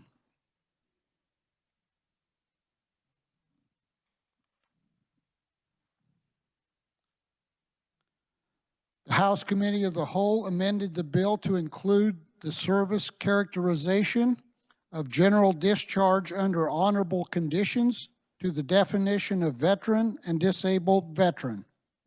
I move the Senate adopt the Conference Committee report on House Bill 2760. I stand for questions. You have heard the explanation. You've heard the motion. Are there any questions? The chair recognizes the senator from Leavenworth, Senator Pittman.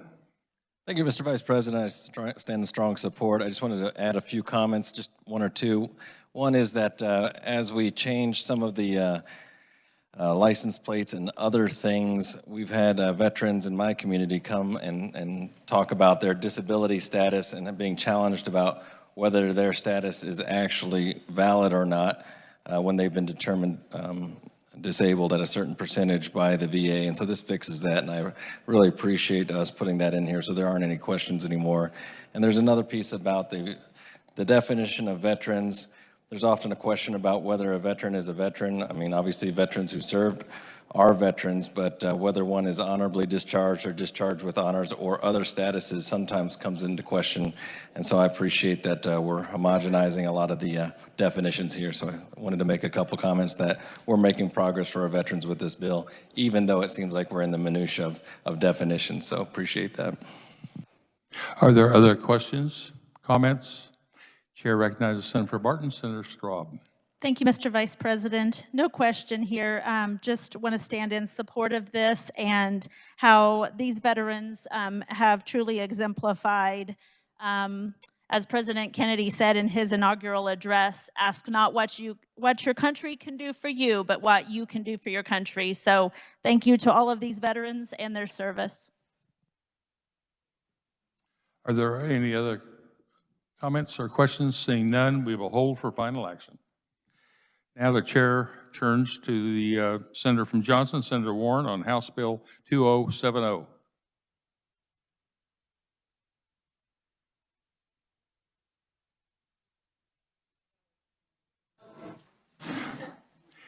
Chair recognizes Senator from Johnson, Senator Warren, on House Bill 2070. We'll stand at ease.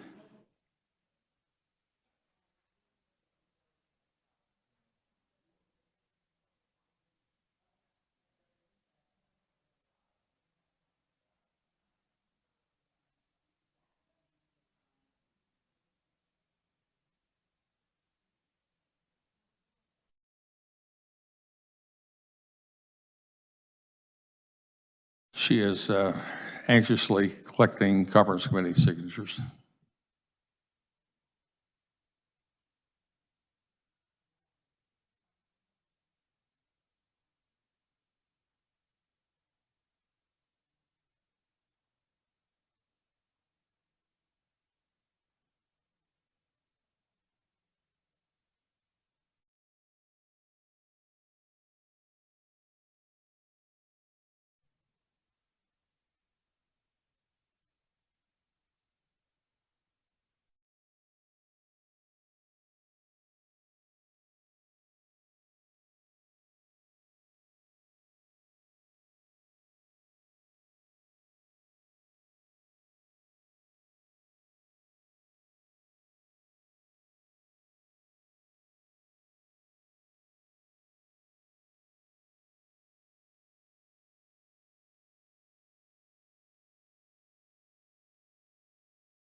We are going to pass over House Bill 2070, and we're going to hold for final action.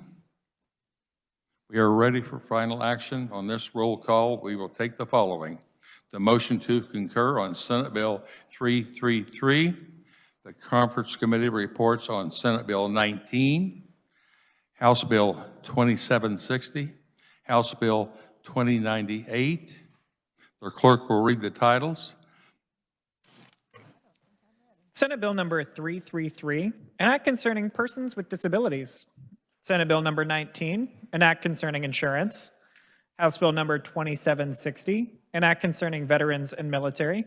And House Bill number 2098, an act concerning insurance. The clerk will call the roll.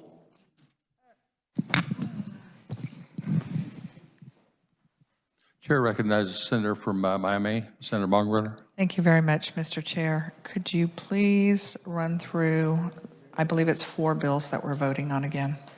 Yes, Senate Bill 19, House Bill 2760, House Bill 2098. Oh, and SB 333.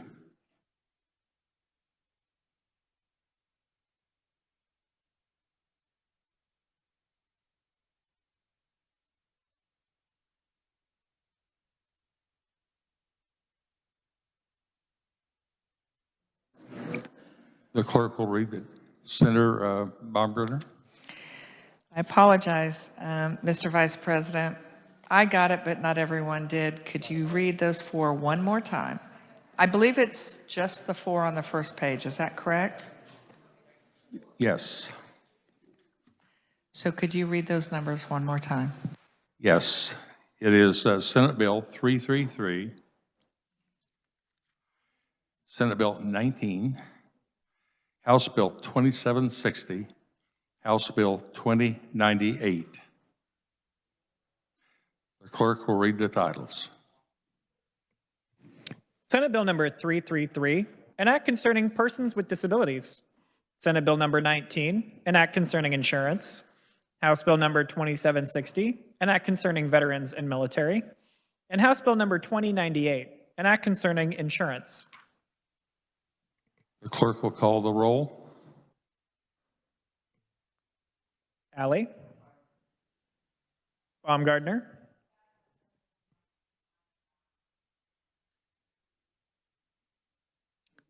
Billinger. Blasey. Bowers. Clays. Gorson. Dietrich. Dahl. Erickson. Fag. Vascudo. Francisco.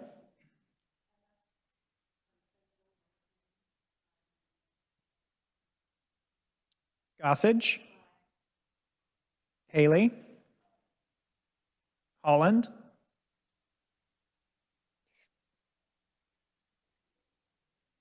Holscher. Kirshen. Cluse. Longbine.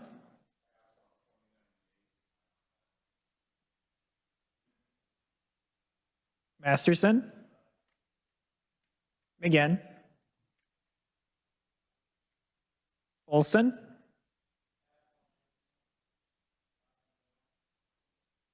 O'Shea. Peck. Peterson. Petty.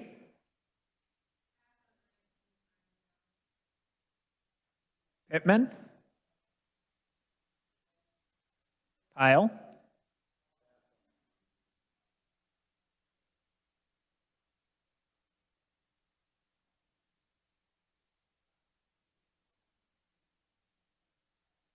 Ready.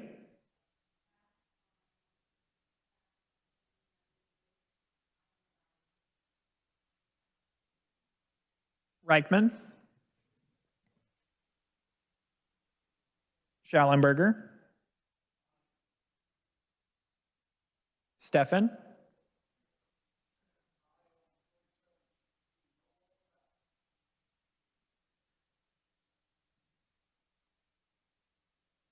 Straub.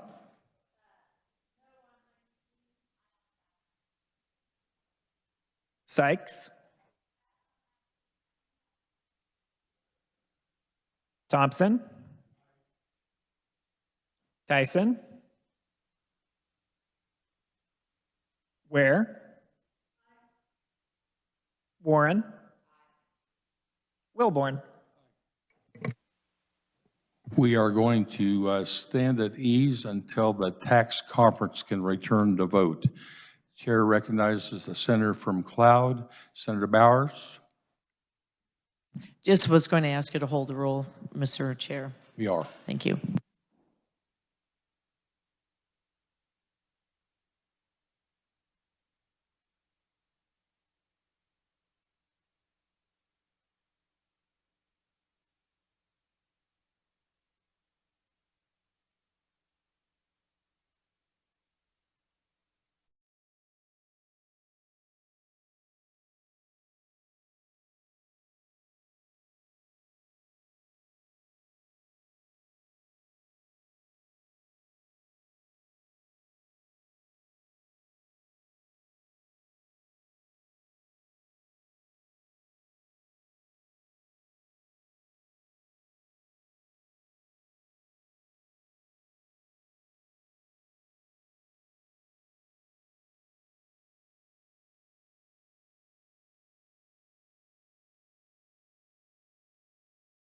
Chair recognizes Senator from Sedgwick, Senator McGinn.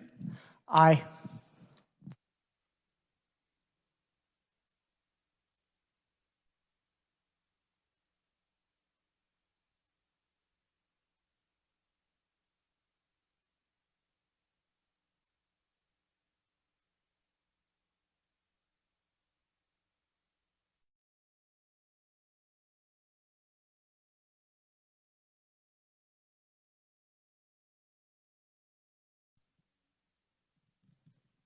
Mr. Vice President. Sir, Senator recognizes Senator Haley.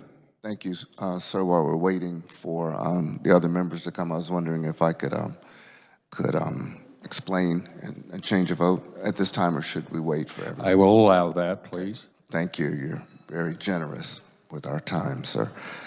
I'm thinking, though I did hear the discussion regarding Senate Bill 19, and I am concerned about the indicia of what might be a conflict or what might be personally serving just a very small group. And so I will change my aye to pass on 19. Duly noted. Thank you.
Thank you, Mr. Vice President. Appreciate your patience in holding while we're working on cutting taxes for Kansas citizens. I know I'm not to give commentary, so I'll just vote aye. Thank you. And we do appreciate your service. Chair recognizes Senator from Lynn, Senator Tyson, if you're prepared to cast your vote.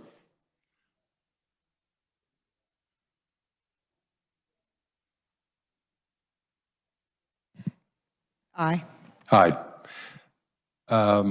Is all of the tax committee, excuse me, Senator from Douglas, Senator Holland, I apologize. I vote aye. Has everyone had the opportunity to vote? Does any senator wish to explain their vote?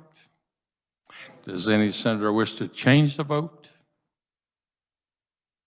Seeing none, the clerk will close the roll and tally the vote.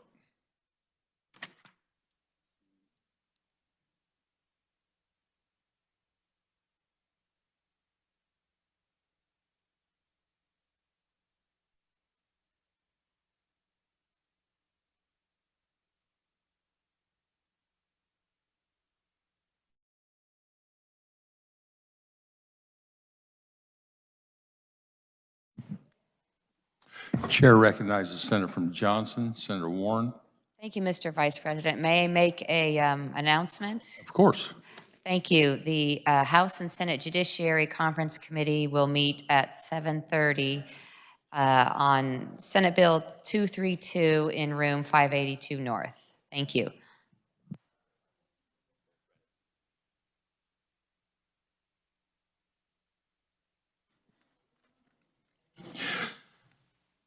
26 having voted in favor and 2 against Senate Bill 19. 36 having voted in favor and 1 against Senate Bill 333. 34 having voted in favor and 1 opposed to House Bill 2098. 37 having voted in favor and 0 against House Bill 2760. These measures having received the required constitutional majority are hereby declared passed. Before recessing, are there announcements? Seeing none, I recognize the majority leader from Cali, Senator Alley. Thank you, Mr. Vice President. Republicans will caucus in room 548 at 7:45. At 7:45. And I yield to she is here. I saw her just a moment ago. Chair recognizes the senator from Wyandotte, Senator Petty. Thank you. I will stand in. Oh, here she is. Chair recognizes the senator from Douglas, Senator Francisco. Thank you, Mr. Vice President. The Senate Democrats will caucus upon recess in room 287 North. I yield back to the senator from Cali. Senator Alley. Thank you, Mr. Vice President. I do have one announcement for those in the chamber today. We do have pizza downstairs in 229. And with that, I move the Senate recess until the sound of the gavel. You've heard the motion. All in favor say aye. Opposed, no. The motion carried. The Senate is recessed.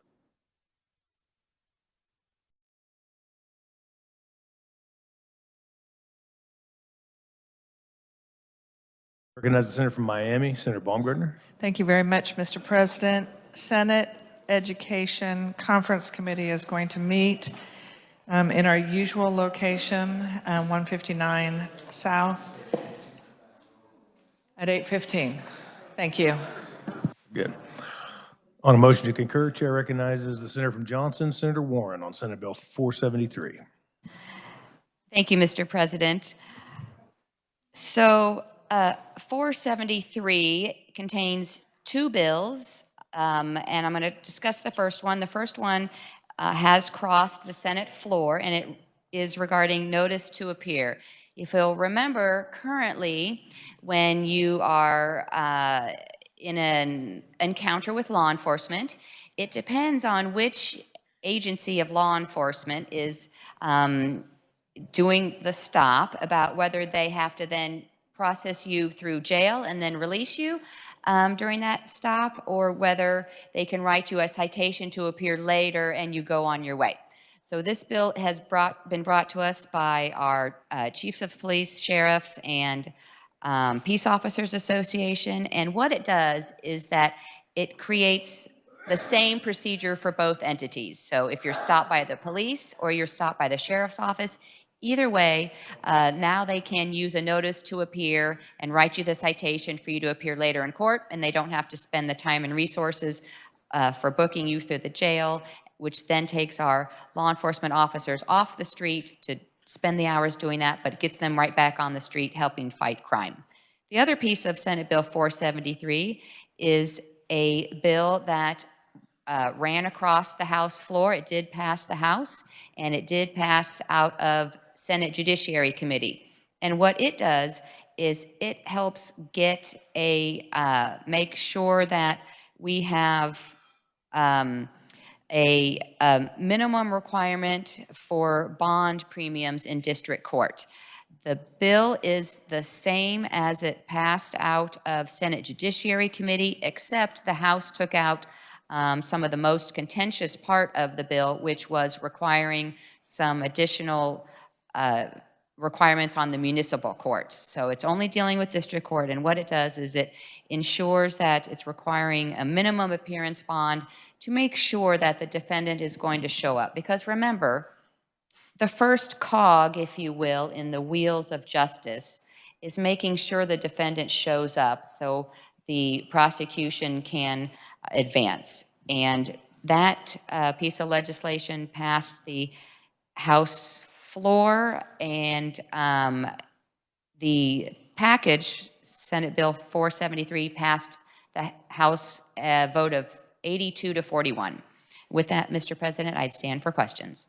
Questions for the Senator from Johnson. Senator from Johnson, Senator Olson. Thank you, Mr. President. I just want to thank the chairman for her work on this. I really love what you did on the bonds, taking the municipal court piece out. I think that makes it a really good bill. Also, the first part, you know, in my county, if the sheriff pulls someone over for a certain offense, they would have to take them to the jail and then allow them to be released, where the same offense being pulled over in the city, you know, because they have to appear in the city, you know, they can just write them a ticket and they have to appear.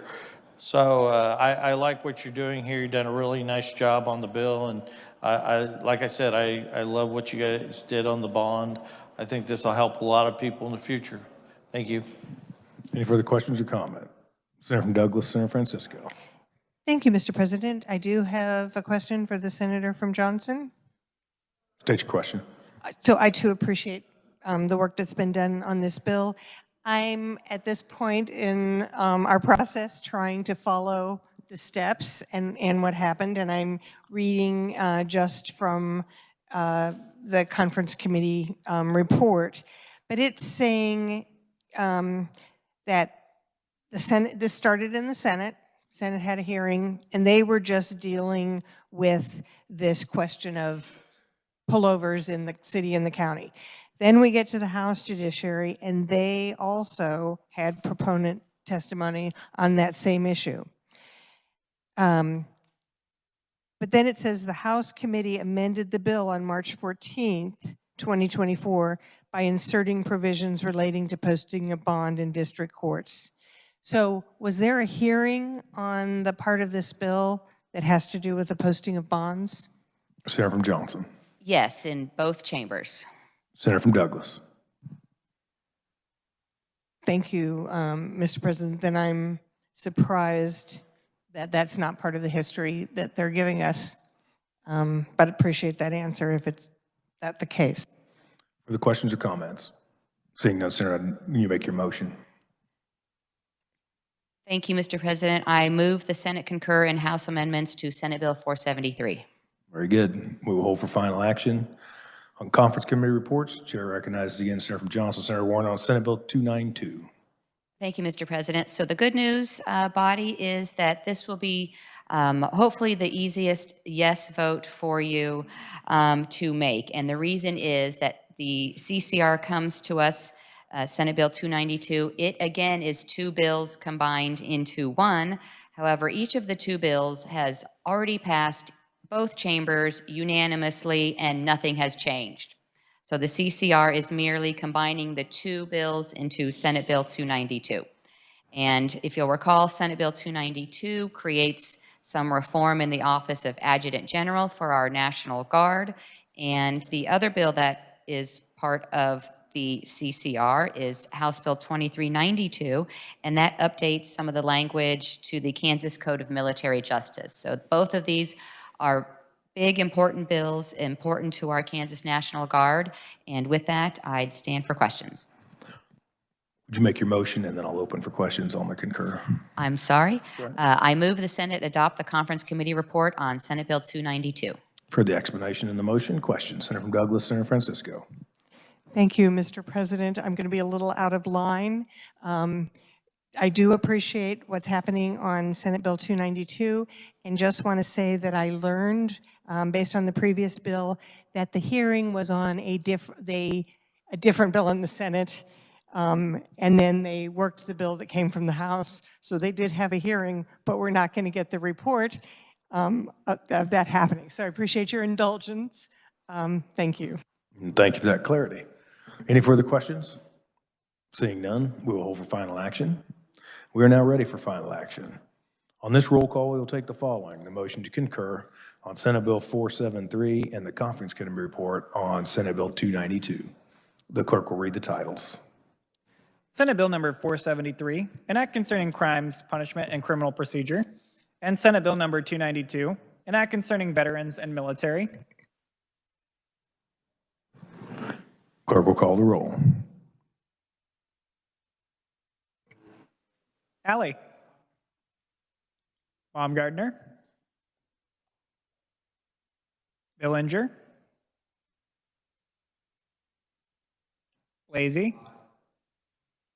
Bowers. Clays.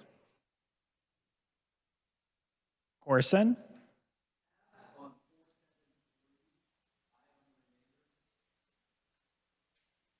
Dietrich. Dahl. Erickson. Fag. Faust Goudreau.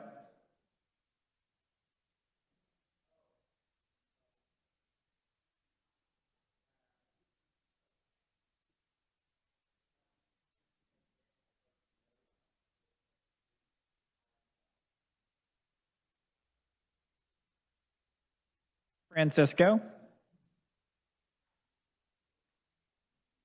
Gossage. Haley.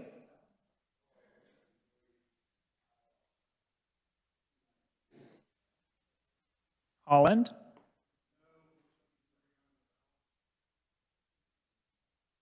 Holscher.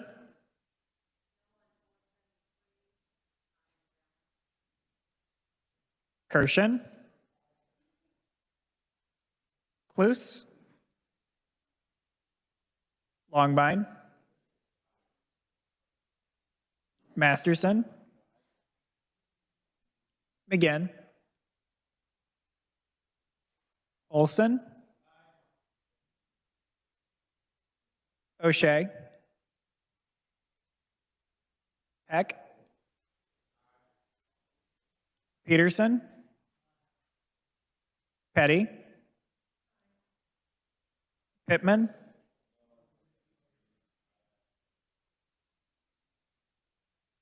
Pyle. Ready.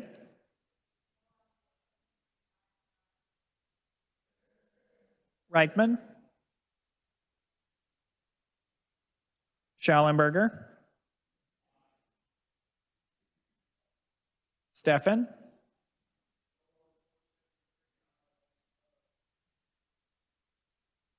Straub.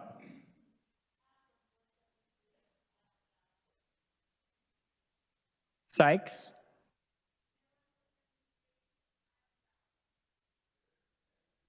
Thompson. Tyson.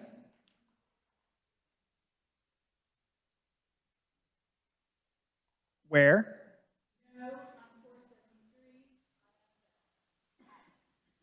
Warren. Wilborn. Has every senator had an opportunity to vote? Senator from Butler, Senator Fagg. Thank you, Mr. President. I'm an aye. Senator from Wyandotte, Senator Petty. I want to change from aye to pass on 473. So order Senator from Sedgwick, Senator Erickson.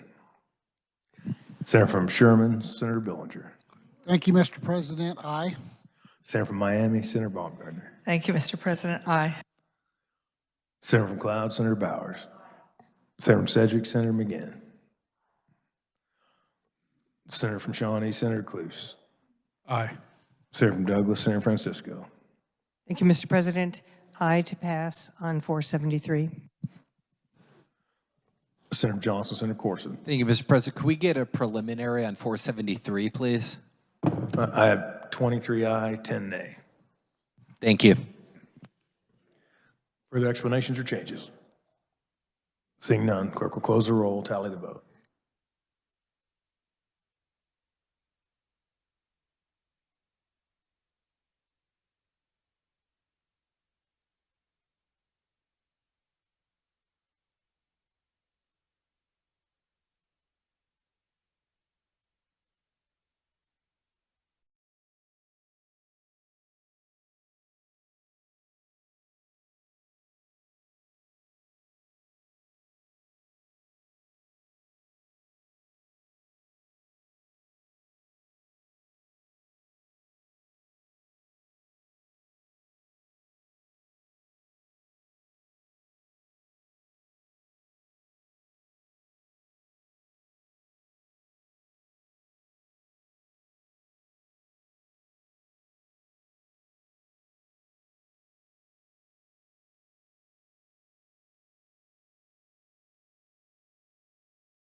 37 having voted in favor and none opposed to the passage of Senate Bill 292, and 23 in favor and 10 opposed to the passage of Senate Bill 473. These measures having reached their constitutional majority are hereby declared passed. Before recessing, are there announcements? Seeing none, Chair recognizes the Majority Leader from Cali, Senator Alley. Thank you, Mr. President. Republicans will caucus room 548 upon recess, and I yield to the Senator from Douglas, Senator Francisco. Senator from Douglas.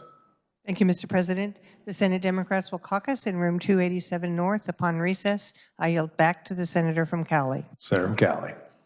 Thank you, Mr. President. I move the Senate recess to the sound of the gavel. For the motion, all those in favor say aye. Opposed, no. Motion carries. Senate's recessed.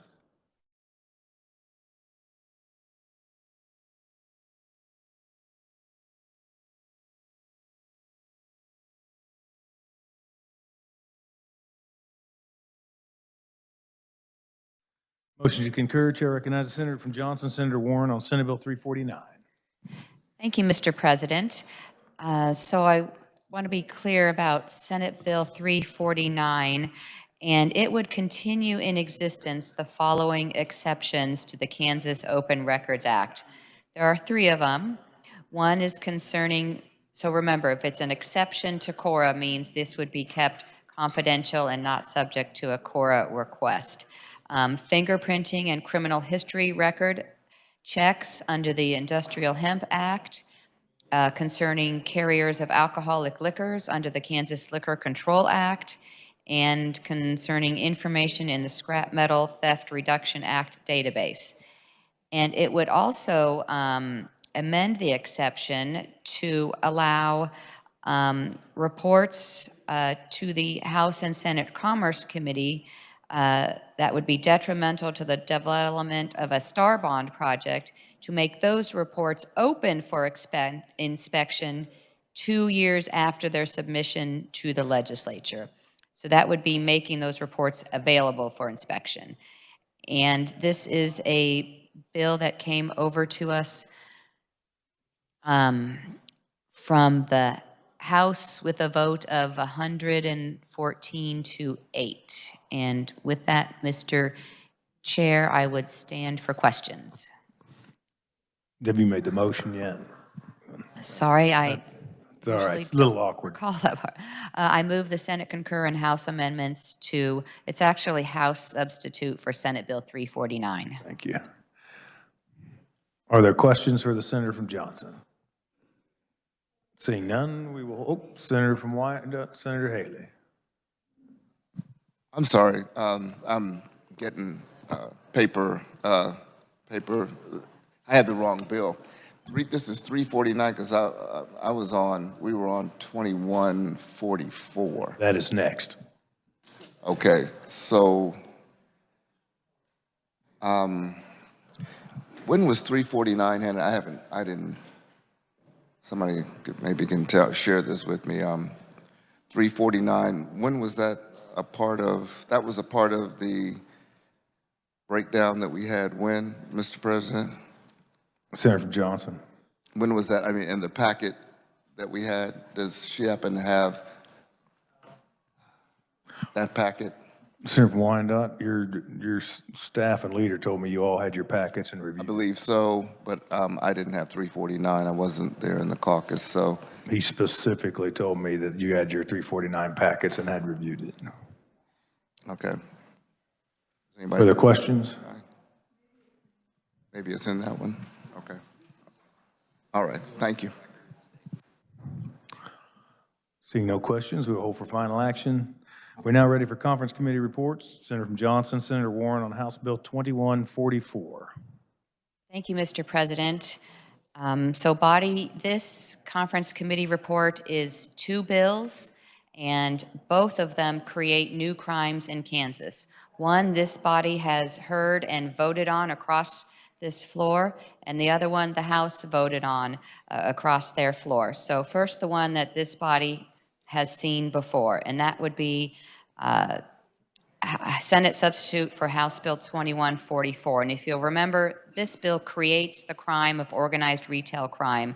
I think you've heard reports that across the state of Kansas, we're experiencing a rash of theft of this nature, organized retail crime, and we don't currently have any ability to prosecute that. So this bill would create that crime. We see regular goods that used to be just available on the counter there are now behind lock and key at stores across our state. And the House made a couple of changes to the bill. And one is that the threshold level of $3,000 for this crime was raised to $5,000.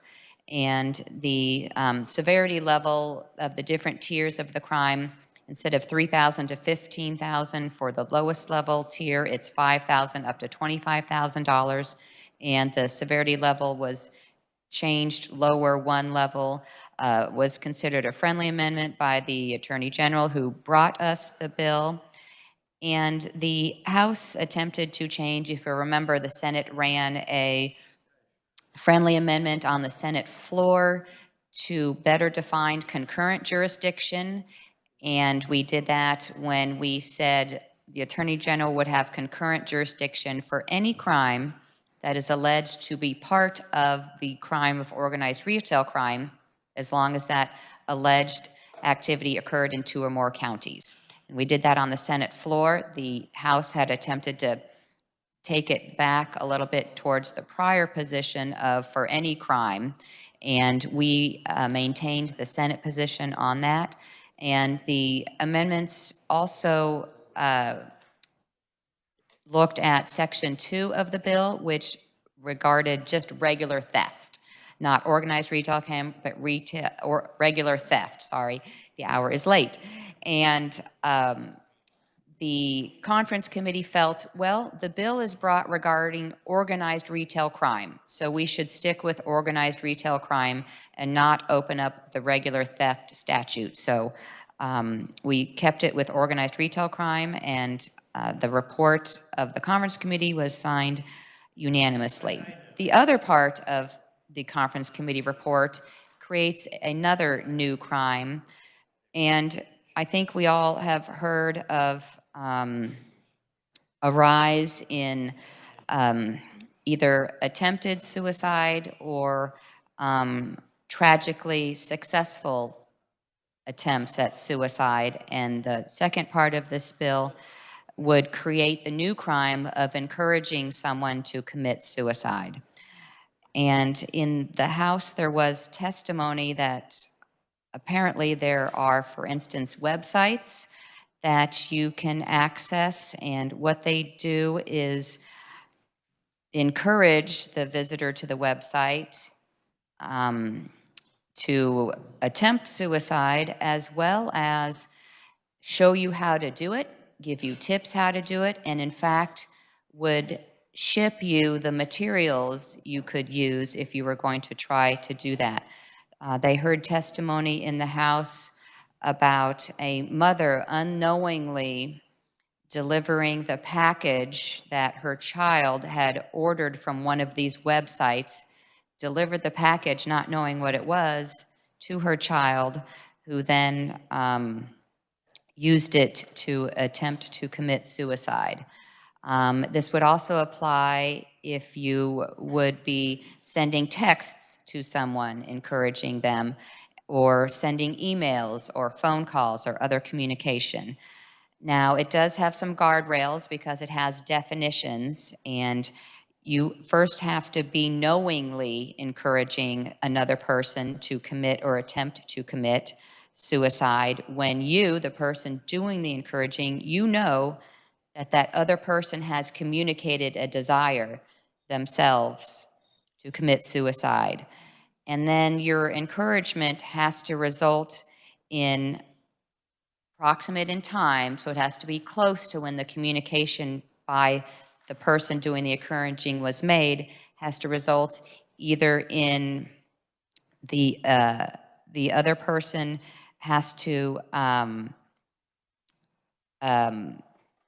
take some, it has to substantially influence the other person's decision or methods used to commit or attempt to commit suicide. And it creates then a felony if you have encouraged them to attempt to commit suicide and they do attempt. That would be a severity level 5-person felony. And then even more tragically, if that person that you encouraged were successful in their attempt to commit suicide, would be a severity level 4-person felony. Attempt to commit suicide means any physical action done by the person with the intent to commit suicide. And encouraging has to be found to be persuasive or intended to be persuasive. So this is a bill that came to us from the House with broad support, not surprisingly, with a vote of 119 to 1 in the House. And with that, Mr. President, I would stand for questions. Did you make your motion on this one? I move the Senate adopt the conference committee report on Senate substitute for House Bill 2144. For the explanation in the motion, question. Senator from Lynn, Senator Tyson. Thank you, Mr. President. May I make an announcement? You may. Thank you. The Senate the Tax Conference Committee will be meeting in 112 at 9:25. It appears we're going to have to agree to disagree. Very good. Senator from Johnson, Senator Corson. Thank you, Mr. President. I do rise in support of this conference committee report, and I want to extend a thank you to our Judiciary Committee chair. You know, when this bill first came to us in committee, it was, frankly, I thought, overbroad and rather unwieldy, and she has worked diligently and continuously, whether it was in committee, on the floor here, and then in conference committee, to really narrow this bill so it does truly focus on organized retail crime, which is what our testimony focused on. So I applaud her efforts in this. I did not initially think that this would ever get to a position where I could support this legislation, but because of her hard work, I can, and I'm appreciative of that. I do want to, again, point out, though, to something that I think this body really needs to consider, and that is the continuous growth in the Office of the Attorney General. This bill, the Attorney General is requesting, with passage of this bill, another 2.5 FTE positions at a cost of about $250,000 a year. We all want to have a well-funded Attorney General's office who can fulfill the many important duties that that office has. But I think at some point you have to ask yourself, when is enough enough? When are we going to stop growing government in the Office of the Attorney General? The Office of the Attorney General is the single fastest growing office in the entire state. And what really upsets me, Mr. President, is that the Attorney General isn't able to even fill all the positions that we're giving him. As of January, the Attorney General had 14 vacant attorney positions. As of January, the Attorney General had 29 vacancies in his office out of 196 full-time positions. That is staggering, and I know a lot of members of this— Mr. President, point of order. This really isn't applicable to this CCR that we're on. Johnson, can you make the connection? Or Yeah, the connection is that this bill, again, is adding money and adding FTEs to the Office of the Attorney General. And I will wind up quickly. I know the hour's late, but I pulled these numbers. In FY 2020, the budget for the Attorney General's office was $6.2 million. In FY 2024, it is $10.6 million. It is a $4.4 million increase. I thought the Attorney General's office did a very good job under its predecessor. There is not a massive rise in crime or anything that anybody has shown me that would indicate that we need to see a $4.4 million increase in budget. We've also seen an increase in that same time, FY 2020 to FY 24, of 24 more full-time employees. So again, I am supportive of the CCR. I'm appreciative of our Judiciary Chair for getting it into a much better place, but I continue to worry about growth in government in this specific office. Thank you, Mr. President. Further questions for Senator from Johnson? Senator from Wyandotte, Senator Haley. Thank you. Along that same line, Mr. President, I am concerned. I mean, just a few days ago, we did weigh in on what the gravamen or the base of this conference committee report is for 2144. And I do appreciate the Senator from Johnson, Senator Warren's thorough review of something I think we all want to get behind, and that is the additional amended in piece regarding suicide, 2676. We all know the increasing mental health issues that are going across our country, everywhere from the top down to the smallest hamlets, and that having people around that would be accessories should certainly be addressed and punished, those that would be accessories to suicide. And the Senator from Johnson, you know, illuminated, and when I say that, because we've had a couple senators from Johnson to speak, Mr. President, I mean the carrier of the conference committee report, Senator Warren from Johnson, did talk about that one particular part, and we all appreciate that. But getting back to the underlying and the main bill and the concern that was expressed by the other senator from Johnson who spoke of growing government, and that is the core part, and expanding the jurisdictional part is something I've been concerned with this AG's office, one who spoke to, as you know, and you might recall, wanting to increase the jurisdiction for election crimes.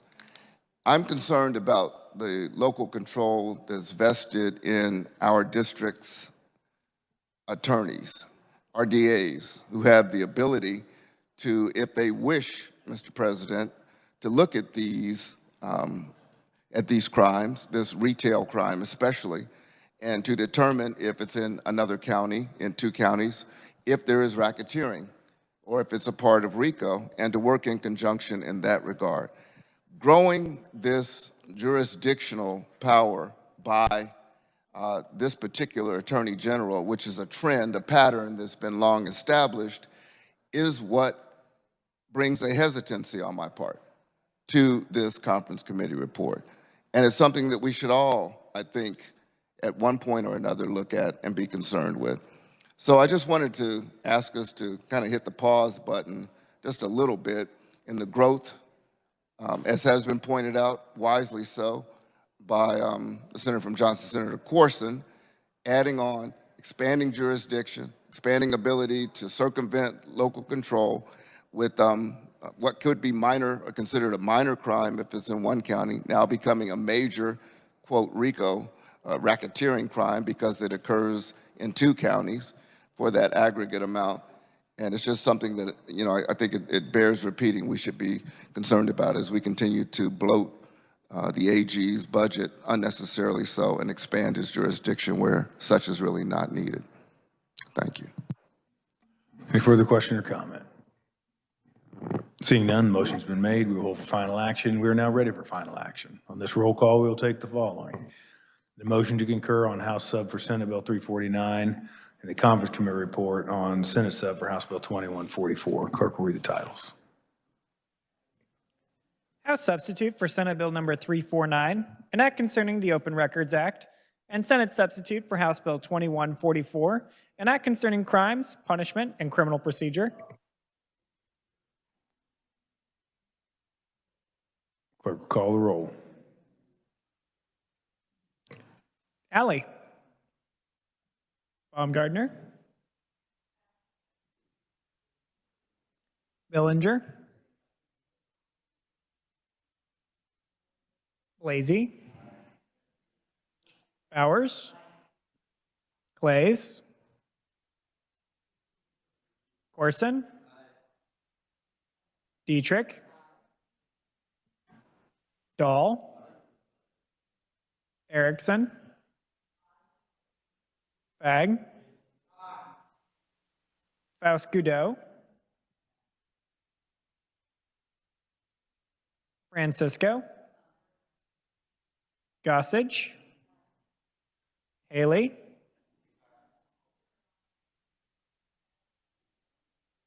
Holland. Holscher, Kirshen,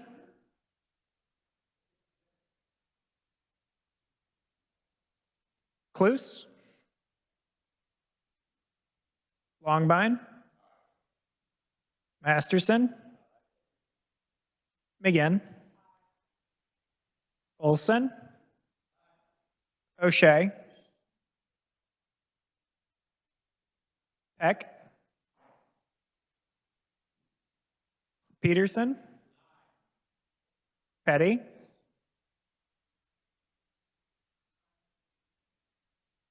Pittman, Pyle, Ready,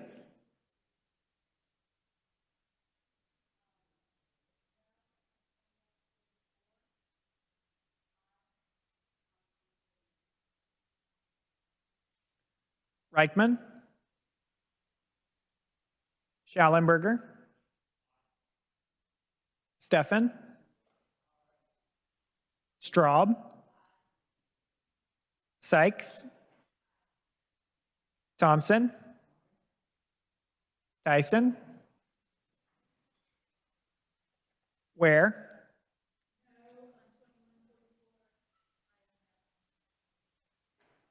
Warren, Wilborn. Has every senator had an opportunity to vote? Senator from Sherman, Senator Billinger. Thank you, Mr. President. Aye. Senator from Shawnee, Senator Cluse. Thank you, Mr. President. Aye. Senator from Miami, Senator Baumgartner. I have to vote. Sorry, Alan Cobb on the phone. I changed my pass to an aye. Any further changes? Senator from Johnson, Senator Warren. Mr. President, could we hold the roll open to give others an opportunity to vote? Yep. We'll take explanation here while we're waiting. Senator from Douglas, Senator Holland. Thank you, Mr. President. Vote no on 2144, aye on the balance. Senator from Wyandotte, Senator Haley. Buoyed by the courage of wiser minds, I changed my pass on 2144 to a no, as I should have in the first place, Mr. President. Very good. I think we have at least one conference committee out, so we will hold for just a second. We have two out. I think we just have tax out.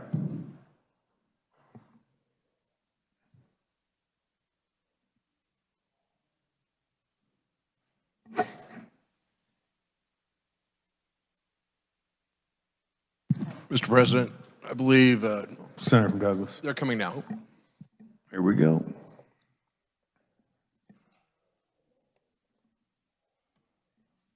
Senator from Lynn, Senator Tyson.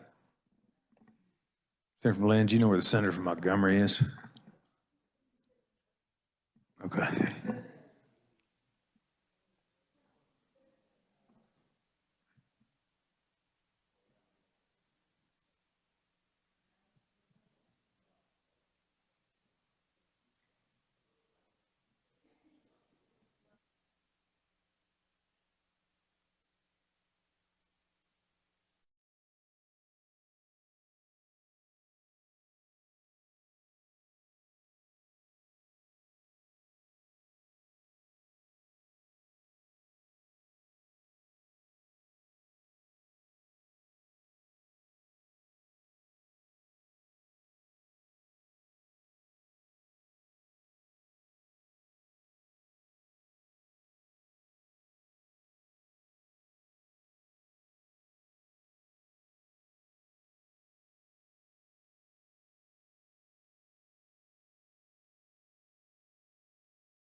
Senator from Montgomery, Senator Peck.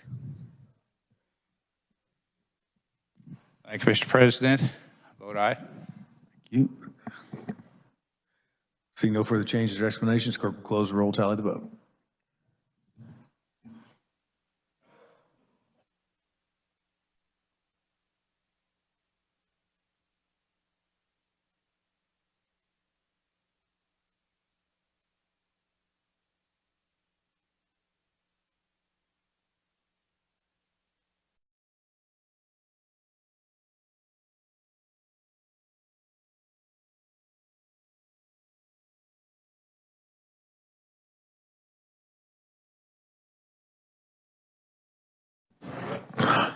"35 having voted in favor and none opposed, the passage of Senate Bill 349. 32 in favor, 4 opposed, the passage of House Bill 2144.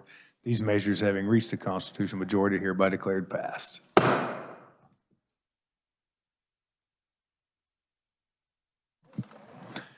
On an agree to disagree, Chair recognizes the senator from Lynn, Senator Tyson.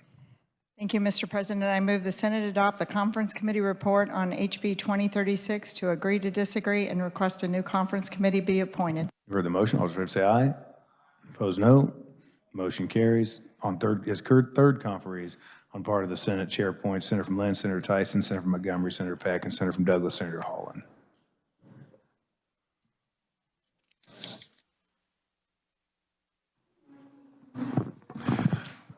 Senator from Miami, Senator Baumgardner. Thank you very much, Mr. President. The Senate Education Caucus Committee will be meeting at, I'm trying to tell what time it is, 9:45, same room, 159 South. At this point, we have caucused on all work in front of us. We're going to stand at ease and wait for a report.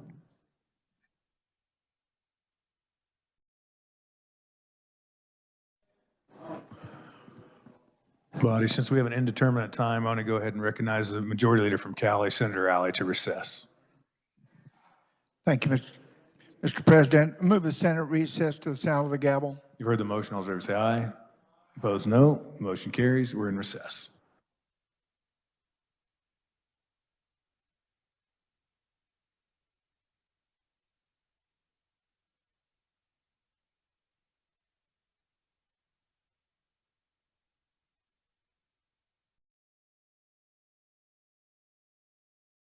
Messages from the House. Clerk will read. The House adopts the committee report on House Bill 2501. The House adopts the Conference Committee report on Senate Bill 500. The House adopts the Conference Committee report on Senate Bill 458. The House adopts the Conference Committee report on Senate Bill 467. The House adopts the Conference Committee report on House Bill 2760. The House adopts the Conference Committee report to agree to disagree on substitute for House Bill 2036 and has appointed Representatives Smith A., Bergkamp, and Sawyer as third conferees on the part of the House. Before recessing, are there announcements? Senator from Johnson, Senator Gossage. Thank you, Mr. Chair. Public Health and Welfare will meet at 11:55, or that's 10:55. Excuse me. Not 11:55. A little further down the road. 10:55. Thank you. In 142 South. Further announcements? Seeing none, Chair recognizes the Majority Leader from Cali, Senator Alley. Thank you, Mr. President. Republicans will caucus in room 548 at recess, and I yield to Senator Pittman. Senator from Leavenworth, Senator Pittman. Thank you, Mr. President. Democrats will caucus at our normal location until the sound of the gavel. Very good. Senator from Cali. Thank you, Mr. President. I move that the Senate recess until the sound of the gavel. For the motion, all those in favor say aye. Opposed, no. Senate's in recess.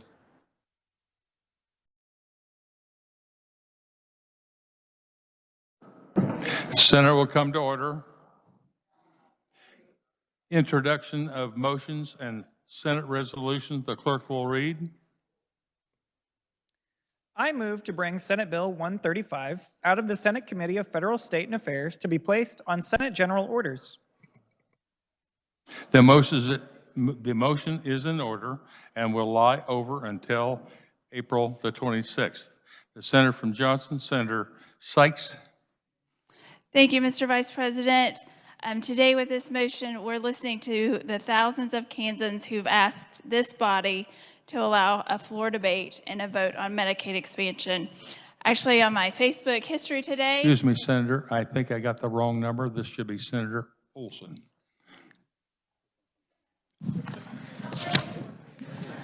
Senator from Johnson, Senator Olson. Sorry, Mr. Vice President, I was kind of away from my desk. I didn't realize we're going to start here. Could the reader read the motion? I'll let him do that. The reader did read the motion. Oh, I'm sorry. You know, I think it's time enough. We've debated this issue in committee. It's time that we have an opportunity to vote on the floor to try to bring this bill out.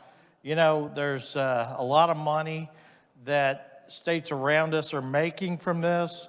Someday this is going to be a law in this state. I would like to put it into law with good boundaries, and this bill does that. So I look forward I make this motion and, you know, be able to do that and vote on it. As I stated before, the motion will lie over until April 26th. Introduction of original motions and Senate resolutions, the clerk will read. Pursuant to Senate Rule 11B, I move to withdraw Senate Bill number 355 from the Committee on Public Health and Welfare. I make this motion for the 150,000 Kansans who don't have access to affordable health care, for the rural hospitals that are struggling, 83% of small businesses, and the 70% of Kansans who know this is the right thing to do. Last month, after years of inaction and refusing to allow debate, Kansans packed the Capitol for the first Medicaid expansion hearings in 4 years. More than 900 written testimonies were made in support of expansion. The motion is in order and will lie over until April 26th. The senator from Johnson, Senator Sykes. Thank you.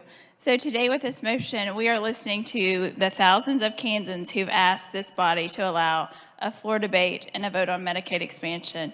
On my Facebook history that popped up today, actually 5 years ago to this date, there was a group of senators who wrote a letter to then the Senate president asking for this debate 5 years ago, and we have still not have it. So last month, after years of inaction and Republican leadership refusing to allow a full debate, Kansans packed the Capitol for the first Medicaid expansion hearings in 4 years. More than 900 written testimonies were made in support of expansion. This is not a partisan issue, and over 70% of Kansans, regardless of party, support Medicaid expansion. Only a few extremists in the legislature are standing in the way. So Kansans deserve to know where their legislators stand on Medicaid expansion. So to quote Beyonce, let's bring it to the floor now. Messages from the House, the clerk will read.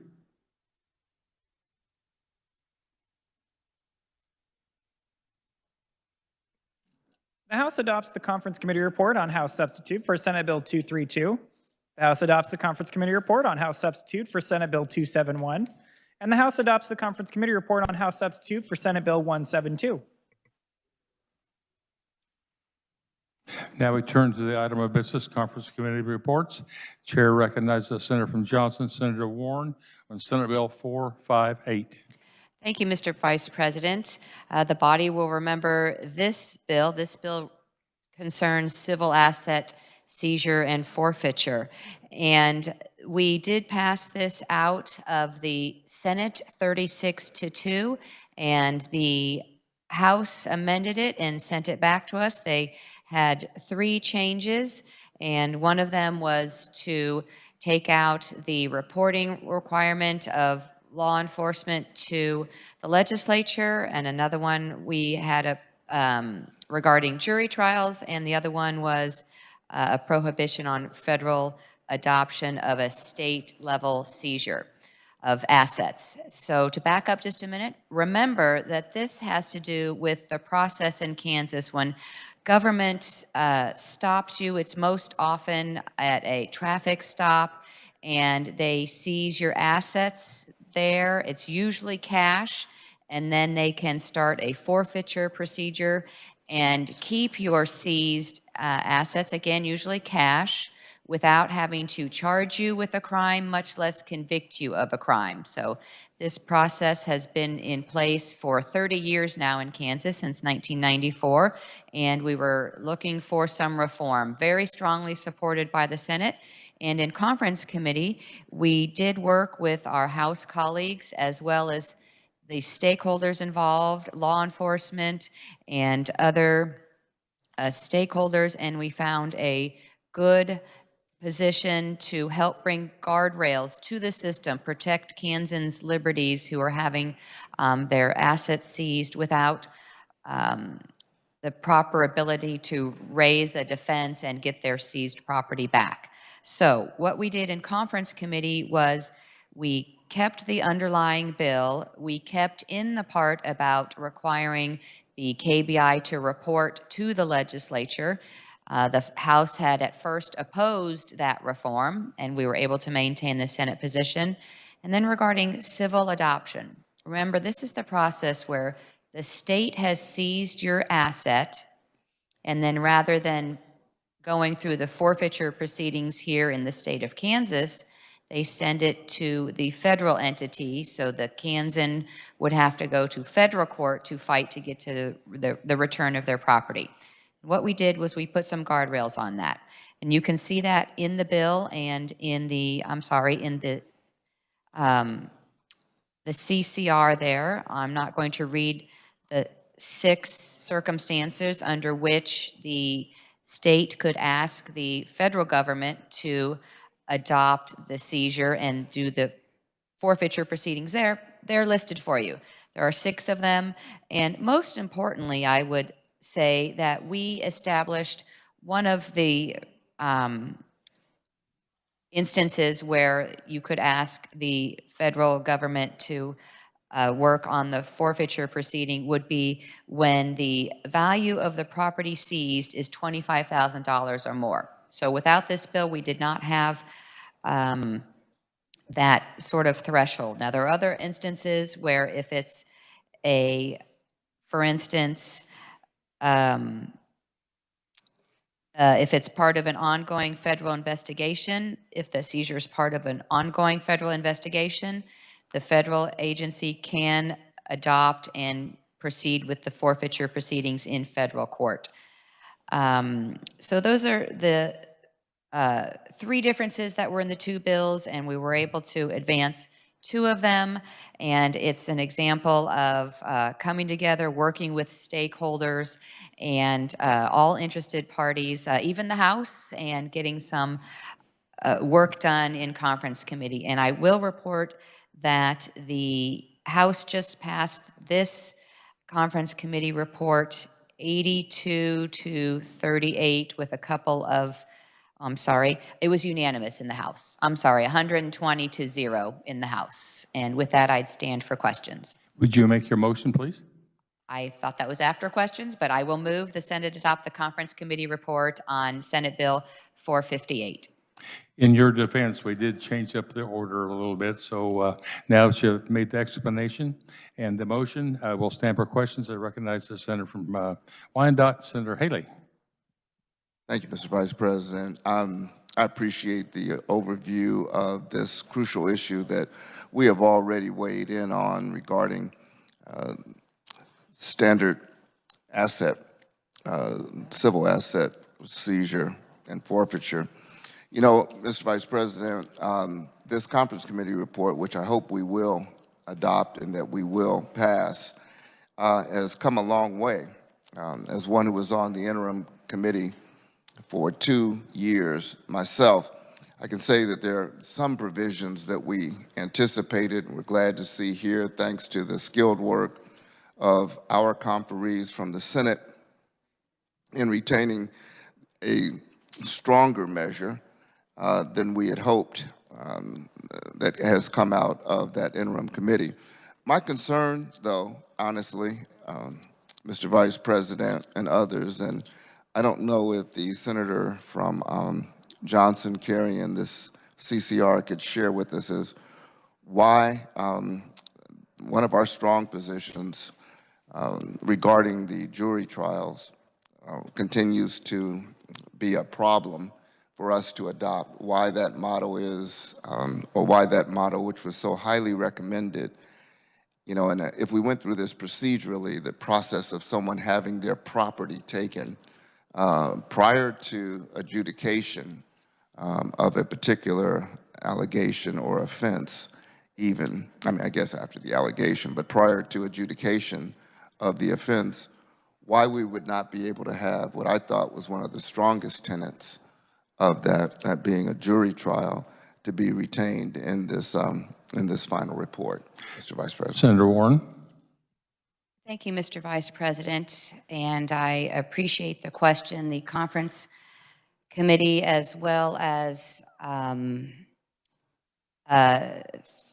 so let me back up a minute. This has been a process that's been worked on for a number of years. If you'll remember, the late Representative Gail Finney, I think had been working on this issue since 2017. And so the issue has come from essentially no reform in 30 years since it was enacted by the legislature in 1994 to this position. And this position is incremental steps. One of the pieces that in conference committee, as you can imagine, we were talking about was the jury trial. And it was a strong position of the Senate that Kansans should have the right to ask for a jury trial when their when their assets are seized by government in a civil proceeding. So if you'll also remember, there was strong opposition from the law enforcement community to the jury trial provision. So what we were able to do in conference committee was retain the piece of reform that if you're a defendant and you are going to go to trial, currently you have to pay for all of your attorney's fees to go to trial. And we had some testimony even from law enforcement that sometimes the price to hire an attorney is $5,000 and the average seizure is maybe $2,000 or $3,000. So not a very good proposition for a defendant who's trying to prove that their property is not the profits of crime. So what we were able to do in conference committee is to retain that fee shifting, well, and so what we retained in conference committee was the fee shifting allocation. And if you'll remember, what this body passed was that if you do successfully challenge the taking of your property and you are able to get the return of 51% or more of your property through a trial, then the court will award you your attorney fees. So the conference committee felt that in order to preserve that fee shifting mechanism, that for now, we would retain that position and possibly at a future later date. Again, this is incremental reform we're working on here this year, and work on the jury trial piece later. And for that, then we were able to get the additional reporting requirement, because what is going to bring more of this issue to light is more reporting, more transparency rather than opaqueness, but more transparency so we can learn more. How are these seizures happening? How much are they? Where are they? Who is it? Because we heard through some research, if you remember, that we had on the debate on the Senate floor.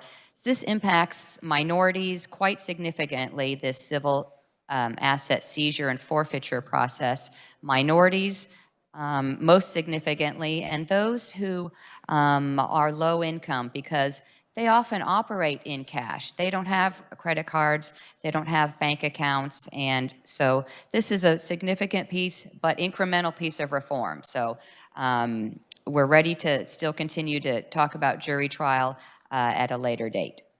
Senator Haley.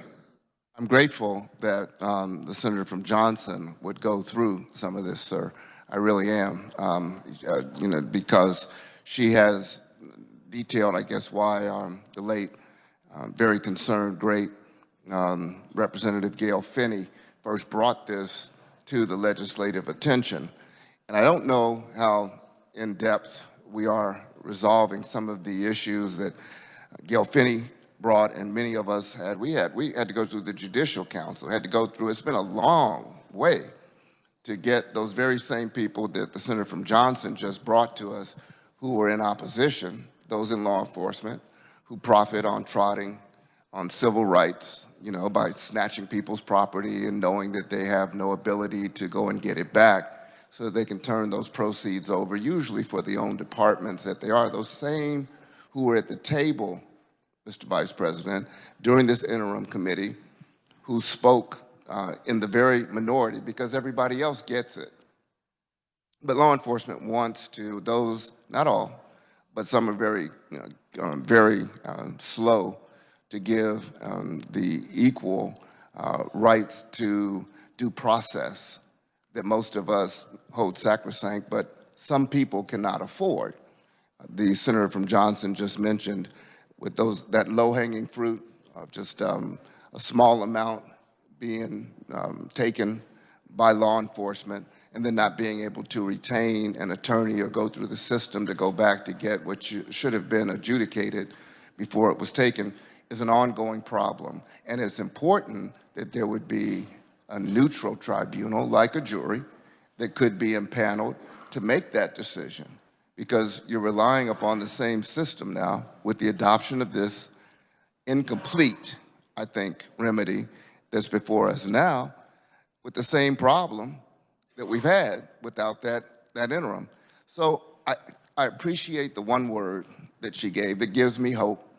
This has taken a long time to get here, but for those of us who always look to find the justice-seeking atmosphere and who continue on and will go on to look at ways to balance the scales of inequities, it has taken a long time to get to this point.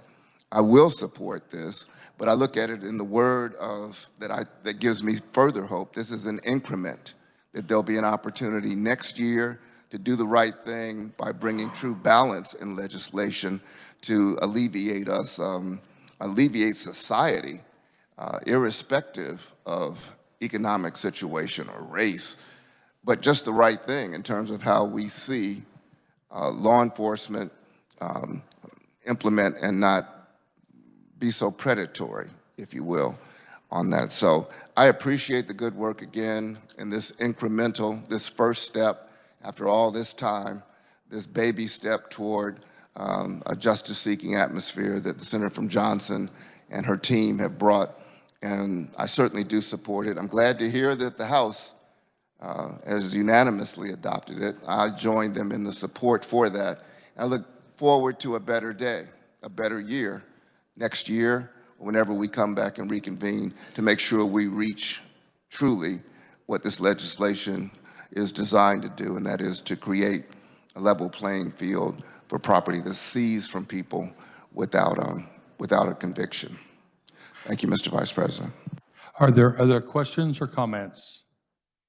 Seeing none, we will hold for final action.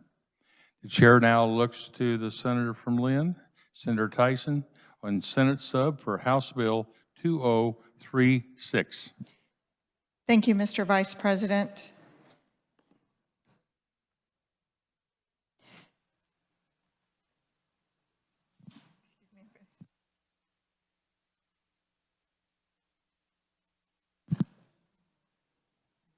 So what this bill would do, and many of us have seen these components, but I'm going to start with the income tax brackets. It would take the top bracket from 5.7 to 5.55. The 5.25 bracket would go to 5.15. And then there would not be a third bracket. It would be a true two-bracket system. It would increase the, it would completely exempt Social Security, something that this body has passed over and over again. And I will give a shout out to Senator Peggy Palmer for bringing that idea to us many years ago, well before my time and many others. The standard deduction and personal exemption increases. It would increase the standard deduction by 3%. So it would go from $8,000 for married filing jointly to $8,240, $6,000 to $6,180 for head of household, $3,000 to $3,605 for single. Now the major increase here is on the personal exemption. And this is where this policy gets really good.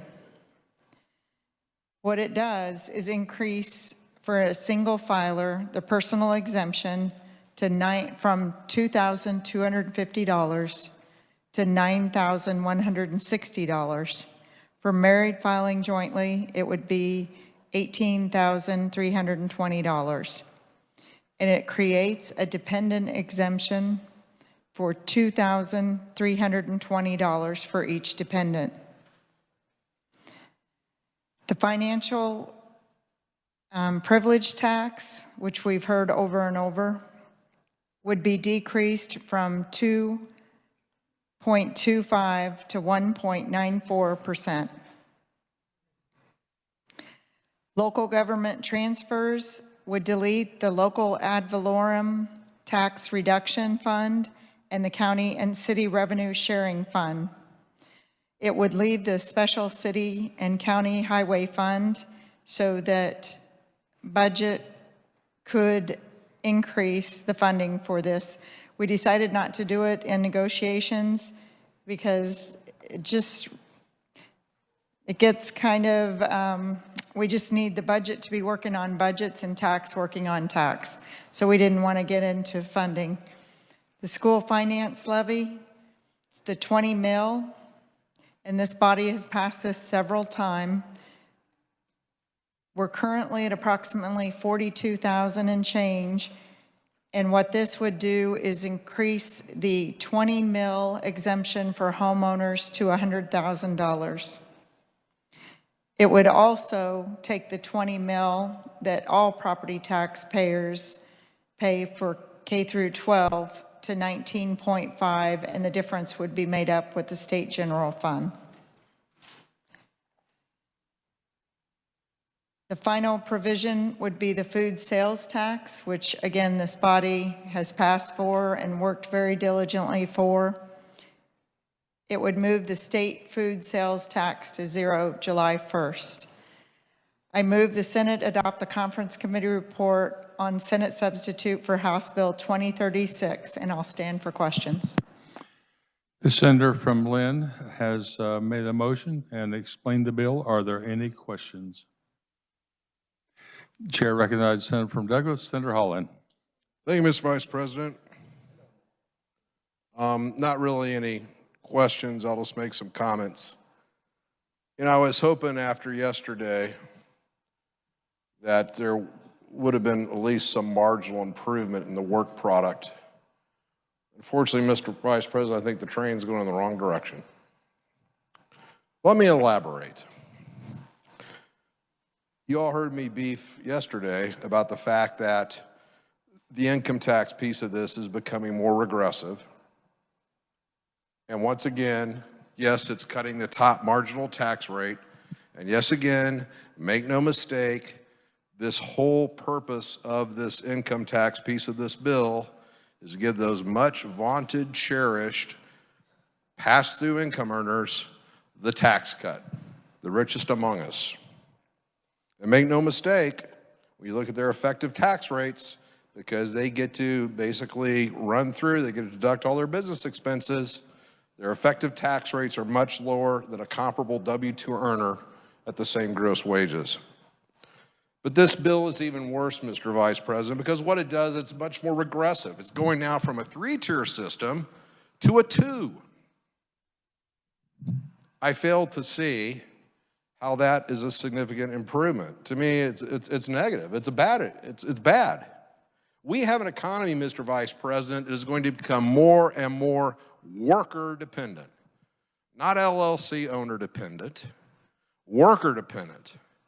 And we need to have a tax structure that basically rewards those through their own toil, be it through their cerebral work, through their physical work, okay, in a stack truck that rewards them and not the business owners.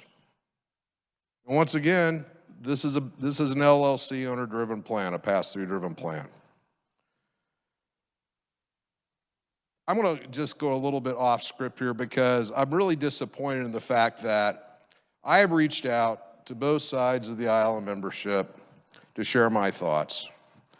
And I get it. We're on a conference committee. And it has amazed me that time and time again, when I'm on the conference committee, okay, the majority party, they don't want to know what I think. And I get it. Maybe it's my breath mints, maybe I don't know what it is. But the point is that once again, this is something top down, I'm assuming from leadership on both sides of the chamber, and that's fine. This is their tax bill. I get that. But we never really had a discussion at all when you think about it from the standpoint of if we really want to give income tax relief to workers, what's the best way to do that? And of course, this whole discussion started from day one about, God, we got to lower that marginal top rate, okay, for those top business owners, those top pass-through earners. Did we ever have a discussion, an honest discussion about, gee, what if we just raised the thresholds? What if we didn't touch the rates? What if we kept the three-tiered structure and just raised those thresholds? No, we couldn't do that because train was already going down the track. So to me, this whole thing of the income tax portion of this has been disingenuous from the get-go. And as I said time and time again, there was a purpose why the majority party bundled the income tax piece with everything else that other people wanted, is because, by God, we're going to make the chamber happy. And it gets worse from there, Mr. Vice President, because when you look at the fiscal note of this bill, of this train that left the station tonight, it's more expensive than the one that left the station yesterday. As a matter of fact, if you look at the income tax portion of this, that portion itself is more expensive. No surprise, because we've got a more regressive tax structure here that's been foisted on us. Okay. So, no, it's more regressive, okay? It's still lowering that top marginal rate that does nothing but benefit the most richest. We've collapsed the 3 through to the 2, so it's more regressive. The fiscal note is greater. And by the way, I hope the majority party took the time to do a budget run, because when you look at the out years, this thing goes underwater. What does that remind you of? Can we hearken back a decade ago? It's like Groundhog Day, Mr. Vice President. Here we go again.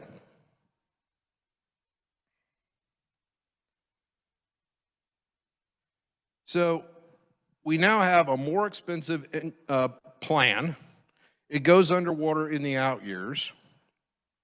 And just the final comment I got to make about this whole process and how jacked up this is the fact that, you know, our side, and, you know, I'm sure it was like, okay, we're going to do it, we'll come back and maybe address taxes in the veto session.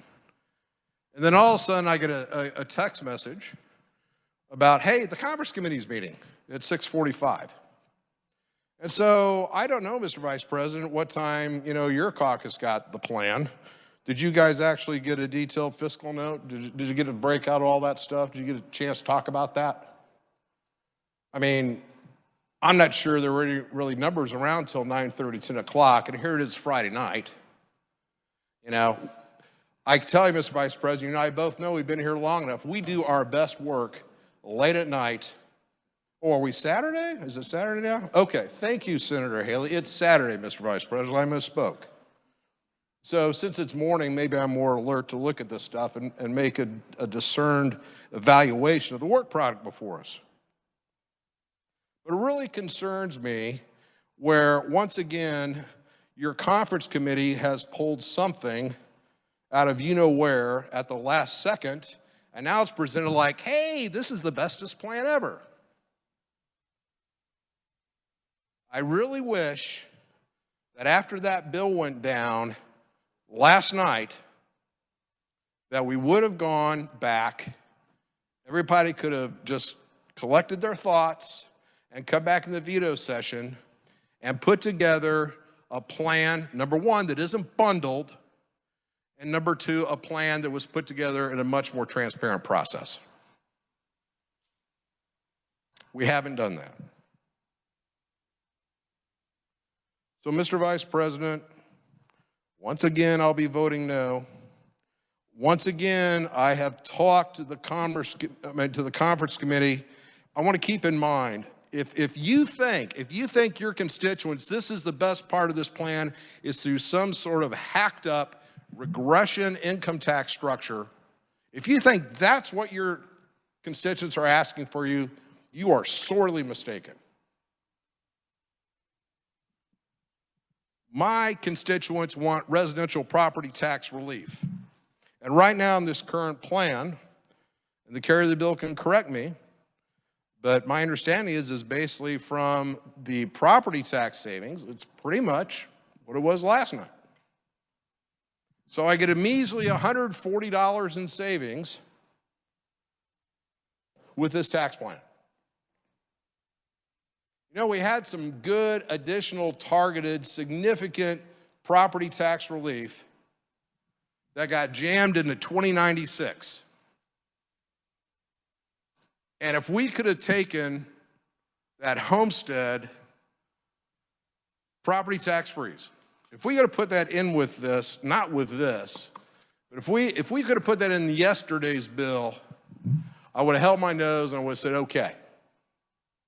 But I can promise you, if you have constituents that are looking for property tax relief, they are going to be sorely disappointed. And when you run your little postcards this fall and tell them how great you were, they're going to laugh in your face. So, Mr. Vice President, I said at the beginning of the session when we came onto the floor and we had basically some resolution that wasn't even rendered to the system, you couldn't even make an amendments, but by God, we're going to have a roll call vote to satisfy that special interest. Here we are again. You know, the ink's barely dry. We're doing the same thing over again. We're not doing the people's business in the manner it needs to be done. The process needs to be improved. I'll be voting no. Thank you. Senator Tyson, do you care to opine?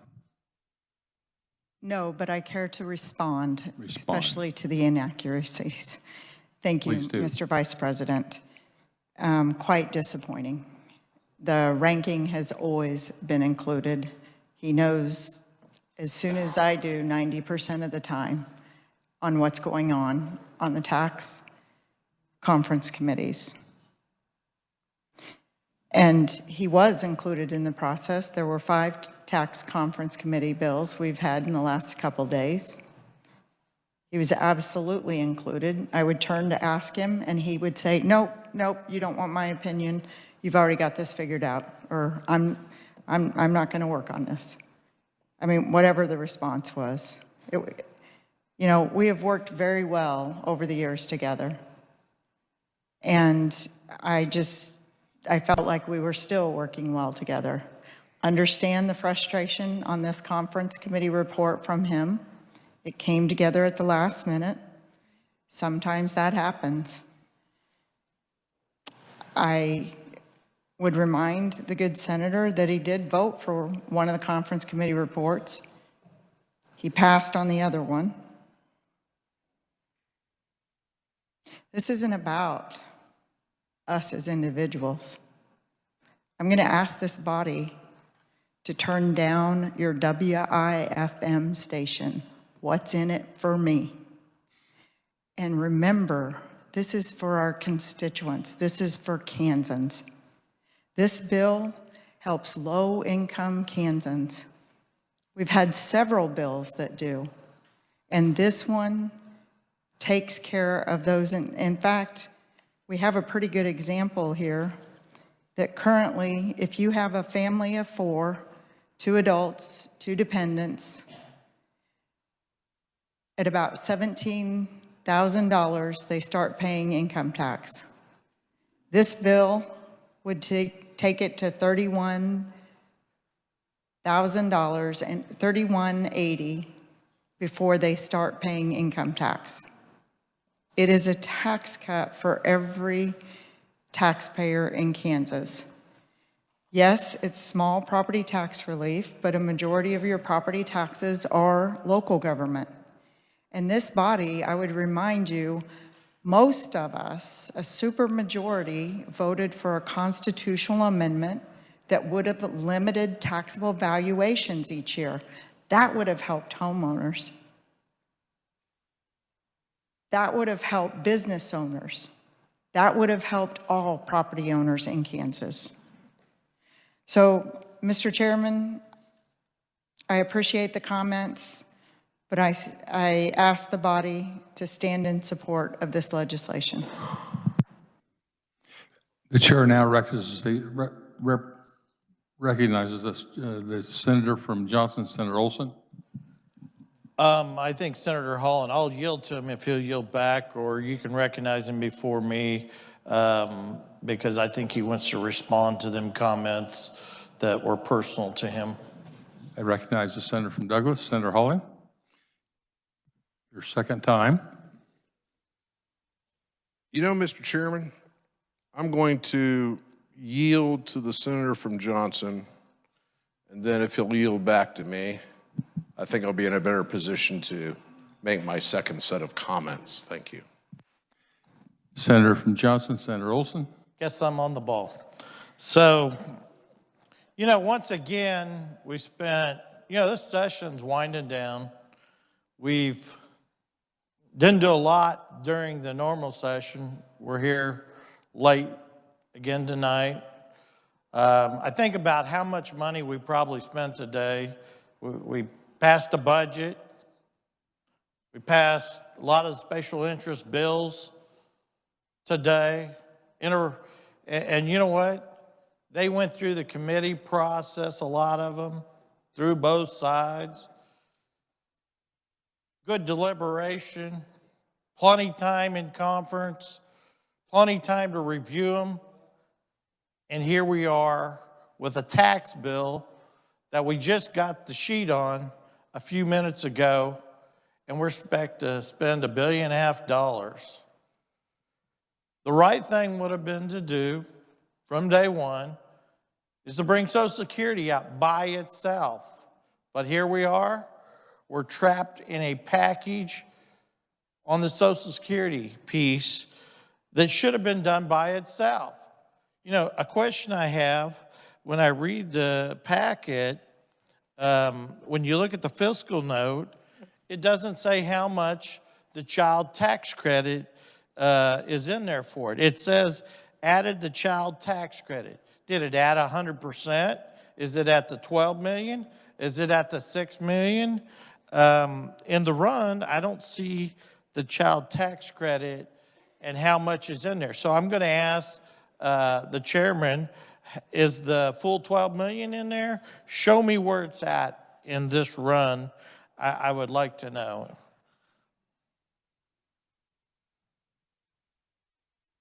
That's a question to the Senator from Lynn. Senator from Lynn. Thank you, Mr. Vice President.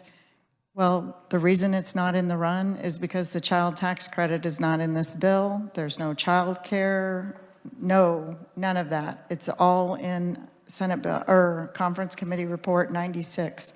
There's a daycare bill coming over. That's where all those provisions are. Senator from Johnson.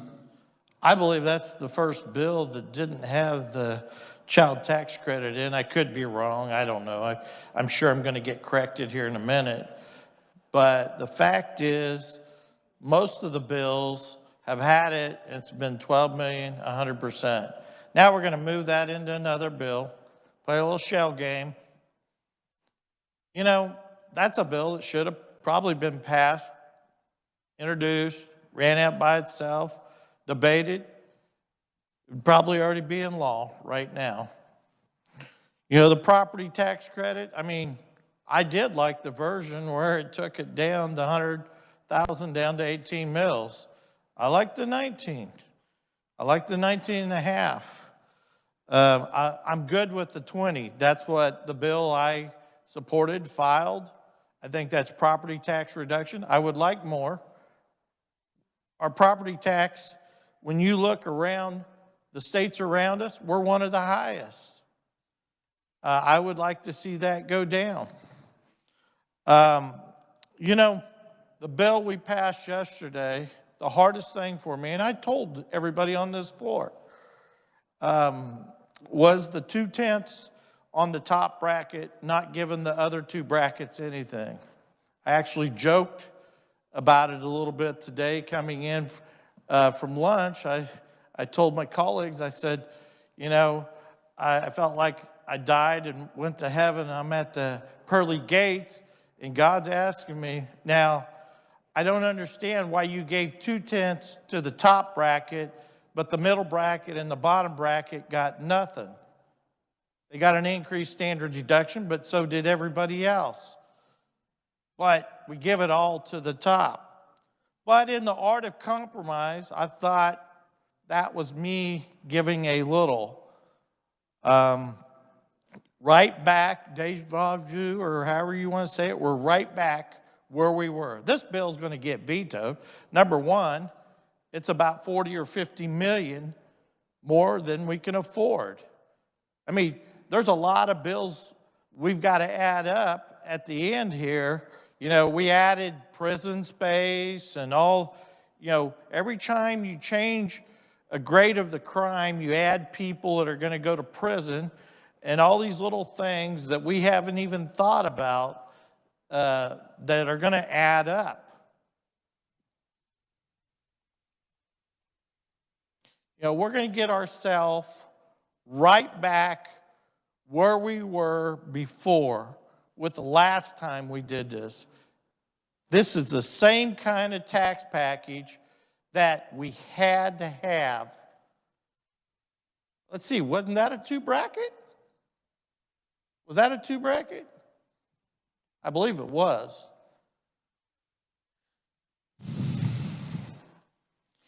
You know, I like to not make mistakes twice. This is the second time we'll be making a mistake if I'm here in 20 years of how we did this. And every time you make a mistake like this, you set the taxpayers back from having real relief several more years. It won't be fun in the future when you're out of money, raising taxes, telling them voters why you raise taxes. I'm not going to support this tonight. I'm going to explain it to my voters. I've kept in strong communication. I've got a great newsletter. It's getting ready to go out. It's going to explain how the special interest is running this place, because they are. You know, tonight, as a committee report, I got called today and yelled out by a very powerful special interest group because I didn't agree with their support. And then they were calling the next person doing the same thing. We run this place, not them. It's time that we step up for the voters, for the people of this state. We've given tons of exemptions, tons of tax relief. We gave it today. All them groups in the one tax bill, one of them was 17 million. Then there was several of them were 100,000 here, 100,000. Look back in 5 years and see how much they cost, because you probably spent $100 million right there and don't even realize it.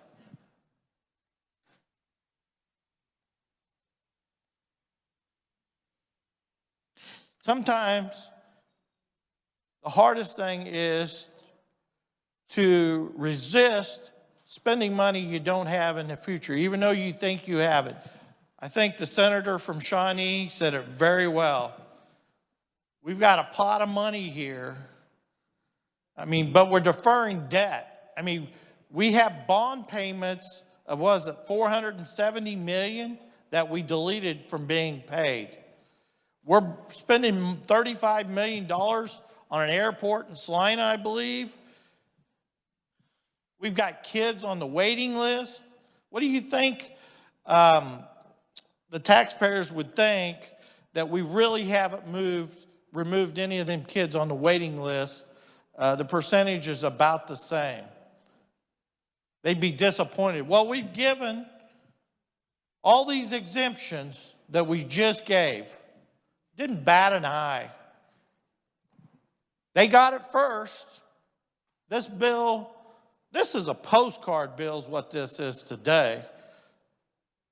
The people that vote against that, they'll go home, and there'll be groups that'll send out postcards. They'll probably say they didn't support the Social Security being exempted from income tax. That's probably what they're going to say. Fathers from the truth. I think everybody in this body supports that. But they want to trap that $152 million so they can get some kind of tax relief at the top for that top group. And I'm not against them. But why can't we do 0.1% all the way down? Why does it have to be 0.2 in the top bracket, nothing in the second, nothing in the first? It's got to be the top. We're trying to change this. What they're using is the standard exemption. For every $500, it's a huge fiscal note of the standard exemption. Every child, every individual gets that. They're going to take that, they're going to give you a standard deduction. I have to sit down and try to figure out how it works, but I'm going to tell you right now, if there's going to be single and married are going to get a big standard exemption, it's either got to spend a lot of money or someone that's a single mother with some kids is probably going to get less. I can't say that for a fact. I haven't had the time to figure it out. We do these bills on a moment's notice. These things should lay over so we could at least have one day. When you spend $1.5 billion, hundreds of millions of dollars a year, we should have time to figure out what these bills are going to do. There should be a process. This is why you shouldn't have so many pieces in one bill.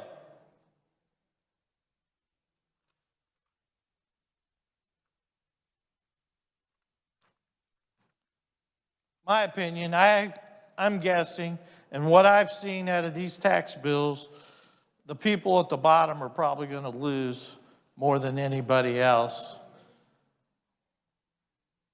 I'm just trying to make my opinion known. But the senator from Lynn wants to keep chattering over here and not let me make my statements or impugn other people when they make a statement.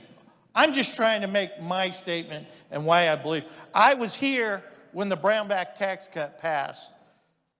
And I heard the same kind of things, how good it was going to be for Kansas. It was a disaster.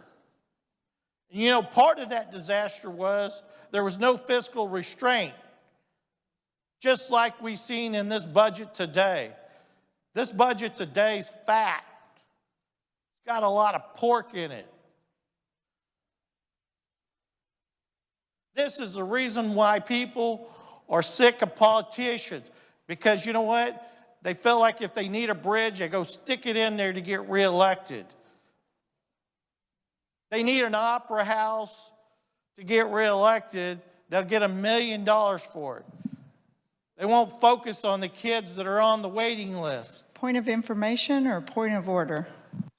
I've got the floor, Mr. Vice President. If I may intercede, let's direct our remarks based upon the tax bill, not the budget bill. trying to talk about how we're spending money, and this is spending money. It's just as much part of the budget it is the tax. You know, this money's got to come out of the state general fund. That's the budget, right? Am I right? It is. Is this question directed to the senator from Lynn? It's whoever wants to answer it, but I believe this tax bill is going to come out of the budget, the state general fund. Is that correct? Who's the question directed to? It's directed to the chairman from Lynn. Chairman from Lynn.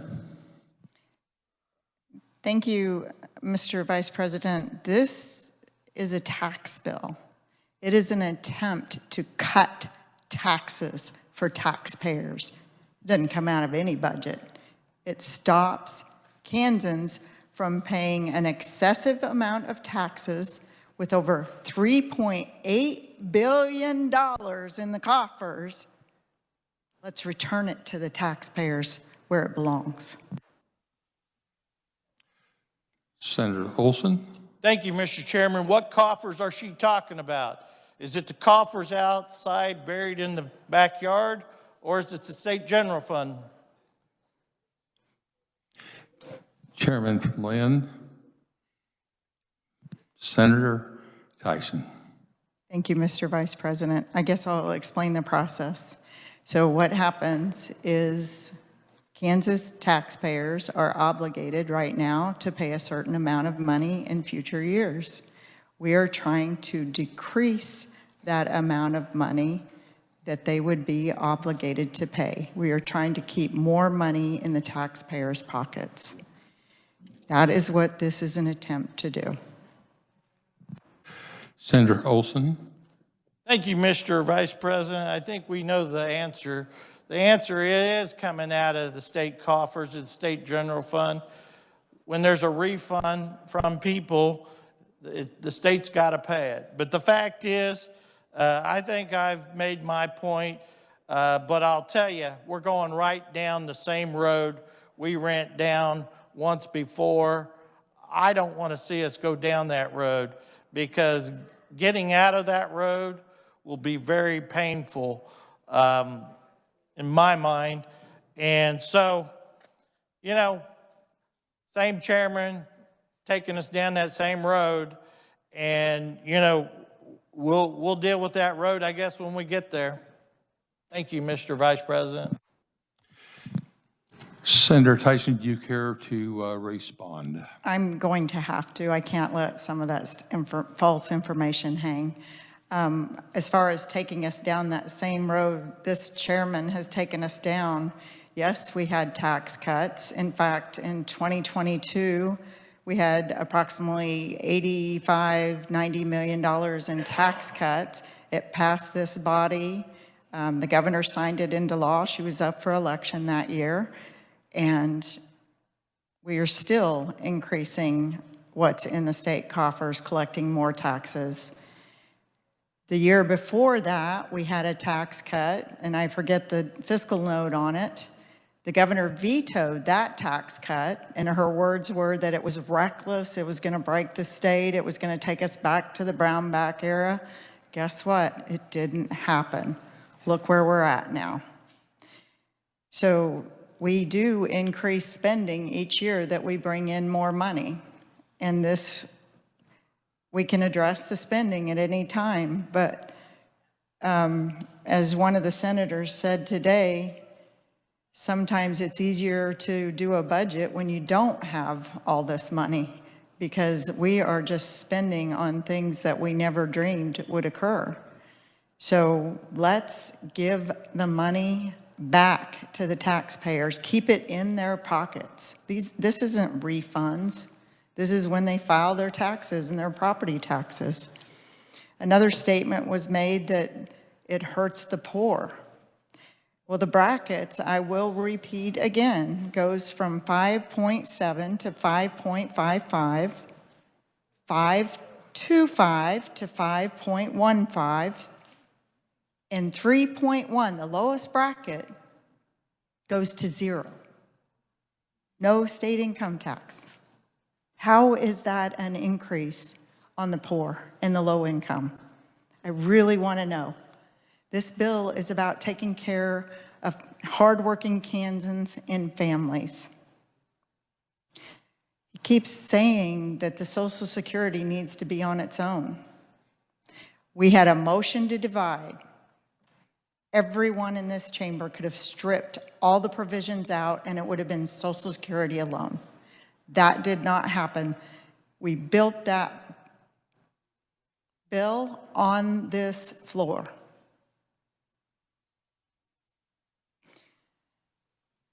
I will remind the good senator and all the body, $1 billion in tax benefits to one corporation, Apex. Chair recognizes the senator from Johnson, Senator Corson. Thank you, Mr. Vice President. You know, I hope that every member has had a chance to look, as I've been focused on the outlook for the State General Fund. I hope everybody got that. I hope that was a part of the consideration, because that's really my concern. The chair has very capably explained the different components of this, some of which I think are very strong. Others I wish were different in some areas, as probably all of us do, and that's not a criticism at all.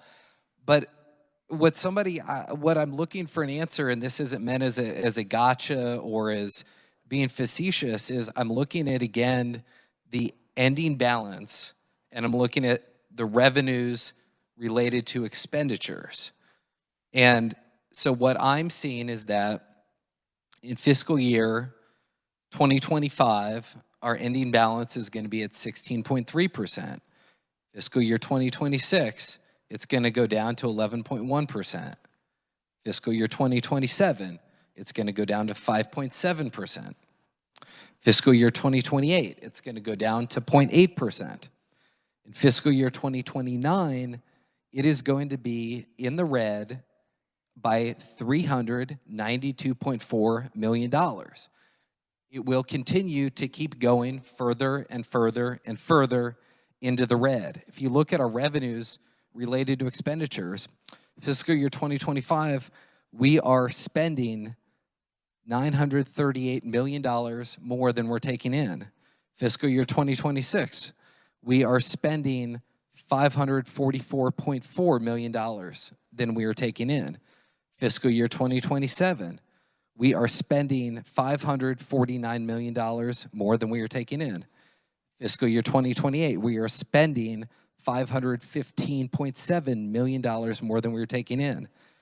Fiscal year 2029, we are spending $447 million more than we are taking in. So my question now, I think we'll probably hear one of two things from the chair, from leadership, is just don't believe your lying eyes. Don't believe this paper. It's hard to project things out this far. It's really hard. We've seen different projections tell you different things. How can you really know what's going to happen this far? So basically saying, just don't worry about it. Just disregard the numbers that have been before you. Just keep your head in the sand. Don't think about it too hard. Don't worry about the long-term impact. A couple other things I'll add to that. The chair mentioned the surplus that we have. $1 billion of that surplus is one-time federal funds. Once that money is spent, there's no money coming into the state to replenish that. So the surplus is in some ways illusory. It looks a lot bigger than it actually is. I think it's April 20th, we're going to get the consensus revenue estimate. It's been going up and up and up and up, basically ever since COVID. Very likely, come April 20th, it is going to go down somewhat, quite considerably. So all those numbers that I read that have us deep into the red in terms of both ending balance, deep into the red in terms of our relationship between revenues and expenditures, those numbers that I read are going to pale in comparison to what, when we come back for veto session, we're going to see when the consensus revenue estimate comes out. This also assumes that it's important to a lot of members in both parties that we do something on special education. This assumes no special education additional funding in the out years. So if we were ever able to achieve that goal, we'd be, again, even further into the red. So, I mean, I assume what we'll hear next is just that budget predictions are naturally somewhat uncertain and you just shouldn't worry your pretty little head about it. But what I would really like to know, and again, I'm not asking this to be facetious or to be difficult, but what is the plan? I think somebody should come to us and say, here is the plan. What do we want to do when it comes to funding education? What do we want to do when it comes to funding the transportation program? What do we want to do when it comes to infrastructure funding? What do we want to do when it comes to the IDD wait list? What do we want to do? I'm just looking for somebody to show a little bit of leadership and just walk me through, again, what the plan is, because the components, some of them are very strong. I'm not disputing that. But again, what is the long-term plan for 2, 3, 4, 5, 6 years? Nobody has attempted to explain that to me. So I'm just waiting for that because I think we should be honest. And if the plan is we're going to cut education, we should just say that. If the plan is we don't want to fund the highway program anymore, that is a view that people can have, but we just need to be honest, I think, with Kansans, because I would like to be able to go back to my constituents over break, and when I show them these numbers about how we're going to be deep in the red, both in terms of ending balance and in terms of the revenue expenditure relationship, I would like them to be able to say, leadership has a plan to address that, and here's what that plan is. So that's what I'm looking for as I consider how to vote on this bill. Thank you, Mr. Vice President. Chair now recognizes the President of the Senate from Butler County, Senator Masterson. Thank you, Mr. Vice President. Well, I think we're in luck, because I think we need to be honest too, right? And I don't think it's lying eyes. It might be more of the tongue we're worried about. Because I have the same profile, right? I mean, I find it interesting. So the plan, this is the plan, right? This is, the numbers were slightly different, so I don't know what was added to the profile that was just represented, but this has every tax bill we've passed. So, you know, HB 2098, 2465, 410, revised 436. It has the budget as it's been passed, the too big budget, I think it was referred to. And what I see, right now, the projected balance into this year, the only thing I'd contest with the chair, she said $3.5 billion. You had the rainy day fund, that's almost 4.5, it's 4.435 billion. Taxpayers are due a break. And we've made multiple attempts. I think this is attempt number 4 this session alone. What I see with this spending, the spending we've passed, with the taxes we're proposing, and obviously we had this debate, was it just yesterday? It feels like a week ago. Everybody in the room knows I want a single tier. I think it's the best way to tax. If you're going to tax income, single tier, fairest way to go. But as we discussed then, you got people in the room that are just like an environmentalist chained to the tree of progressive taxation, and they're not coming off of it, and I realize that. So here we are, modestly, it's a progressive plan, 2 tiers. But look at this out here, to say somehow this is a point of order. Plan. Point of order. Mr. Chair, I hate to do this. I hope you do. But just yesterday, you corrected my member here where she was speaking slightly to the left. Slightly to the left. And if the president could respect that, please speak to the chair. I'll try not to look at you, Jeff. Thank you, Frank. Mr. Chairman, point being, this ran out to 2028 with all that spending, all that tax, still shows $2.5 billion with the rainy day fund in the bank.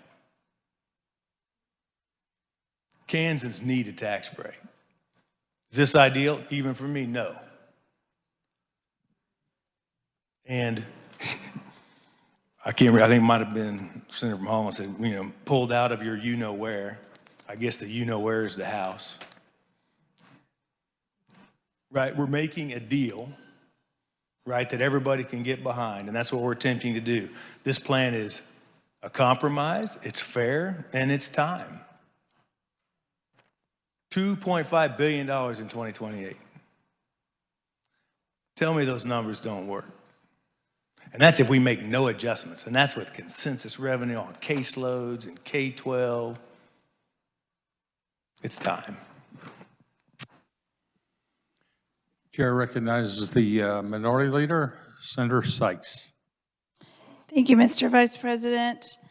I will try to keep my comments short. I have been pretty adamant all session long that I believe in the three-tier system. I believe it provides elasticity, and we are in a good position right now, but in a few years, we don't know that that is where we will be. And with a two-tier tax plan or a flat tax, we are going to be, it's going to be harder to raise taxes when that day comes and hard times hit. I have never heard from my constituents say that they need the income tax brackets to be adjusted. I hear about property tax relief, I hear about Social Security, and I hear about child care. And this bill does not have child care in, and the carrier of the bill said it's in another bill. It's in Senate Bill, I think it's 96. I've been waiting for 3 days to vote on that, and it keeps getting pushed aside and pushed aside. And so I do believe it is in there. We may or may not see it. I don't know. I hope that we do. But that is a huge piece that my constituents have been asking for. And I just want to read on this because we've talked about this is helping our lowest income filers. And I will try it with all of the perks and personal exemptions and increase in standard deduction, all of those pieces. It does get there, but I just want to share that those bracket thresholds have been changed. And so this is restructuring our income tax brackets to a two-bracket system. And if you are a married individual filing jointly, your taxable income from 0 to $46,000 would be taxed at 5.15%. And the taxable income of $46,001 and above would be at 5.55. And I know we've got some sweeteners in there right now to help offset some of that. But in a couple of years, we've seen it before. That's where we're going to go to find the money.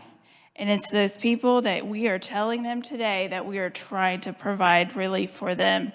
And in 2 years, I truly fear that we're going to pull the rug out from under them. And instead of paying 3.1%, they will be paying 5.15 or that 5.5. Again, I have been on this floor. I have voted for things that I have conceded for pieces that I think were a true compromise because we had assurance that that was going to have a signature of the governor. And that was a compromise between the House, the Senate, and the second floor. I don't think we have that on this bill. And I see a future where this is probably going to get vetoed because of every conversation that I have had. There have been parameters of where we feel comfortable to be able to move forward and provide the services that we need, education, transportation, providing for our law enforcement. So I will be voting no. And some people will target that and say, I voted against tax cuts. But I will tell you, I want something that is sustainable and not going to rip the rug out from under people. And that's what this is going to do, and it will be a tax increase for our lowest income tax earners. Thank you. The chair recognizes the senator from Lynn. Senator Tyson, would you like to respond? I would. Thank you, Mr. Vice President. I appreciate the rankings comments. I do. There's a couple of items, though. She said that there was a compromise between the House, the Senate, and the governor's office. The House rejected that compromise overwhelmingly yesterday. I mean, this body passed it almost unanimously, and the House rejected it. So we have tried over and over again. Again, do not let perfect be the enemy of good. We need to get tax relief to our constituents. As I was just reminded by one of my colleagues, when we go door to door, ask your constituents, do they want tax cuts? And they will say yes. Most adamantly, I ask often, I'll ask, speaking to a group of over 100 people, which would you rather see go away? Property, income, or sales? It depends on the audience. Usually it's property. But I have been in situations where it was about a third, a third, a third. And then other audiences, they want income tax gone. But I ask because I want to see where my constituents are and the people I'm speaking to. So yes, they do want income tax cuts. Unanimously, no, but that would be the same with everything. This legislation has property tax relief, sales tax on food, and income tax relief. It is a cut for all Kansans. It helps mostly those in need. Chair recognizes Senator from Johnson, Senator Thompson. Thank you, Mr. Vice President. I've said this on the floor before, and I just want to remind everyone once again that within these budget projections, the one thing that is never calculated and no one can calculate is the economic activity developed or generated by the fact that our taxpayers, the people who are responsible for all this money that we have, when they keep more of their own money, they're going to spend it more efficiently than government does. They make decisions on a personal level, whether they have to buy a new car or a new house. The more of that money they have, the more they're going to make those decisions that will be more efficient within the economy. And at a time when the federal government is increasing the debt at $1 trillion every 100 days, they are devaluing our dollar. This is more critical than ever that we allow our Kansas taxpayers to keep more of their money to survive. And if we are sitting on this kind of a surplus, it's incumbent upon us to help them the best we can. $4 billion? Let's give it back. Let's let them make a decision of how to spend their own money for a change of pace rather than us trying to guess what's going to stimulate the economy from these seats. They know better. Give it back. Thank you, Mr. Vice President. Are there other questions or comments? Seeing none, we will hold for final action. Excuse me, Senator from Lynn, Senator Tyson. I would just like to make a final comment. Please. I would like to thank the body for all of their work this year on tax. I would like to thank my vice chair, the ranking, and the tax committee. We have had a great team. We've had good discussion. And I would especially like to thank staff. We could not have done it without the revisers and research. I very much appreciate them. If you would give them a round of applause. Thank you.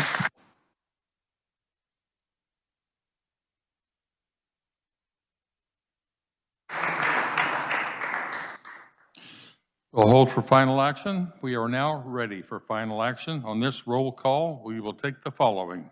The Conference Committee reports on House Bill 458 and Senate sub for House Bill 2036. The clerk will read the titles. Senate Bill number 458, an act concerning seizure and forfeiture of property, and Senate substitute for House Bill number 2036, an act concerning sales taxation. The clerk will call the roll. Alley. Baumgardner. Billinger. Lazy. Bowers. Clays. Corson.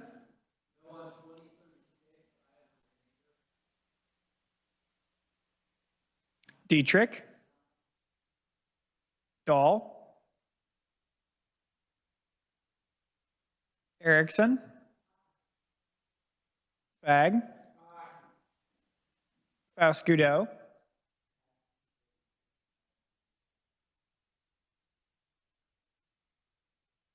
Francisco.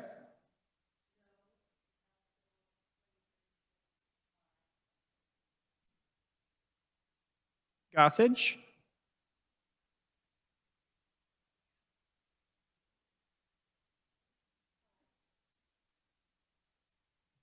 Haley.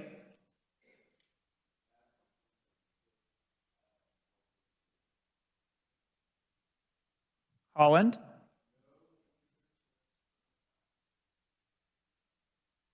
Holscher.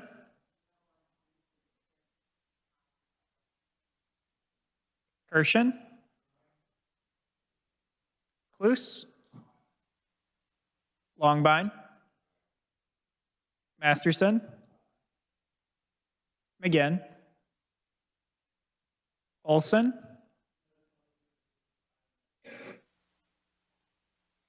O'Shea. Peck. Peterson. Petty.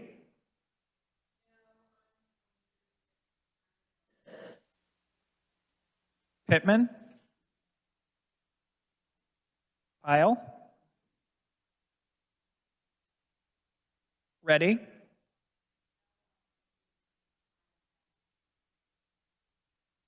Reichman. Schallenberger. Steffen. Straub. Sykes.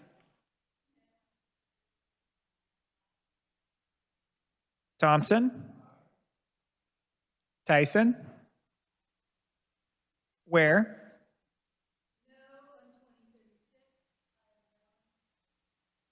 Warren. Wilborn. Has every senator had the opportunity to vote? The chair recognizes the senator from Sherman, Senator Billinger. Thank you, Mr. Vice President. I vote aye. Has every senator had an opportunity to vote? Does any senator wish to explain their vote?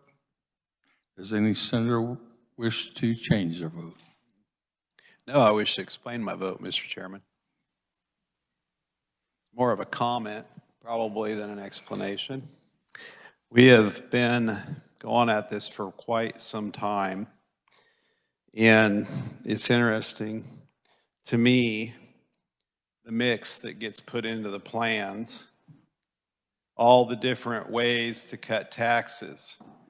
And when it comes down to it, it's trying to determine, and some have a strong will on where those cuts are going to go. But we're trying to figure out who's going to get the cuts. What income bracket is going to get the cuts? The bill that the House sent back to conference had the top bracket getting the cut. Or how much property taxes, or maybe do away with the LAVTR. Anyway, there's a lot of mixes, but the people that I run into that get the mailings and get the interesting say, well, Senator, they say you're against lower taxes. And I say, lower taxes for who? And that's where we get into the conversation. And then they say, oh, lower taxes for the wealthiest, lower taxes for the property owners, lower taxes for the non-property owners? What about food sales tax for everybody, which got raised last time we had to solve a problem because of income taxes? But Mr. Chairman, the best explanation I can give for voting yes, I'm going to keep voting for cuts, okay? But I also, before the day ends and we leave here, I want to see the governor's plan, because that has yet to be offered. It's always one of these two chambers' plans, the Speaker and the President working together to put something out. We need the governor's plan. We need to see it. She was elected by the people of this state to lead this state, and maybe it's time that that's recognized. Thank you, Mr. Chairman. You care to have your words spread across the journal? Are there any other explanations of vote? Seeing none, the clerk will close the roll and tally the vote.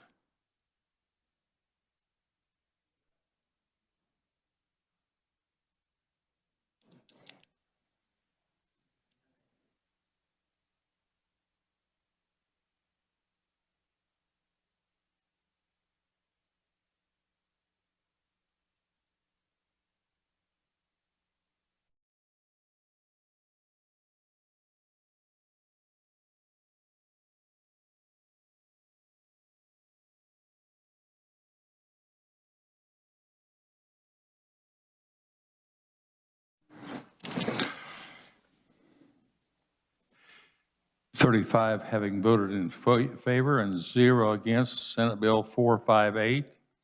24 having voted in favor and 9 against House Bill 2036. These measures having received the required constitutional majority are hereby declared passed. You'll stand at ease.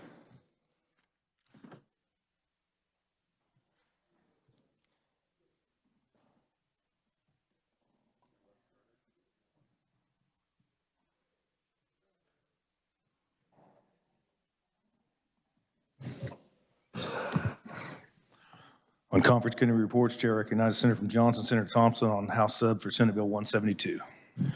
Thank you, Mr. President.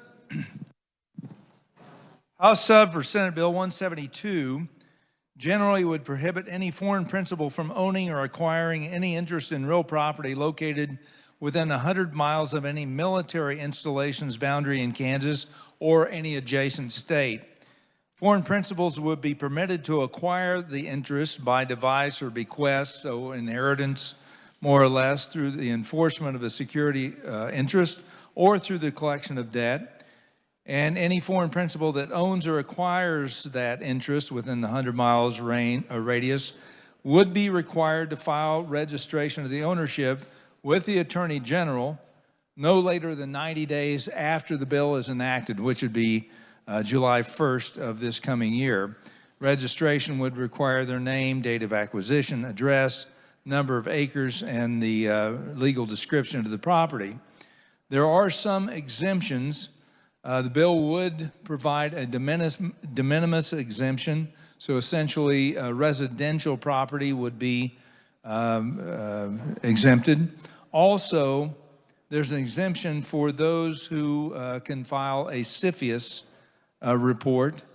And if CFIUS, by the way, is the Committee on Foreign Investments in the United States, and if they determine that the transaction does not pose an unresolved national security concern, and there's been no change of control since that determination has taken place, or the foreign principal has a national security agreement with either CFIUS or the U.S. Department of Defense, they do have an exemption. Now, all registered property would be required to be divested, and there's some requirements there of how you go about doing that with documentation. And the bill would permit a foreign principal who's subject to the act and the divestiture to enter into an agreement with the Attorney General to divest the property within no later than 360 days after entering into that agreement. Any property that was obtained through inheritance, device, bequest, security interest, or collection of debt would still be subject to the property limitation and reporting and divestiture portion of the provision. The bill would also require the Attorney General to establish policies and regulations for reporting non-notified transactions. And those are identified as transactions that involve foreign investments that are not voluntarily submitted to CFIUS for review.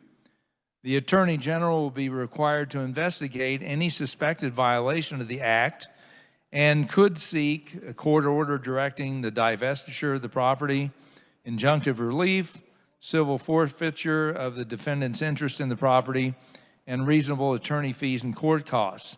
Now, there is a takings compensation piece that we added, which says that if the bill required the divestment of the property, to come into compliance, and the defendant's ordered by the court to divest, the defendant acquired interest prior to July 2024, they would be permitted to file a claim against the state for any reduction in sales price of the real property caused by a court-ordered divestiture. So in other words, they may only get a certain price for the property because of the accelerated sale versus what they could get on a longer term sale. And so the state would provide some compensation through that process.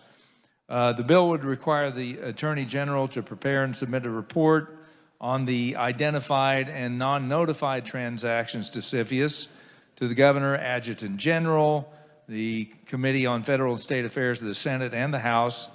And each year before February 1st, the AG would also be required to submit a report detailing the implementation of this act, including the AG's recommendation, amendments to the definition of any country of concern to the Governor, Adjutant General, Standing Committee on Commerce of the House and of the Senate, and Fed and State Affairs Committees in the Senate and the House. There is a reporting requirement of foreign land holdings on real property on or before March 1st of each year. The bill would require Kansas State University to use available data and resources to prepare and submit a report to the legislature and the AG detailing status and trends of all foreign land holdings of real property within the state. Currently, K-State does keep track of all ag land purchases, have been doing that for quite some time. This would just require them to expand that to all acquired foreign land purchases. The bill would also allow the Fusion Center Oversight Board to adopt rules and regs to reflect new designations or removals of foreign terrorist organizations. Would not allow the board to adopt any rules that would designate an organization as a federal terrorist if that organization is not on the federal terrorist organization list. And there's various definitions about military installations, real property, de minimis interest in real property. And with that, I will I move the Senate adopt the conference committee report on House Sub for Senate Bill 172, and I stand for questions. For the explanation of the motion, Senator from Lyon, Senator Longbine. Thank you, Mr. President. The hour is late. I could go on for hours, but I will be brief and to the point as I normally am. I have had the distinct honor and pleasure 4 different times to stand before where you are sitting, put my hand on a Bible, raise my right hand, stand in front of the Chief Justice of the Supreme Court, and pledge to uphold the Constitution of the United States and the state of Kansas 4 times. There is nothing constitutional about this bill. You cannot take legally owned land away from somebody. Retroactivity is against our Constitution. In fact, this is so unconstitutional that we're going to bribe the affected party by paying them back their losses. I've never seen anything like it.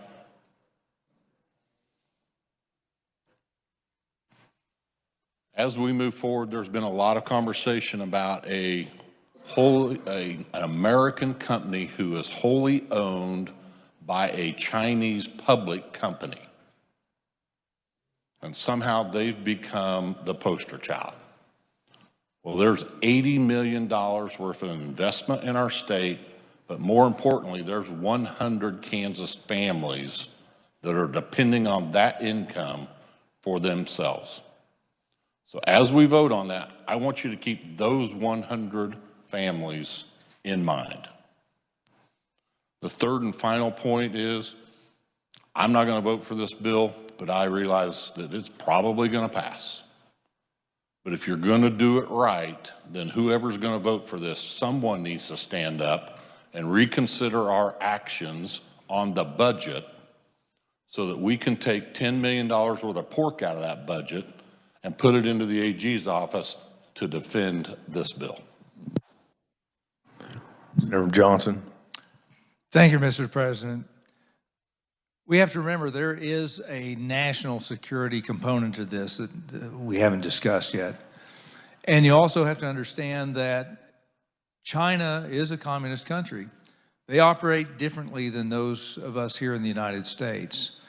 And if you know anything about the laws of China, they require all citizens there and overseas to act as agents of the CCP.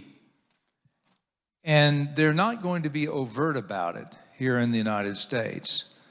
They will use deceptive means to cover what they're doing. Now, there may be some people here in the United States from China that do not have any nefarious intentions. But it's very difficult to identify the ones who are, and they're not going to hold up a sign and say, hey, by the way, I'm here to spy on you, or I'm here to threaten a critical infrastructure location. And so we have to keep that in mind. Yes, there are companies here from these foreign adversaries. We hope they're here for good intent, but I think the ability to investigate those needs to happen, which is why we're providing that process through CFIUS, and through the AG's ability to investigate. Thank you, Mr. President. Senator Johnson, Senator Holscher. Thank you, Mr. President. I do have a couple of questions if the carrier would allow them. Yes, my first question is, this is an incredibly important issue with historically harsh consequences. Why was the Senate not given the opportunity to have a full hearing on the House bill, nor were we not given an opportunity to debate and amend on the Senate floor? Senator from Johnson, Senator Thompson. We did have a hearing on a different version of the bill in Senate Fed and State, but obviously that did not make it out of committee, so we didn't have the opportunity to debate that bill on this floor. The House bill did pass and brought to conference committee, so this is that debate. Senator Johnson, Senator Holscher. Thank you. So that is the first concern. The next thing was alluded to by a previous speaker. This bill that we are being asked to consider is retroactive rather than prospective, which means it will unfairly and likely unconstitutionally impact people and businesses that are already established in Kansas. Why is the Senate being asked to support a bill that most experts believe will be ruled unconstitutional? Senator Johnson, Senator Thompson. Other states have these provisions. There are other states that have passed similar bills. Some have been challenged on various things. Actually, the Florida law was challenged, but primarily because it listed the individual countries. So to circumvent that, we are not listing those individual countries. We are using the federal designation essentially it's the same list because there are 14 amendment concerns. So in constructing this bill, and particularly in constructing this conference committee report, we're trying to comply as best we can with those constitutional concerns and give us, our Attorney General, the tools he needs to defend the state, because we do realize there will be some challenges. Senator Holscher. Thank you. Yes, it is correct. Other states do have provisions that address this issue, but not nearly as broad and sweeping as this one. So that is a second very large issue with this bill. This bill also requires forced divestiture. Where in the bill does the entity have any right to seek appeal or redress? Senator Thompson. There's two places, actually. One is through the filing of CFIUS. So they file with the CFIUS, the transaction, and CFIUS, again, which is the Committee for Investment in the U.S., would take a look at that transaction and determine whether or not it posed an unresolved national security concern. And there's been no change in control since that determination has taken place. So in other words, ownership change has not taken place. If CFIUS clears it, they are cleared. And then if the foreign entity or foreign principal has a national security agreement, either with CFIUS or the U.S. Department of Defense, they also have an exemption. Senator Holscher. Thank you for that. The problem is this: there are only 2 existing companies afforded protection in this bill under the CFIUS exemption.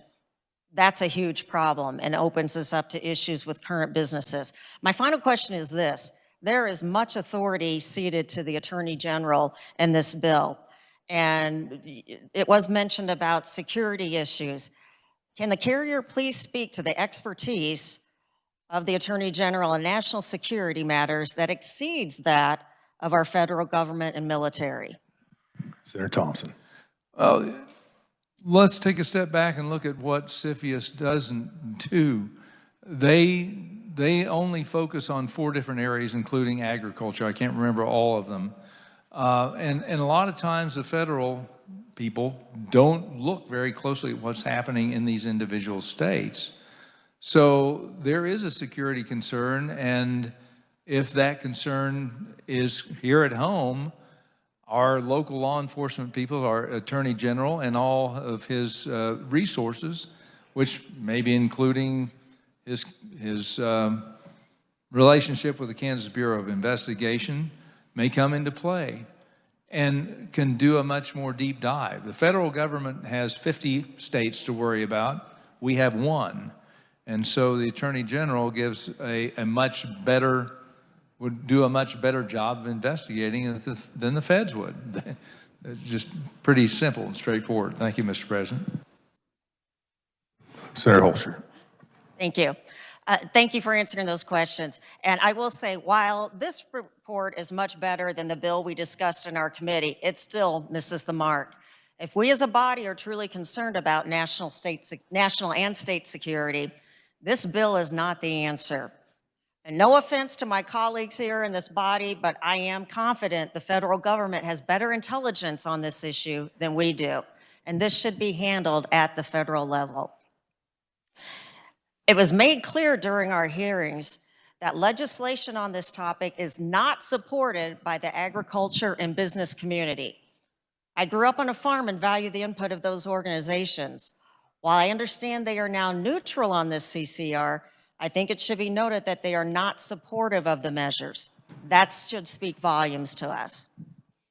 Retroactivity in this bill is a huge concern. If you represent Johnson County, this bill should be an automatic no, as it would negatively impact our economy.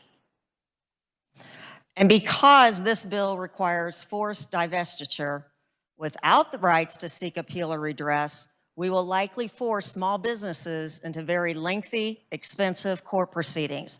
And that's not just Johnson County, but across the state. This bill is unconstitutional on several fronts.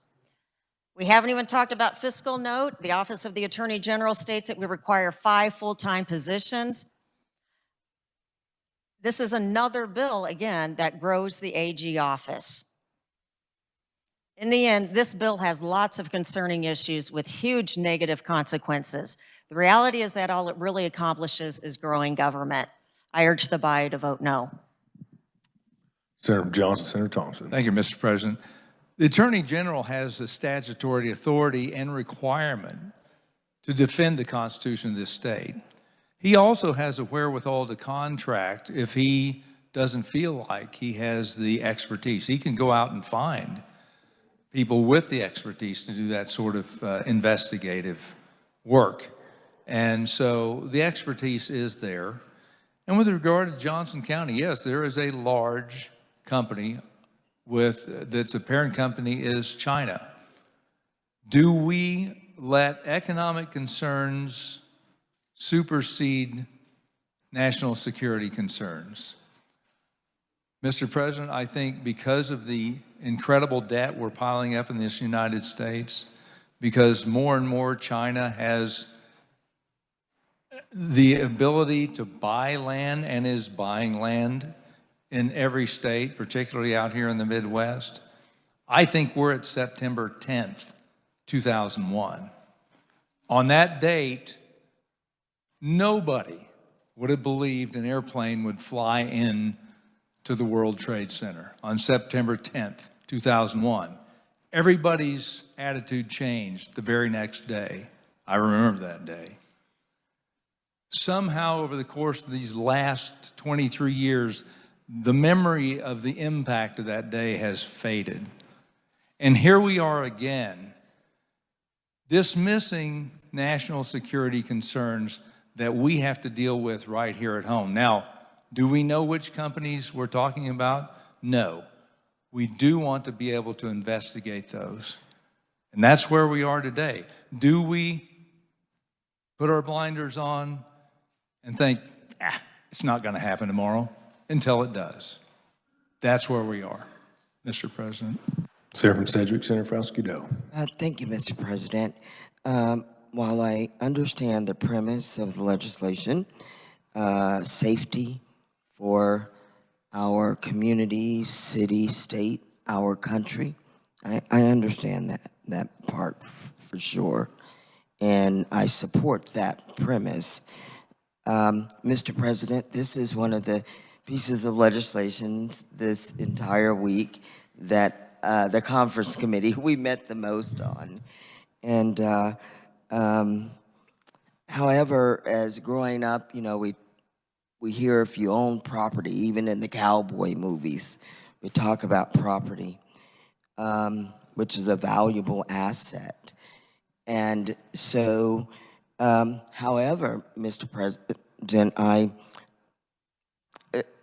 don't really like one entity having all the power to prosecute or to evaluate, and that's in the Attorney General's office. I'm not sure why we didn't include like the KBI or the National Guard or those other entities that deal with these type of things on a regular basis.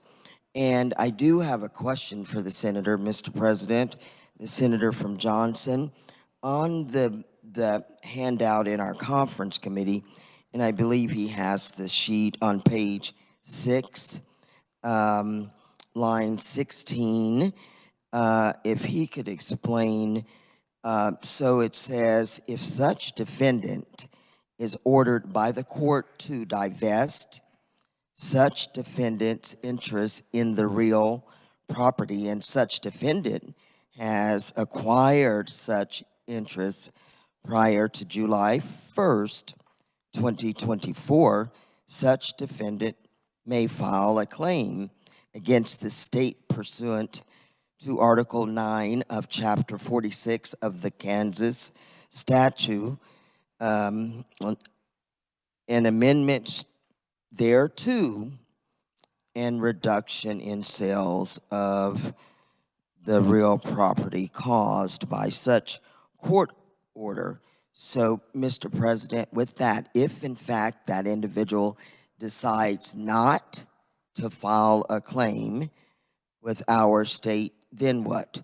What happens to their property? Senator Thompson. Well, all this is a takings compensation clause. It would refer to the divestiture of that property, and this allows that defendant to file a claim against the state if they were required to divest. And that's all this does. This is a preemptive compensation clause that gives those people some compensation for the fact that we are forcing them to divest. And that's what that is. Senator from Sedgwick.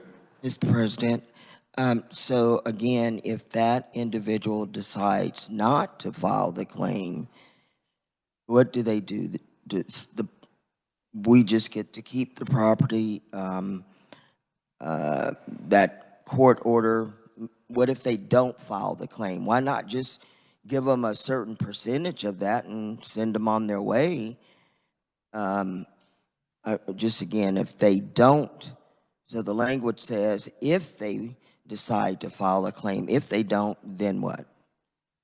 Senator Thompson. Thank you, Mr. President. If they don't file the claim, then they don't get any money from the state. They could take whatever they get from the sale of the property through divestment and accept that and move on. But that's basically their option. Mr. President, and those were some of the concerns that I have from the constituents, some other individuals, groups, individuals from across the state who are just not sure about how this would actually, the operational part of this legislation. And so I don't support the legislation, and I think we worked hard on it in the conference committees, but some other things do need to be worked out moving forward. Thank you, Mr. President. Senator from Douglas, Senator Holland. Thank you, Mr. President. The carrier just stand for a couple of brief questions. First of all, if the carrier could tell me, Mr. President, has the federal government reached out to our Attorney General, indicated this is a need that they have a concern about, they don't have the resources to address? Is this something that the federal government is asking our Attorney General to do? Senator Johnson, Senator Thompson. I'm not aware of what kind of contact the Attorney Generals have with the federal government on this. I do know that other states have pursued this same type of action, and I'm not certain what the impetus was for that decision. I know the Attorney General has different opinions on how the legislation should look, and I'm certain he's reviewed other actions in other states, but I can't speak for the Attorney General and what kind of, I don't know if he's had discussions with CFIUS or anyone else. I assume he probably has, but that's an assumption I'm not going to make. Mr. President. And I'm curious, could the carrier of the bill opine about Texas Attorney General Kid Paxson and what he's doing with Spirit Airway Systems right now down in Wichita? Senator from Johnson. I am not familiar with that situation, Mr. President. Senator from Douglas. Thank you, Mr. President. I'll be brief in my comments here to wrap up. Once again, our process is broken because we're in the middle of the night here. It's now in the morning. It's before 2 a.m. The citizens of Kansas are not awake to realize how scary this legislation is that has been laid before us. It really blows my mind, Mr. President, that the Republican Party that would espouse so-called conservative values would be offering before this body a unilateral, retroactive taking of private property based upon something arbitrarily determined by the Attorney General. For the life of me, I do not understand why the Attorney General thinks that he has the wisdom that is within his wheelhouse to do this. And make no mistake, you know, we talk about we want to make Kansas a great place to live. We want to make Kansas a place to raise a family. We want to make Kansas a place where we can live, raise our families, and as part of that, believe it or not, we want to have a healthy business environment.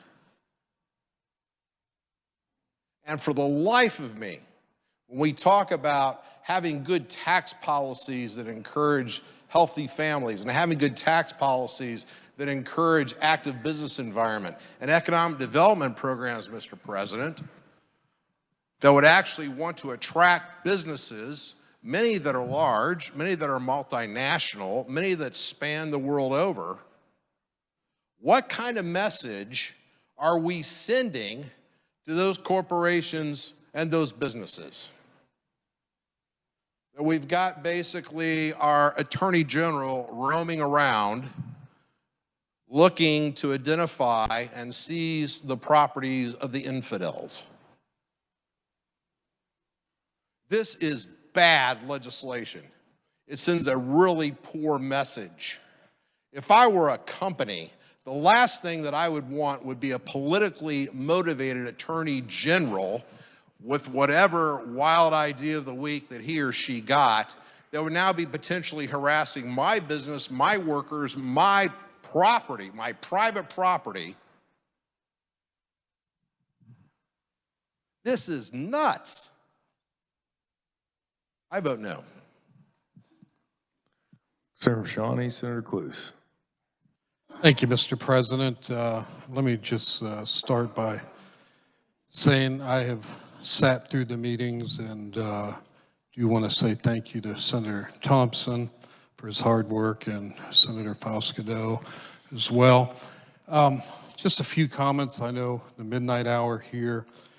There's a lot been said tonight about our Attorney General, but we did elect him, and he, I believe, is doing what he thinks is best in the best interests of our state. You know, the House voted tonight 84 to 36. 84. I think there's a sense of urgency in a lot of people. I don't live my life in a life of fear, but I also don't live my life to where I'm naive to what's around me. You know, we're wrapping this session up, and I wish we would have had a little more time on this bill, and for that matter, quite a few of these bills that we've addressed. But I look at things from the practical standpoint, and, you know, we are living in desperate times right now, and sometimes desperate times call for desperate measures, actions. And to say that we don't have a problem or a reason to be concerned, again, I'll use that term, would be to be naive. We look around us nationally, and I think if we would all be honest with ourselves, we're in trouble. We have some things happening in our world right now that are very chaotic and concerning. I'm not a conspiratist. I'm not someone that just jumps on where everybody else is, but I've been around the block for a little while, and I know that I'm here, and I ran for Senate to try to help protect our kids and our grandkids in this great state. We got open borders right now. Crimes, murders, and to say that we don't, I just think we need to get honest with ourselves. This bill, I think it's going to have some problematic things. It's probably going to put us into the courts. But I also remember being called into a private session by the KBI, this Senate, and was briefed. Maybe if I've heard a lot about the federal government tonight in our current administration. Well, maybe if things were happening and more protection on our borders, and maybe then we wouldn't see so many states all of a sudden, because I haven't seen this in my lifetime, states doing things and taking charge and saying, hey, we need to protect ourselves, because maybe there's a lot of people feel like the federal government isn't doing that right now. And so I just want to wrap this up I don't think we should sit around and, like the old saying is, be a sitting duck. I said this when the first measure of this bill on the Senate side and in committee didn't make it out of committee, that from a practical standpoint, I would rather err on being too concerned or living with the reality of something happening and saying I could have made a difference and I didn't. We got to think about our kids and our grandkids. We got to think about protecting this state. And I think a few years ago, probably wouldn't be an issue. This bill probably wouldn't even be an issue. I was thinking of this quote, and I'll just give this and sit down. The only thing necessary for the triumph of evil is for good men to do nothing. Senator from Riley, Senator Reddy. Thank you, Mr. President. You know, I think, at least that I know of in this chamber, I'm the only immigrant. And, you know, when we came from India, a small village in India, we didn't know what to expect in the United States. And we came here for opportunity and seek everything that we can to be successful and help our children be successful. And I think we've accomplished that.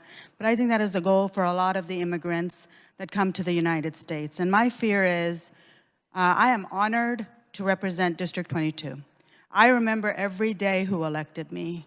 And I work for them every day as hard as I can. But I also know they recognize who I am just for being me. I've never changed anything about me. This is who I am when I walk into the room. And while my friends here are all Caucasian and a variety of different backgrounds, I also have a lot of constituents that are Chinese, that are from Korea, that are from Mexico, that are from Cuba, that are from a variety of places, and their children and their families are also my constituents, and they also own businesses in my community. What I fear is there's going to be this broad stroke of fearing them before accepting them.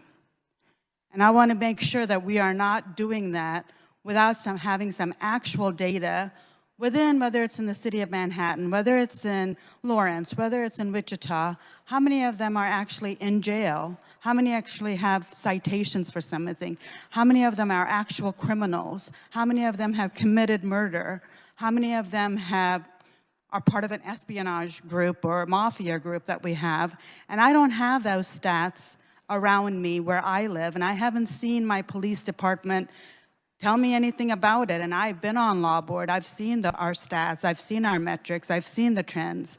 And that is not what I've seen in my community. So I just want to be cautious when we talk about these issues, that we are also talking about large groups of people that live amongst us that are just your regular citizens, that are from other countries, that are also just living their life and actually trying to live it without causing any trouble.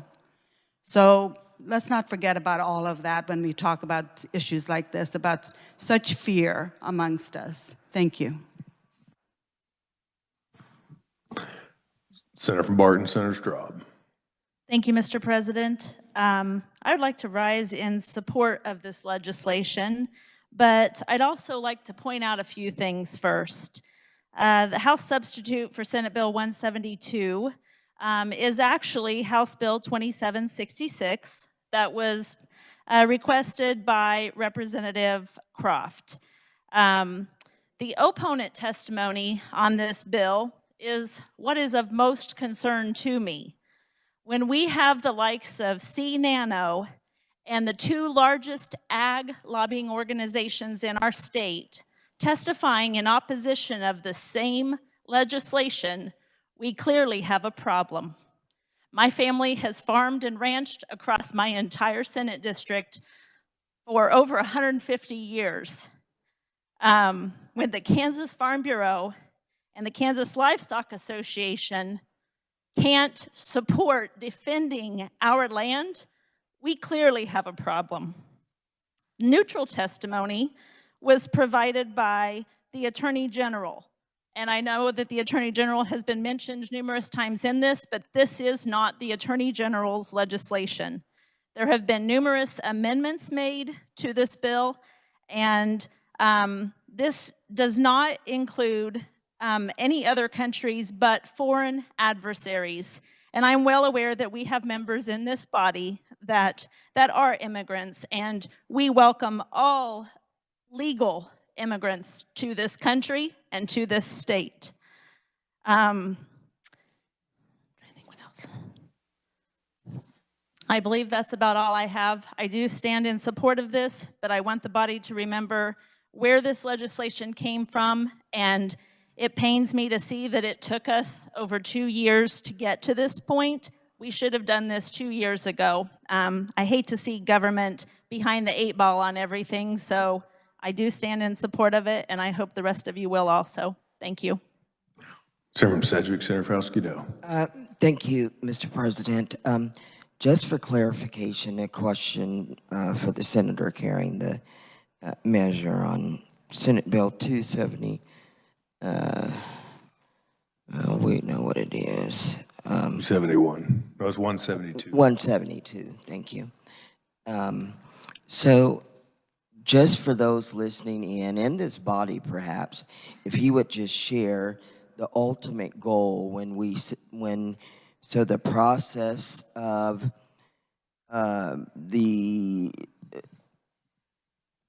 purchasing the land, weeding the good and the bad out.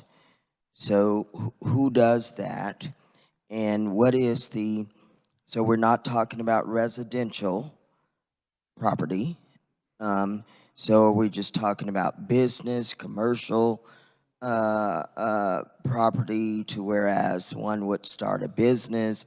So what is that process to be able to acquire the property, and what are you trying to prevent from happening within that property? Thank you, Mr. Chairman. Senator from Johnson, Senator Thompson. Thank you, Mr. President. We're trying to prevent bad actors from doing things that would harm Kansans, kill Kansans, affect our economy, affect the ability for young Kansas farmers to acquire land. The only people we are preventing from acquiring land or property are those on the federal foreign adversaries list. These are people who we know we have trouble with. And ironically, just Thursday, Saturday morning, so it's not yesterday, but the day before yesterday, FBI Director Christopher Wray was speaking at the University of Kansas about the complex and persistent cybersecurity threat posed by foreign adversaries to the national security and the economy and critical infrastructure in the United States, and that would include Kansas. So we have the evidence. Our FBI director was here over in Lawrence talking about that. And so the threat is real. We can't dismiss that threat. And the best way to do that is look at those entities, those countries where those threats are emanating from. And again, with regard to the various people in this country who are Hispanic or whatever, I've got, my next door neighbors are from India. They're from Punjab province. Nicest people you'd ever want to know. My daughter-in-law is from the Philippines. I've got grandkids who are Hispanic. We are not singling out individual people so much as we are singling out people who have connections to these countries who do have bad intent toward us here in the United States and toward our citizens of Kansas. So we're not identifying individual race or origin. We're looking at the bad actors who have connections to these countries and in China. Remember, most of us don't understand how a communist country actually works. But China not only forces their people to spy, they in fact intimidate the relatives of those who may have people here in the United States to force them to comply. They have tentacles here in Kansas. And it's something we don't understand as a free people. And if you have ever studied a communist country, you would understand that this is a real threat. They are being forced, maybe in some cases against their will, to do things they don't want to do. But it is a real threat, Mr. President. Senator Sedgwick. Thank you, Mr. President. So then, in fact, the senator from Johnson is saying that this legislation doesn't want individuals to purchase property because they would then use it to spy on Kansans, Americans. My original question was just to ask, what's the main reason for not allowing whoever, if they're purple or green or wherever they're from, you know, I'm just trying to find out. So what's the meat of the issue of not allowing one to purchase property? So means that, like I said, you don't want them to purchase the property to use it for spying? If he could clarify. Thank you. And then I'm done, Mr. President. Thank you. But if you're done, I see no others. Senator, you can answer that in your closing remarks. Thank you, Mr. President. The reasons are myriad. For surveillance, spying, controlling the economy, controlling critical infrastructure, controlling the energy in this state, controlling the transportation in this state. We don't know what type of things can happen. We have to look to other states where we know, for example, they set up surveillance near Minot, North Dakota, in the Air Force Base up there. We had the Chinese balloon flying overhead. We know there was all sorts of surveillance with that.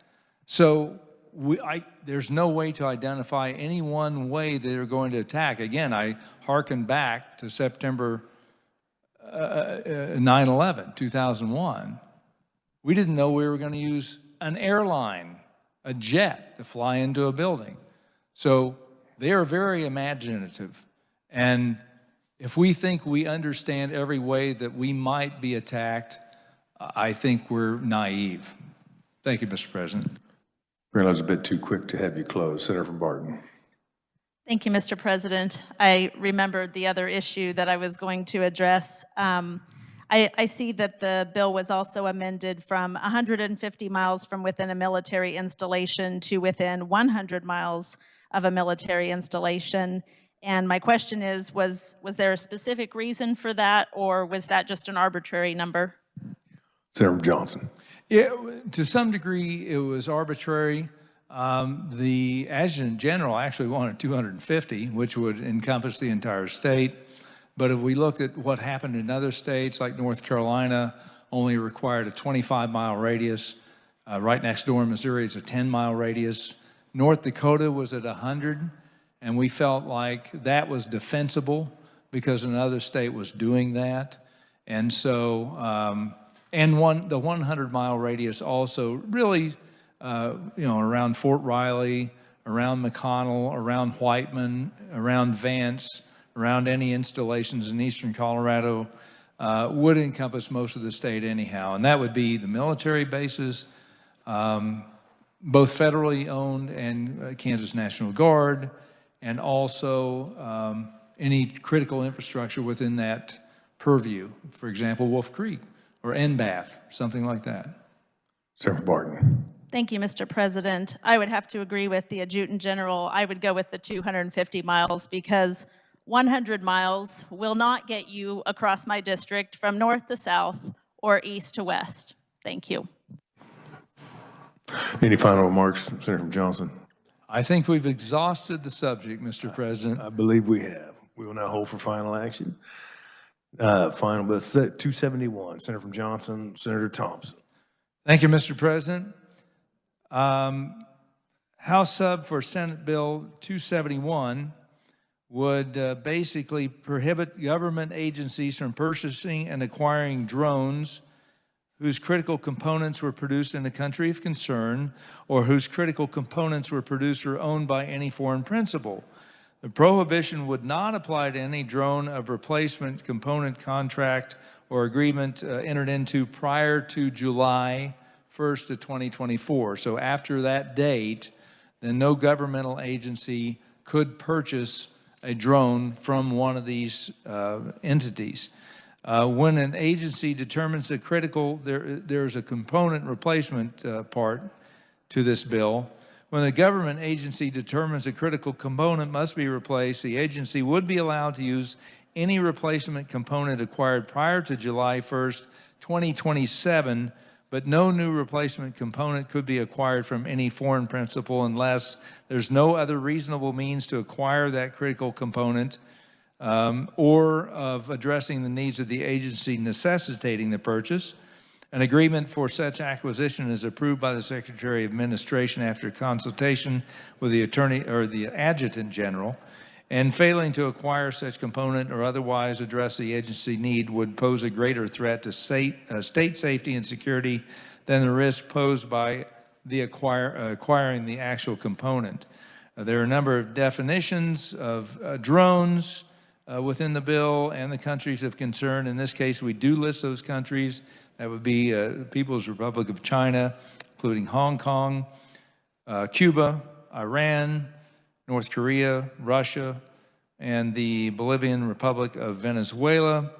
There's definitions about foreign principals, and it also defines the governmental agency. There was question in caucus about that, and governmental agency or any political or taxing subdivision of the state or related office, agency, or instrumentality would include not only the state agencies, but all the way down to the local folks as well.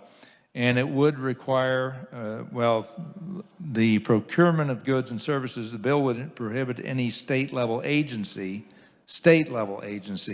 from entering into a contract or agreement to procure final or finished goods or services from a foreign principal except as described below.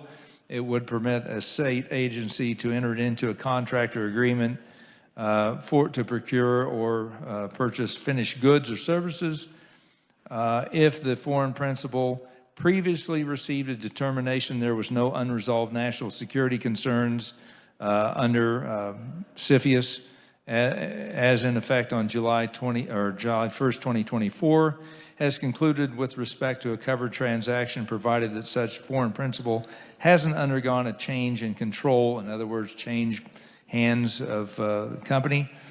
The other exemption would be if it has a national security agreement in effect, either with CFIUS or the U.S. Department of Defense, in effect on July 1st, 2024. So bottom line is there are some exceptions, but otherwise after July 1st of 2024, your government agency, county, state, law enforcement in the state, you cannot purchase any foreign entity from drone or components from a country of concern. And with that, I will stand for questions.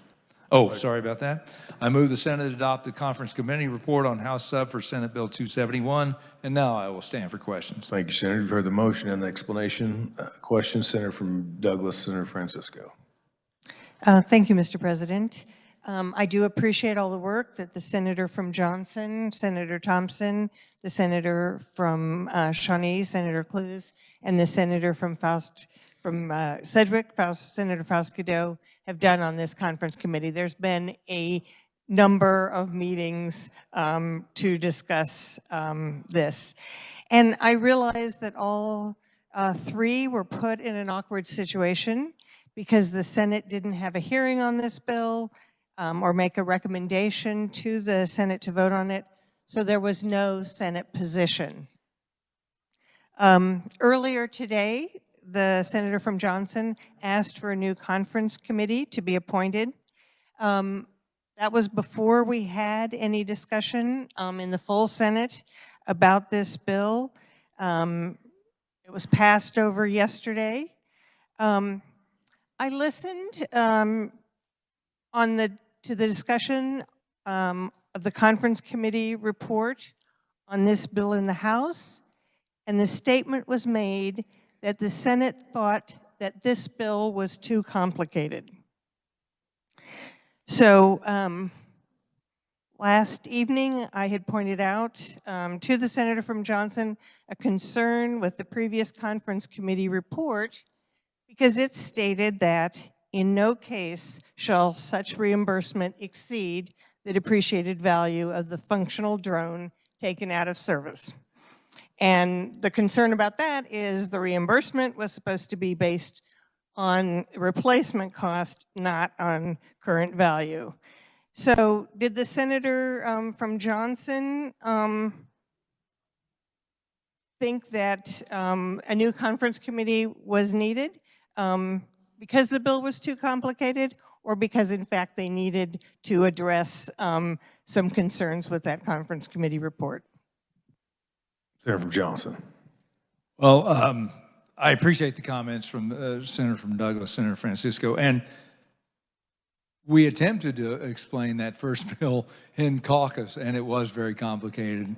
And the senator from Douglas did catch a conflict in that original the bill, which was even more confusing. So I think by doing it this way, by simplifying the bill, it's a much better bill.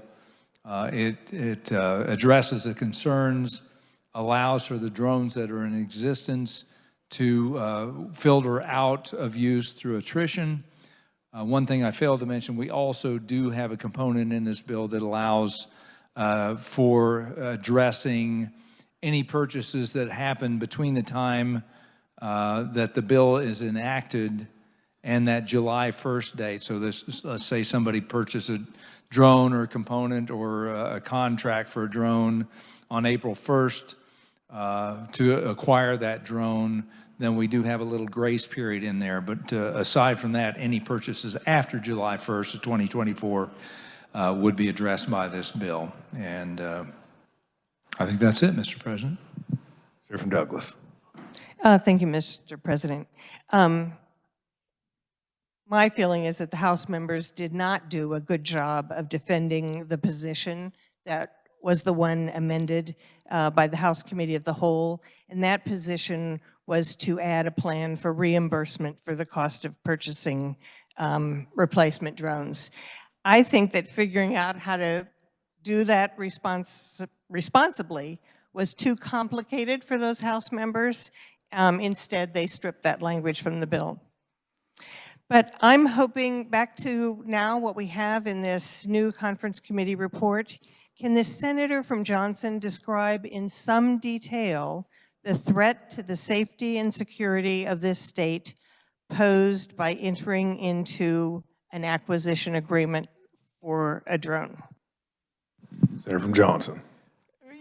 Yes, in this case with drones, we are aware of the capability of drones being able to transmit data and or video back to a foreign-owned entity or foreign entity. And it may be unbeknownst to the operators, a state agency that has that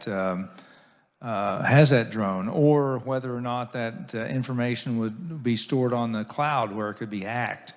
That would be the primary concern. I don't know full details. I'm not an expert on that sort of thing.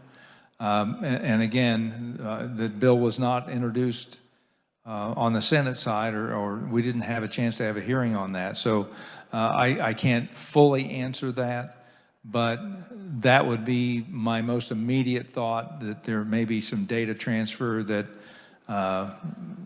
that could be used for espionage or surveillance that we are unaware of, Mr. President. Senator from Douglas. Thank you, Mr. President. In previous reports, some language had been included to do research and understand the technology that you would need to be able to address concerns of these drones instead of just outlawing their purchase. So why is there now no opportunity to try to solve this through technology rather than to solve it through restricting purchase? Senator from Johnson. I believe there was some concern that taking a drone, paying for it with state money, turning it over to university for reverse engineering might violate some copyright issues. I'm not certain of that, and might actually place our universities or whoever's doing that research at risk. I don't know that to be true 100%, but I know that was one concern that was voiced. And so, again, the complexity of trying to determine things like depreciation of the drone, how much we're going to pay someone for, how much money it was going to cost the state to reimburse these entities. You got to remember, those purchases of drones by these agencies, top down, all the way down to the local levels, were made with taxpayer dollars, and we were going to reimburse them with taxpayer dollars. So the cost of the taxpayer is going to be enormous. Now, I think it would be quite possible for one of the agencies to take a drone and have some research done with it, but rather than us deciding through a bill and legislative process, I think it would be probably a better way to do it for our agencies to perhaps figure out a way to get that technology to the university for research. We don't need 400, 500, 600 drones piled up in some storage bin at KU or K-State or Wichita State. Probably 1 or 2 or maybe 10 would suffice. And that was the trouble with the complexity of that other bill. We didn't know what we didn't know about. There were no good details on that bill.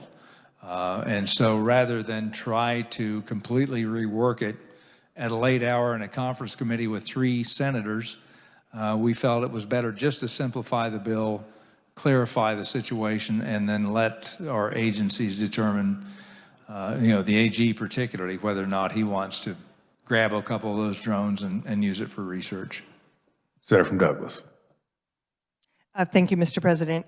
So I think some of the concerns I have then are that to make an exception to this, you have to not only say that there's no other reasonable means to acquire that, but you have to have the agreement approved by the Secretary of Administration after consultation with the Adjutant General.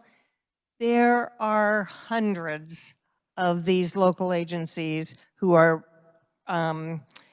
purchasing these drones, and I'm not sure that our Adjutant General and Secretary of Administration want to take the time to go through each of those requests. And the other thing is, it says failure to acquire such components or otherwise address the needs of the governmental agency would pose a greater threat to the safety and security of this state than that posed by entering into such acquisition agreement. We have not been able to understand what that threat is to from entering into the acquisition agreement. Without knowing that, how are we going to expect any local agency to try to address that? So, Mr. President, I could go on. I see it's close to 2. So I would like to make a motion that the Senate non-concur with the conference committee report and ask that a new conference committee be appointed and stop the debate on this. The proper motion is not adopt the conference committee report and a new conference committee be appointed. Motion is in order. It is debatable. Senator Johnson, Senator Thompson. Well, I would oppose that motion because I think we have come to a very simple and clear solution with this particular bill, rather than, we stripped out a whole lot of stuff in that bill, and I think what we would do in an additional committee would end up adding more complexity, adding more problematic components to the bill. I think the simpler, it's Occam's razor. The simplest solution is the best. I think this is the simplest solution. Thank you, Mr. President. Are there questions or comments on the motion from the Senator from Douglas to not adopt and a conference committee be appointed? Seeing none, a vote of aye would not adopt, and we would appoint a new conference committee. A vote of no, we would continue debate and vote. All those in favor say aye. Aye. Opposed, no. No. Noes have it. Noes have it. We're back on the subject. Senator from Douglas, Senator Francisco, did you have further comment? I do. Thank you, Mr. President. So a question for the Senator from Johnson. What have you heard about the relative costs of drones made in China versus those made in the United States?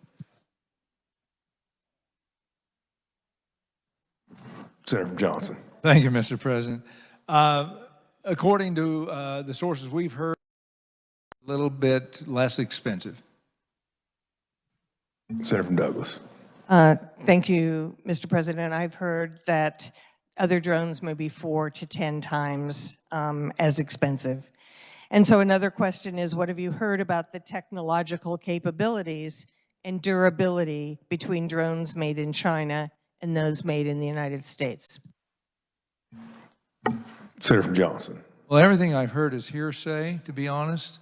I've heard some people say that those drones have better technology, but I don't have proof. Senator from Douglas. Thank you, Mr. President. I did have a meeting with some members of the Lawrence, Kansas Police Department, talking to them about their use of drones. And they particularly have made use of thermal capabilities of drones when they're searching for individuals. And they believe that those capabilities far outweigh other technology that they've been able to look at. So they really believe that right now, capabilities of other drones are not yet sufficient to provide valuable life-saving technology necessary to save the people, or to protect the people of this state. So we know that these drones can be very helpful. We know that there is a way to stop them from sending signals. I understand that the greatest threat may be geofencing, that a company could turn off the ability for a drone to operate in a particular area, but that's not a threat to national security. So we've seen all kinds of proposals regarding this. One had the ability, if you didn't get the replacement cost for a drone, for that agency to sell it to a private company or private individual. So it doesn't seem like the problem at all is the threat of the drones, because we're going to have drones in private hands. The threat seems to be that one company or several companies would like to have a better way to require that their technology is purchased rather than letting our agencies decide what equipment might be best for their purposes. Thank you. Senator from Douglas, Senator Holland. Thank you, Mr. President. I was kind of curious, did the committee in the House, did they do any research as far as how many of the domestic drone providers are out there for EMS, police, sheriff's operations? Senator from Johnson. We we received this bill in conference, so we were trying to negotiate the bill that we received. I am not aware of the full scope of what the House did on this original bill. We were trying to simplify the bill and deal with what we were receiving, Mr. President. Senator from Douglas. But I understand, Mr. President, basically one of the proponents of the bill was it not a domestic manufacturer of drones? Senator Johnson. I'm sorry, I couldn't quite hear that very well. Mr. President, Senator from I was just trying Douglas. to, thank you, Mr. President. I was just trying to state that the carrier was aware, in fact, that one of the proponents of the bill to limit competition was, in fact, a domestic drone maker themselves. Is that correct? Senator Johnson. I was not aware of that. I do know that there are domestic drone producers and probably others as well. And we have to remember, by the way, we're just prohibiting the purchase beginning July 1st. The drones that are in existence now are going to, they'll continue to use them until they wear out and the parts can't be replaced. And at that point, they will be able to replace them, or will be required to replace them with other drone manufacturers that don't come from one of these other sources. And so it's not like there's going to be an immediate shutdown of all those drones. It could be a 4 or 5 year period, maybe longer, depending on the more expensive drones may have a longer shelf life. But I was not aware of that situation, Mr. President. Senator from Douglas. Thank you, Mr. President. I guess I'm flabbergasted that basically the carrier of the bill, if he's saying he was in fact not aware that one of the proponents in the House committee testifying this bill was actually a domestic drone manufacturer. I mean, was that ever blatant conflict of interest brought up? Senator Johnson. Not in the conference committee, Mr. President, and at the time, I must admit, I was a member. We were holding 5 or 6 conference committees at the same time, or very similar times. So, we were dealing with the bill that we had to deal with and trying to do the best job we could with trying to get up to speed on the situation. Senator from Douglas. Thank you, Mr. Chairman. Well, I can't believe this bill has gotten as far as it has with the massive conflict of interest. I mean, this to me is, an example of a vendor coming to the legislature and basically trying to direct barriers to entry by raising national security concerns. And that the fact this bill got this far, and that's the predicate of how we got here, I'm amazed at that. I would also share with the body too, law enforcement, these drones are incredibly effective in emergency situations when they're going after bad guys, when they have to react. They save lives. And for the life of me, why we will let a domestic vendor come into this state of Kansas and, quite honestly, it sounds like sell inferior product, okay, when we're talking about fighting crime, okay, basically apprehending the villain before more innocent people are hurt or injured, why we would put the profits of a domestic drone maker in front of the lives and of our men and women in blue, I do not get that. I have another question for the carrier of the bill, Mr. President. I want to talk about, I think the section about the procurement of goods and services. When we talk about what is a governmental entity under the goods and services that would fall under the purview of this legislation? Senator from Johnson. Those would be state-level agencies.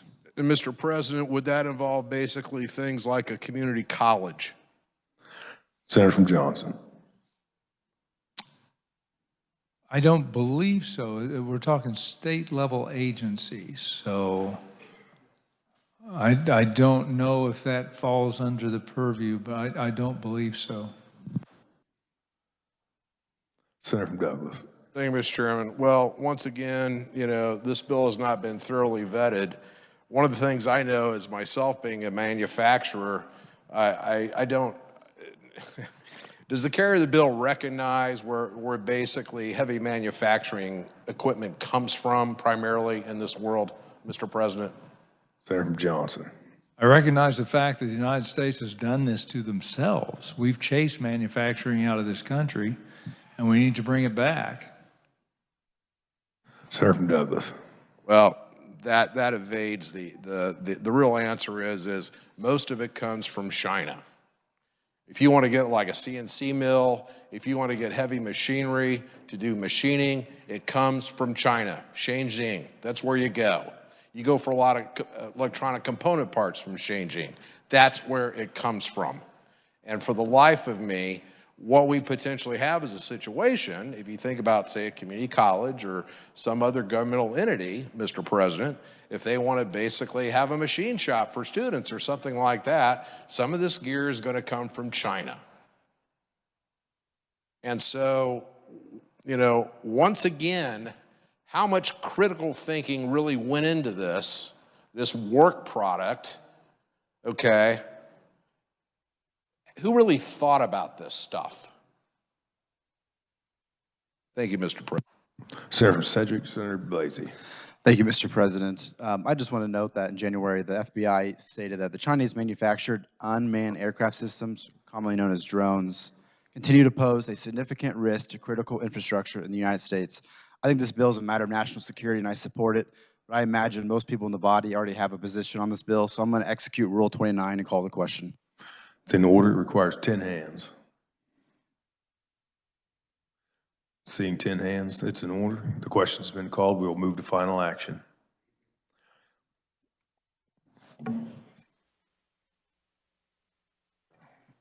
All in favor of calling the question, please say aye. Aye. Opposed, no. Motion carries. The question is called. Now we'll move to final action. On this roll call, we will take the following. The conference committee reports on House Sub for Senate Bill 172 and House Sub for Senate Bill 271. Clerk will read the titles. House Substitute for Senate Bill number 172, an act concerning real property. And House Substitute for Senate Bill number 271, an act concerning infrastructure. Clerk will call the roll. Alley. Baumgardner. Billinger. Blasey. Bowers. Clays. Corson. Dietrich. Dahl. Erickson. Fagg. Faust-Goudot. Senator Faust-Goudot.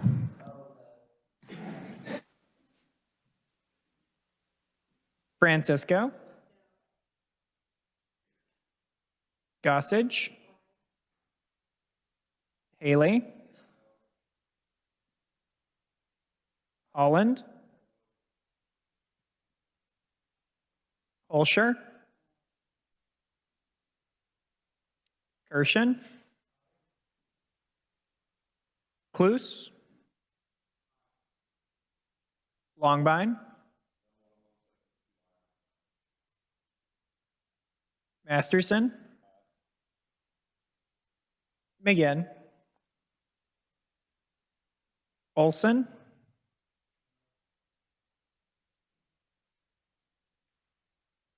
O'Shea.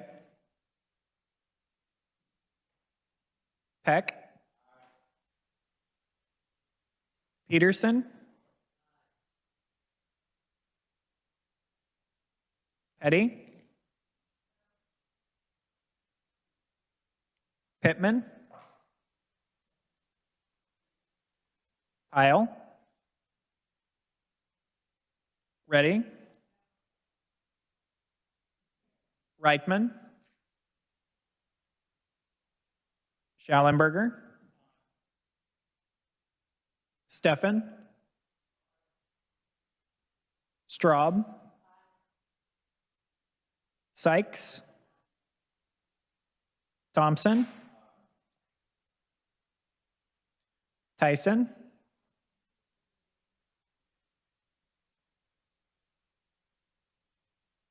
Ware, Warren, Wilborn. Has every senator had an opportunity to vote? Senator from Barton, Senator Straub.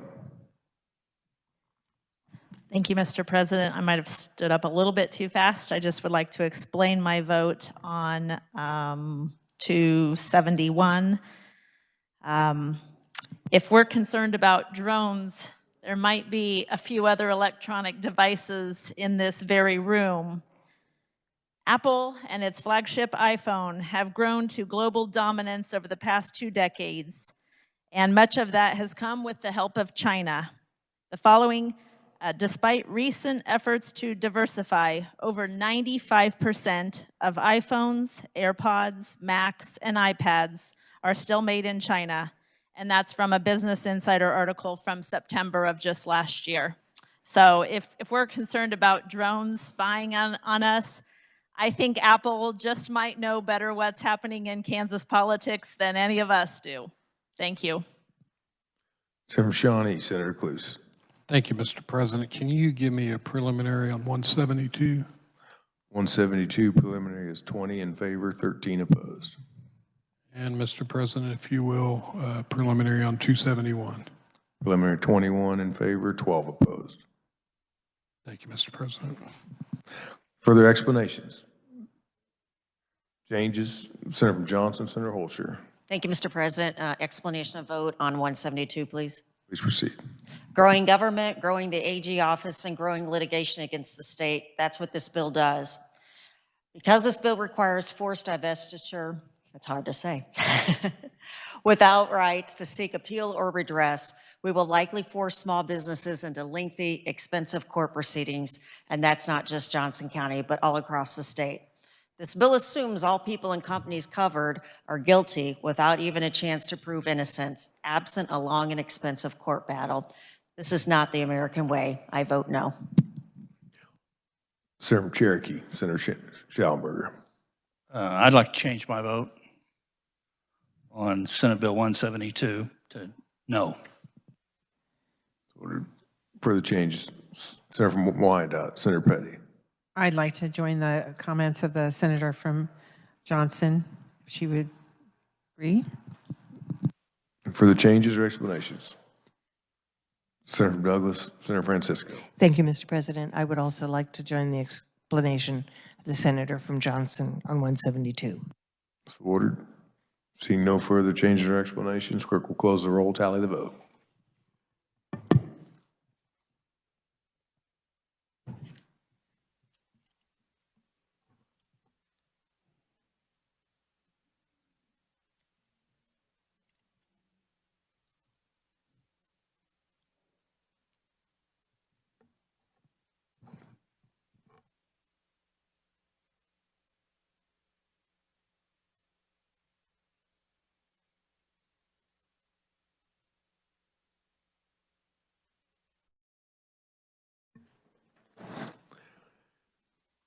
(21) having voted in favor and 12 opposed to the passage of Senate Bill 271. This measure having reached its constitutional majority is hereby declared passed.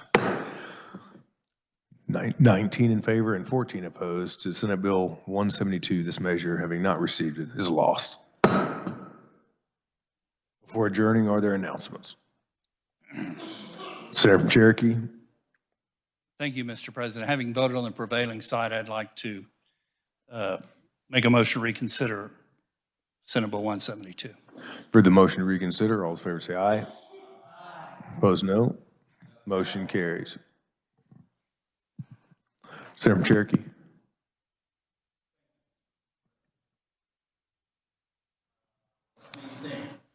Would you like to make a motion to?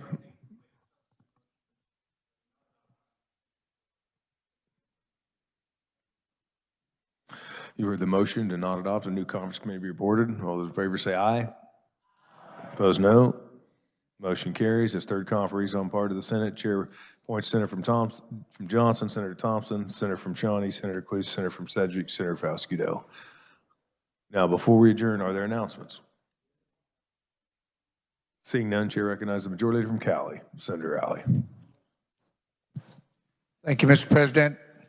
I move the Senate adjourn pro forma until 9 a.m. on Thursday, April 25th, 2024. For the motion, all those in favor say aye.